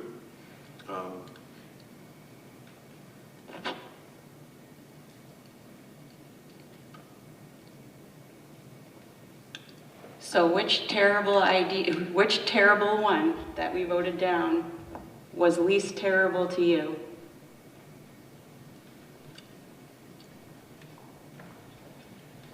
Yes. Well, okay, I think for them to give you that, right, the least terrible one was the first budget I proposed, right? But that puts Hamden's assessment at 591, which they may not meet, right? And then we'll be talking again about modifying it, right? So, that's the least terrible. It doesn't use any additional school choice. It commits extra funds from E&D as much as we can. But that puts Hamden's assessment at 591. I was under the impression anything under 600 was a huge victory, and that there was a chance that Hamden might be able to fund it. But I know they have not guaranteed that they'll fund any number. They haven't even guaranteed they can fund a $400,000 increase. They have a lot of things on their plate this year, and that's very fair to say. Right. So if Hamden, let's say we go with them with the 591, okay, and it gets voted down, they say no. Let's say Wilbraham also votes it down. They both vote it down. So basically from there, we go into a 1/12 budget because there's nothing that no, listen. That is not correct. Yes, it is correct, because are we going to have another town meeting for them to vote on it again? The school committee has the opportunity to reassess the budget. And it has to get voted on again at town meeting. Yes, they'll have another town meeting, 45 days after that one. Yes. That's what happens in that circumstance. And during that time, we theoretically decrease the budget, and they may or may not, yeah, Tom? So Hamden and Wilbraham run it a little bit different. Hamden will put the department suggestions on the warrant, where Wilbraham puts the recommendations from Finance Committee on the warrant. So I don't know, to be honest with you, I don't know which one of you is correct. So if they put your department submissions on the warrant in Hamden and it's voted down, they can make a floor motion to change it to their recommended number. That gets you to your point. If they don't make a floor recommendation and they vote it down, that gets to Sean's point. You're both right. So. yes, they would have to make a recommendation on the floor to pass something. But I'm saying if they just reject it and don't pick it up, correct. We go to 1/12. He's correct. Right. If they make a motion. If then someone makes a motion and they say 450, right? But maybe if we went at 422, they'd pass it. I'm just saying, I don't know.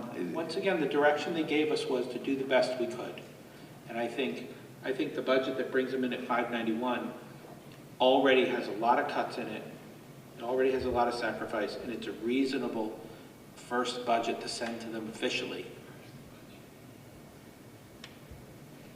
And they'll give us feedback before it's time for town meeting. We can amend it before the town meetings, as we've done every year I've been on the committee, actually. But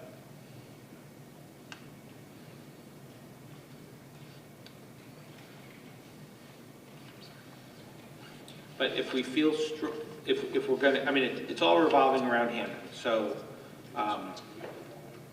So I would say the two Hamden representatives, Michelle and Rich, you know, if you don't think going to them with an initial budget of 591 is okay, I'd like to hear from the two of you what number you think would be.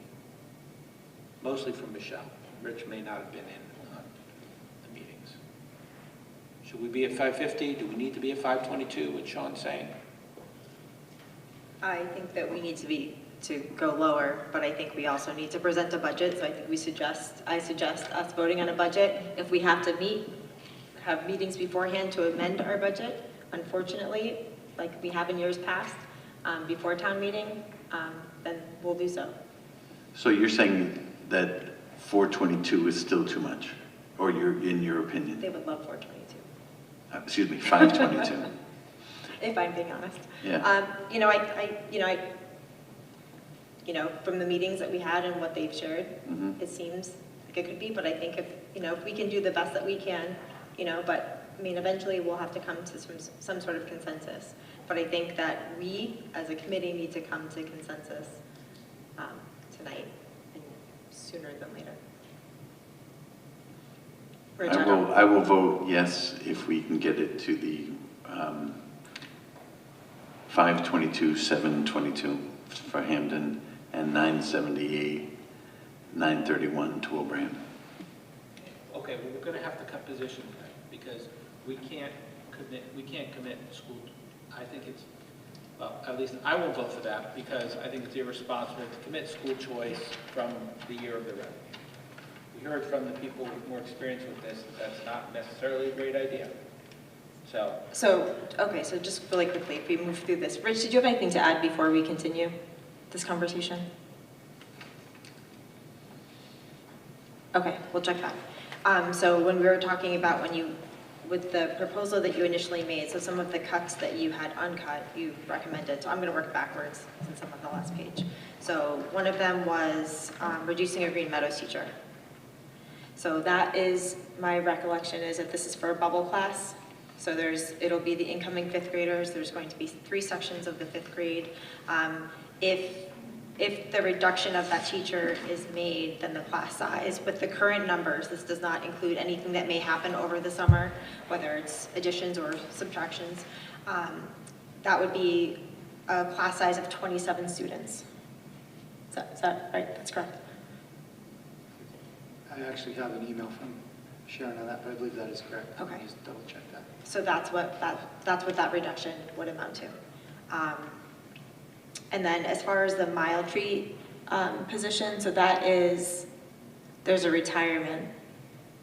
So they're reducing a section of that. And so what does that class size look like? I'm just Sorry, I'm just trying to put some context just so people are understanding what these reductions look like and the impacts of making these decisions as we're working through talking about possibly having further reductions. And I know it comes down to more than just that, but just.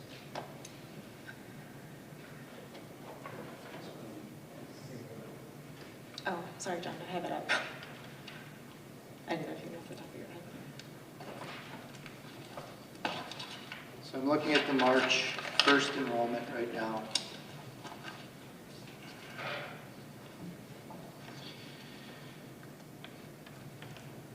Talking about the Green Meadows positions.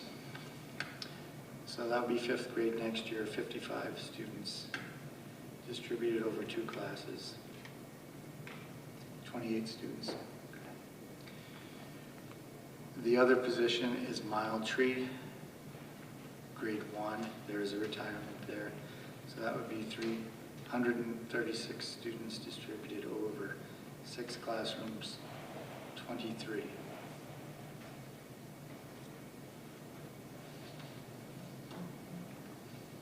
Okay. And we've already heard about the reduction of the 3 high school PE positions and the impacts. We heard about that earlier and how the cascading effect of that. What was some of the other ones? The nursing position, I think that was the next one. So what, is that just a reduction from going from like 1 FTE down to like 0.75? Is that what that is? Or is that a reduction in one FTE? That's going to be a combination of positions. We have we would probably reduce one position that is currently not full to even less, probably from a 0.75 to a 0.5. And then we have some other individual nursing services that we would be pulling back on for the equivalent of the other 0.25. Okay.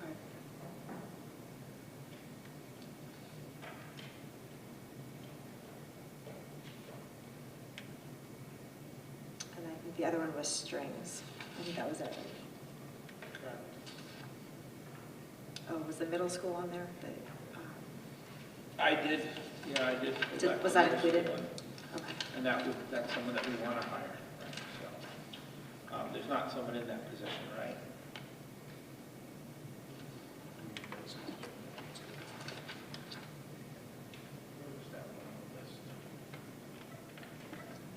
Which one? 7, oh, it's right there.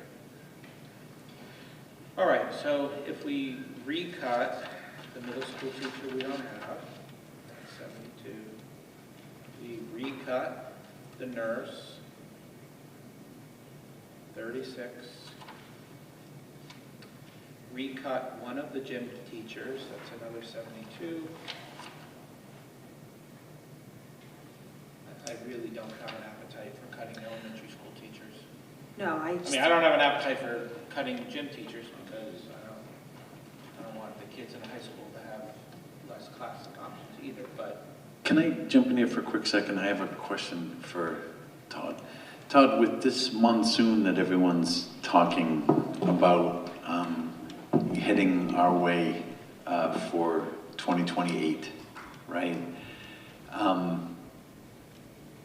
What would you say the likelihood of having to go to a 2.5 override with all the other parties and stuff in town and with the school committee and such like that? Do you think that that would be a likely scenario of having to go to a 2.5 override in 28? I would start talking about it now, yes. Okay. If we have pensions up 10%, life insurance up 10%, wages up the 8.5% that is on average for Wilbraham over the last 6 years, sorry, 7.5. If all the cuts we're doing here and you come to us with the $3.1 million without the cuts, yes. Okay. So if we could use school choice this year, right, would that help things or hurt things, do you think, with the budget for 28?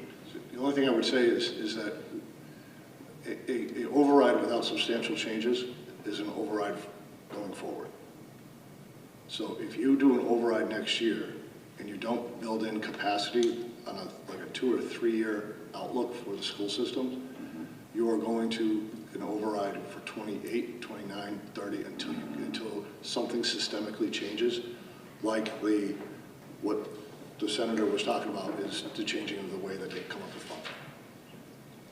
Amendment 37. Yeah. If Amendment 37 happens, that would yeah? I was going to say, Amendment 37 is Just great, and this I year. asked for support for it, but we're talking about $117,000 out of a $2.2 million deficit. It's help, but you'll hardly notice the help.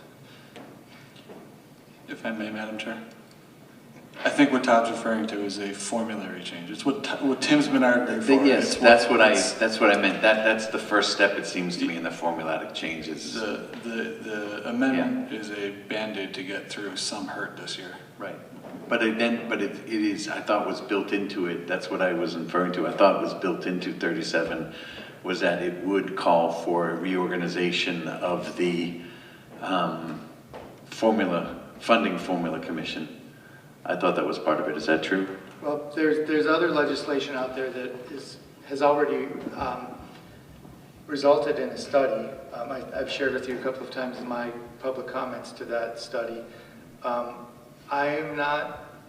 There may be something in place for next fiscal year, but I would not be super hopeful for that. I'll also say this will be my 3rd time through it, and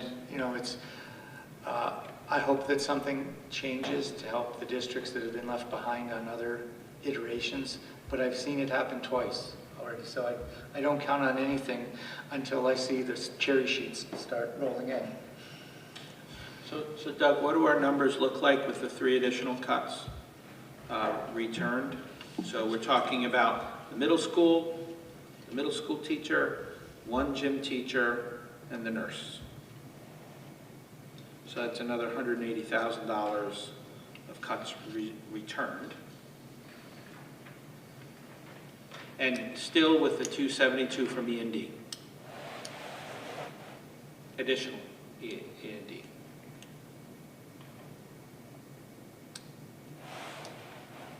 Please double check that. Make sure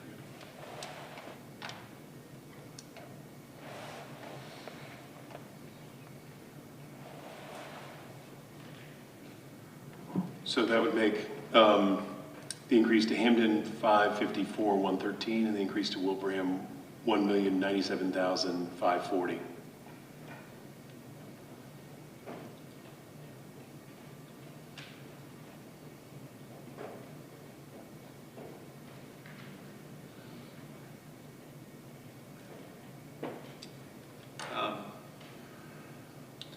And that's without using any additional school choice. Correct. So to rephrase Sean's question, Todd,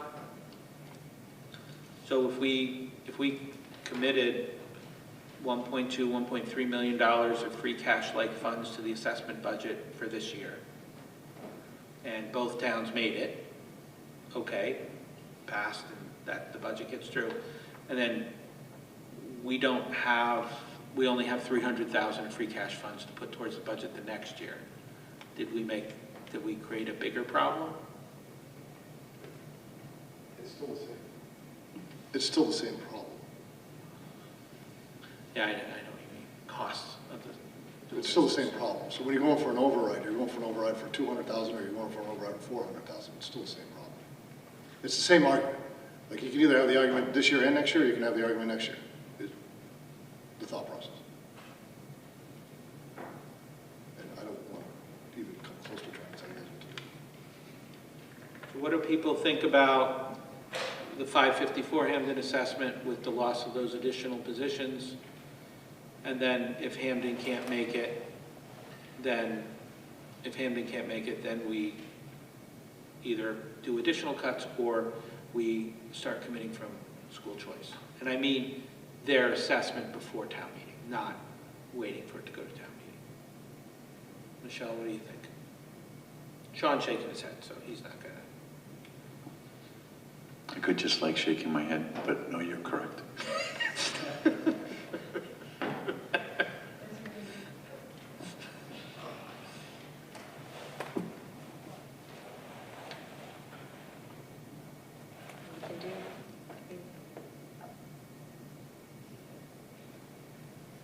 Do we have consensus from the group on what everyone else is interested in doing?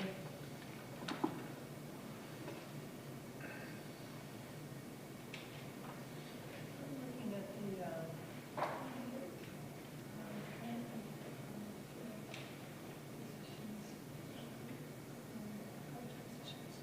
Yes, all of these are eliminated. Yeah, except for, there's just a few that we're keeping out, yeah.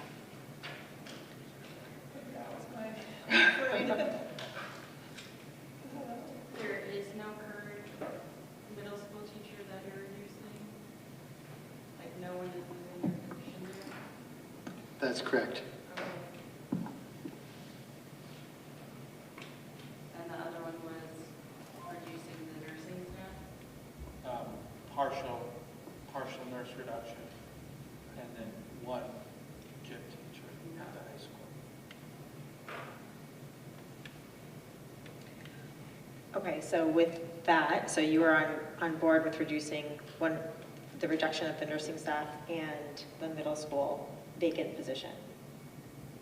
Could you say that again? So would you be in agreement to reducing the nursing staff and eliminating the vacancy for the middle school teacher? that's not already filled. Correct. Not already filled. Possibly, would you? Well, what would that number look like? Because if we can get some consensus across the board, then we'll see what we can do. What would that with just only those 2 reductions? Can you go through them one more time, just make sure I've got them right? Sure. Sorry. Just the middle school teacher and the nurse, cut again. Keeping the 3 gym teachers. Can I ask a clarifying question that I was going to need to do at the end anyways, but now since Doug is also trying to keep track. We had talked earlier about needing to reduce a clerical position in order to offset the additional benefits costs. Is that one of the reductions in this package? I believe so. Yeah. Okay.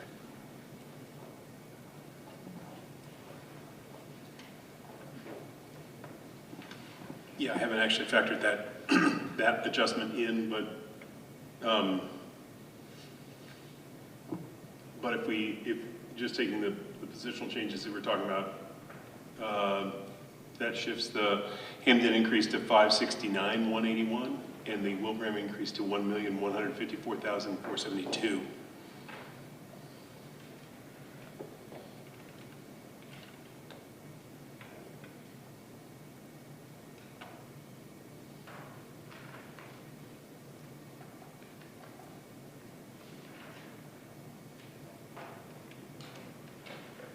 How do you feel about that?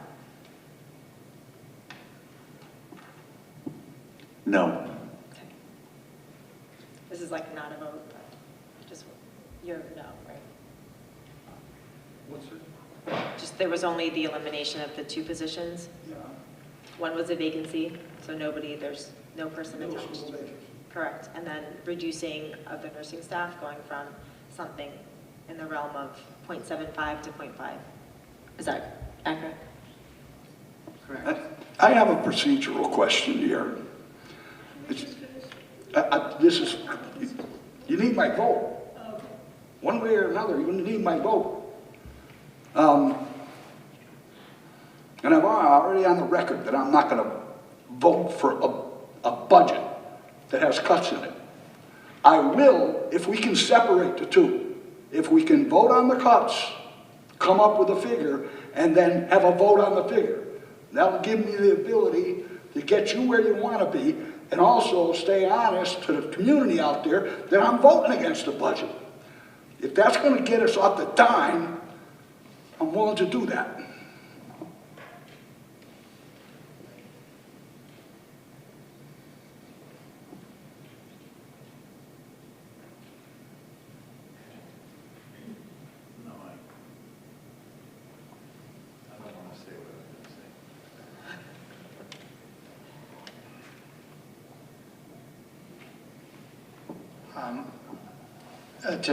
To facilitate, I would just ask, Tim, can you explain what you mean by that? Maybe we can help with a scenario if we understand. The bottom line figure is the budget figure, correct? We are talking about, here's how we can get there, and that's cuts. Correct. And It doesn't have to be cuts if we use money from school choice. yeah, but that seems to be a no-go. Why? Because I don't hear any support for it. Well, what about you? What's your opinion of that? Would you rather have cuts and then save that $850,000 and just sit on it like an egg? Or would you dip into that $850,000 so that we don't have to make cuts? It's as simple as that in my head. Yes, it's going to be more difficult for next year, but then we've kept people in their jobs. We've kept up the education to a certain extent. We did make some horrible cuts in here but we didn't make all the horrible cuts that we needed to make. And that'll get us down to what figure for Hamden? 522,722. And what if they reject that? Then they're not going to accept 549,091, and they're not going to accept 37,321, and they're not going to accept. Where are we? We come up with a figure, they say no. Where are we? Do we go back to the table? Do we keep talking to them? So just to offer some options, maybe not all of the options. Once the school committee votes on a budget, that is the number that needs to be placed on the warrants in both communities, in my opinion. If you receive feedback between now and the time of the town meetings that some other number is going to work better and provide wide-ranging support from the bodies, you could vote to modify your budget or to authorize someone to make an amendment at the town meetings for a different amount.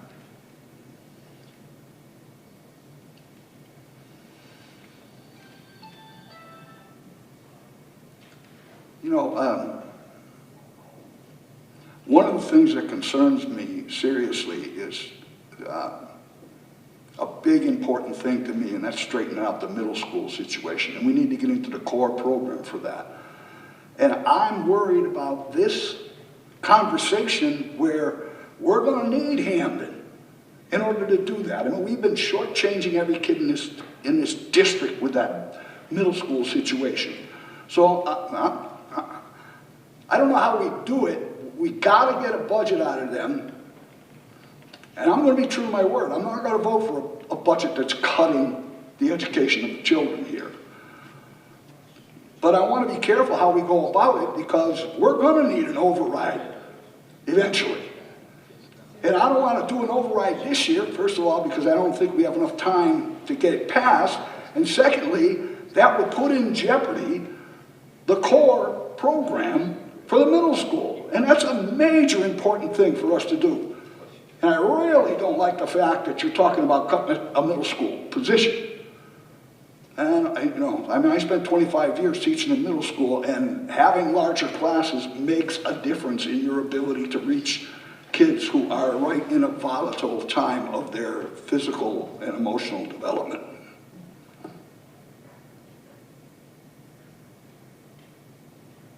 So are you for or against using school choice money so that we can make as few cuts as possible? That's my question to you, Tim.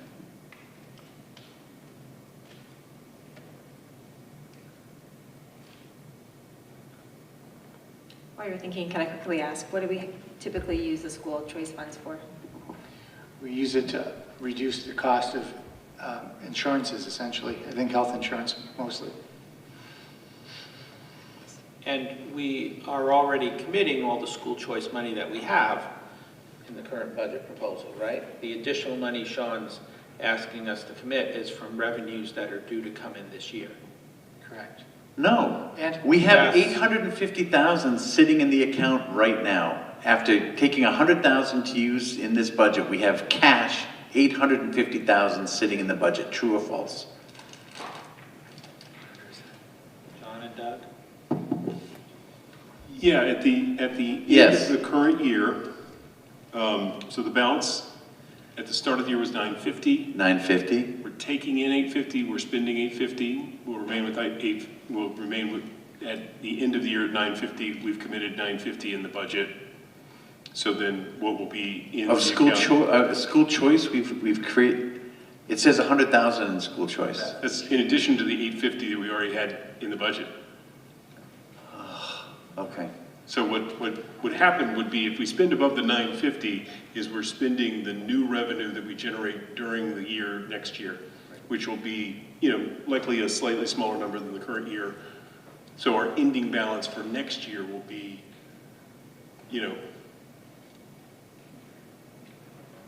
let's see. Sorry, Sean. Like 700,000 at the end of the year. So that's 700,000 we'll have at the end of the end of the year. What we'd be committing for the following year's budget. So the amount we can commit to fiscal 28 is going to be reduced below, anything we proposed here. So I can tell from that reaction that maybe we haven't been clear on that to this point. That really is my concern. We're taking a fundamentally different approach, even with the $100,000 we put into the budget It will be believe the first time since I've been here that we spend choice down to 0 for the year and then rely on some of the receipts we get on a quarterly basis to add more money in.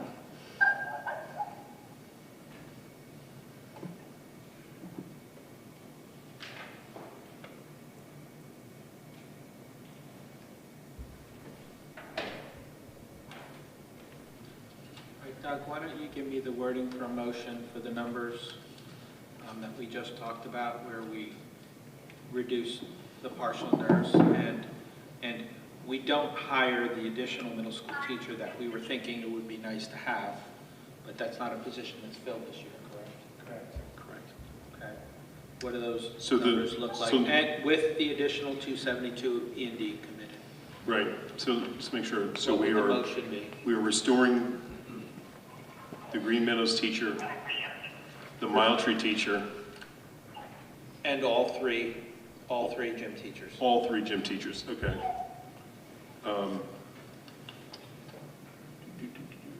sure I get this right.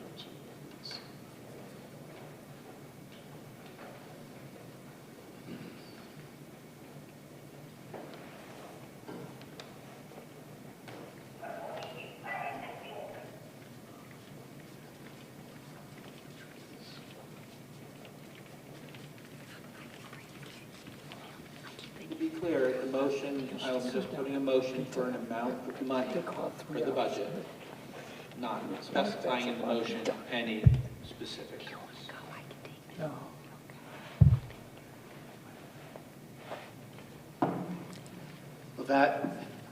that motion for a certain amount of money triggers certain cuts that are listed. We know that. Okay. We know that. Okay. We know that.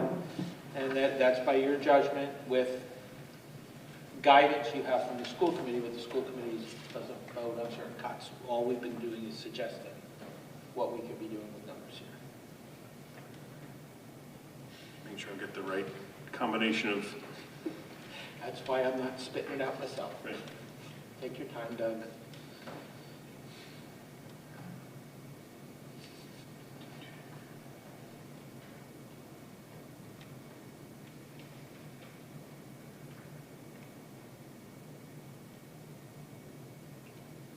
Okay. Just double check. I'm going to double check the D&D number just to confirm. Yeah. So that would be, that would lead to an increase in the Hamden assessment of $569,181 and an increase to Wilbraham of $1,154,472. If you want a full budget motion, I'll. Yep, All right, full so budget that motion. would be that you move to adopt an operating budget of, make sure I get the right column,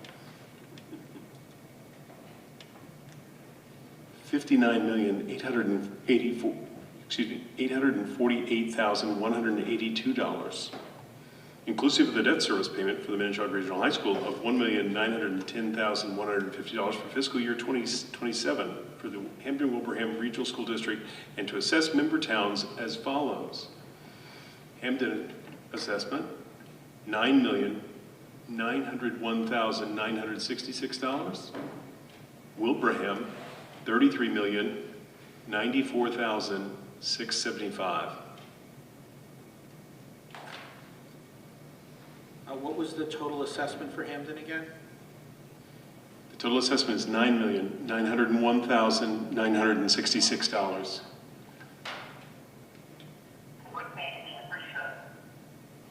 So moved. Second. Questions or discussion? Okay. $569,181.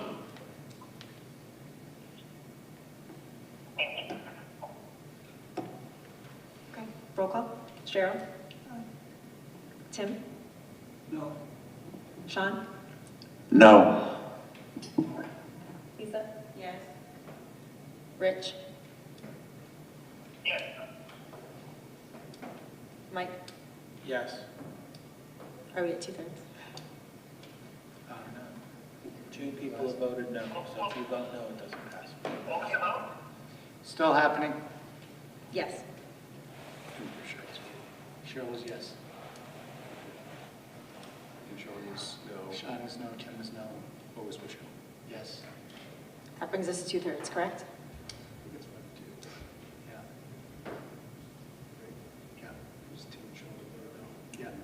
Yeah, that would be 5-2, that would carry the motion. All right. So motion passes. Was that?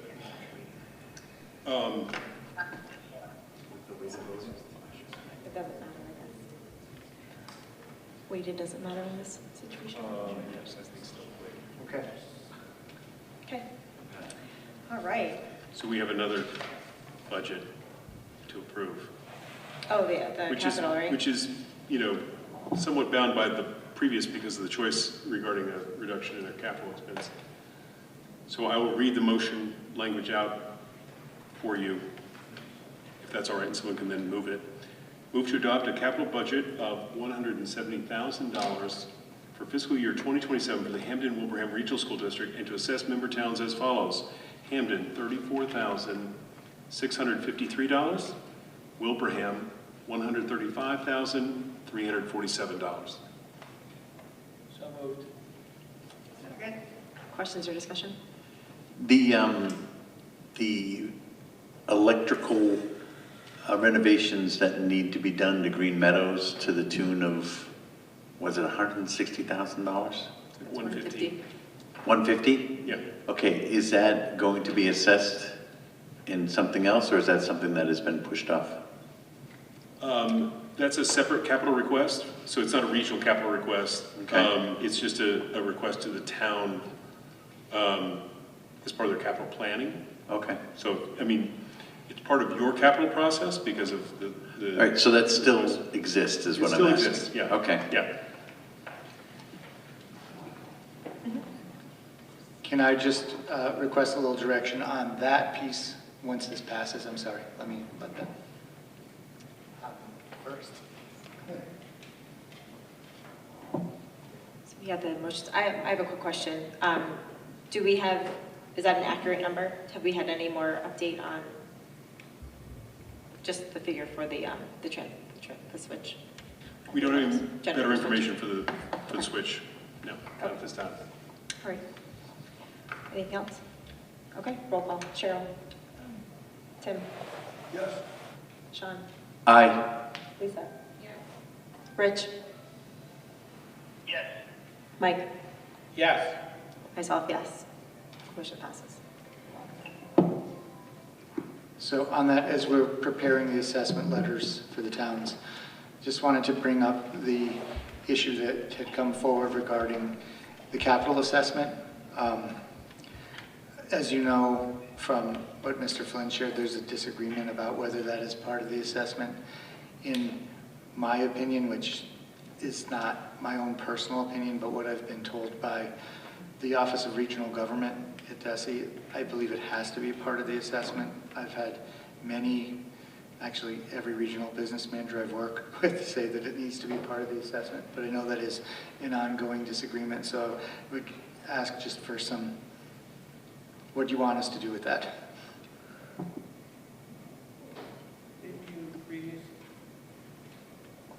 Didn't you previously put it on the same assessment letter, but in 2 different tables?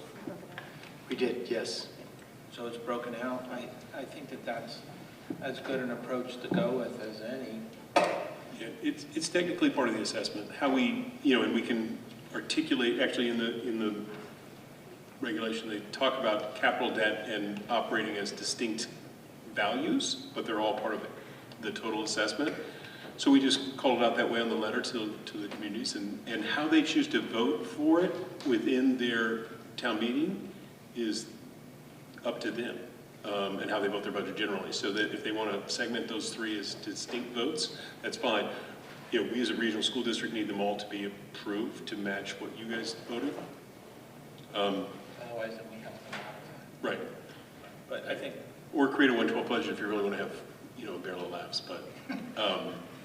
I know Wilbraham, correct me if I'm wrong, will have separate warrants for regional capital town capital and operating assessment for the school.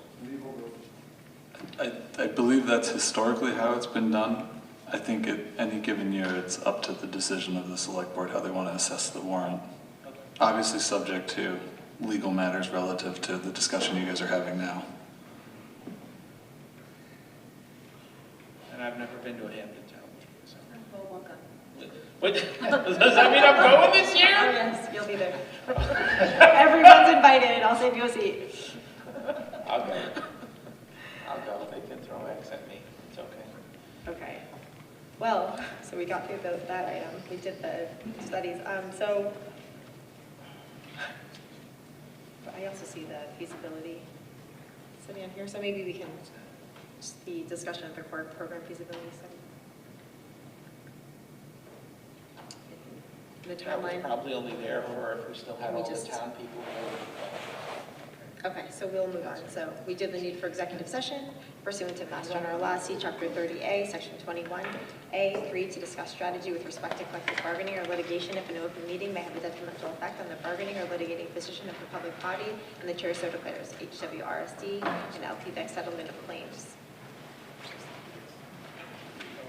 Can I get a so moved? Second. Before So you moved. Second. Okay. We will not be returning to regular session. We will be Hold adjourning on, I from think we have exec. discussion on your motion. So in the MSBA stuff that we didn't cover, there is one thing, there's a declaration of removal of a statement of interest. This needs to be signed by the chief executive officer, which is John, the district superintendent, which is John, and school committee chair. Now, you could just do that, or you could vote to authorize them to do that removal. But this has to be returned to the state by March 27th, and I don't believe we're going to meet again until after Did we that. sign that? Did we just sign that last week? That was a letter. This is a statement Right. declaring what the letter says. After the 2 Right, emails. exactly. So it's really, the only action the school committee would need to do would be to authorize the chair to sign off on the declaration. Oh, we have to authorize Yes, sir. her to. Otherwise, Doesn't- the doesn't chair it count that we could sign this authorized her, voted to without do the it? approval of the full committee. Okay. So that's the reason why I say the committee should authorize the chair to sign the declaration of removal. So before you go to executive session, if you could. So do I need to make a motion? Yes, we're going back to agenda item. All right, I make a motion that we authorize the chair of the school committee, Michelle, to sign the letter withdrawing us from the accelerated repair program for the middle school. Second. Okay, so questions or discussion? Okay, roll call. Cheryl? Tim? Yes. Sean? Aye. Lisa? Rich? You might be gone. Mike? Yep. Myself, aye. Motion carries. So we will not be returning from regular session, from executive session to regular session. Our next meeting is Thursday, April 2nd, here in the IRC at 6:30 p.m. Did I get that so moved in a second? Moved. Second. Okay, so roll call to go into executive session. Cheryl? Tim? Tim? Yes. Sean? Aye. Lisa? Yes. Rich? Mike? Yeah. Myself, aye. We're in executive session, 10:14 p.m. Thank you very much. Thank you, sir. If you would like to come join us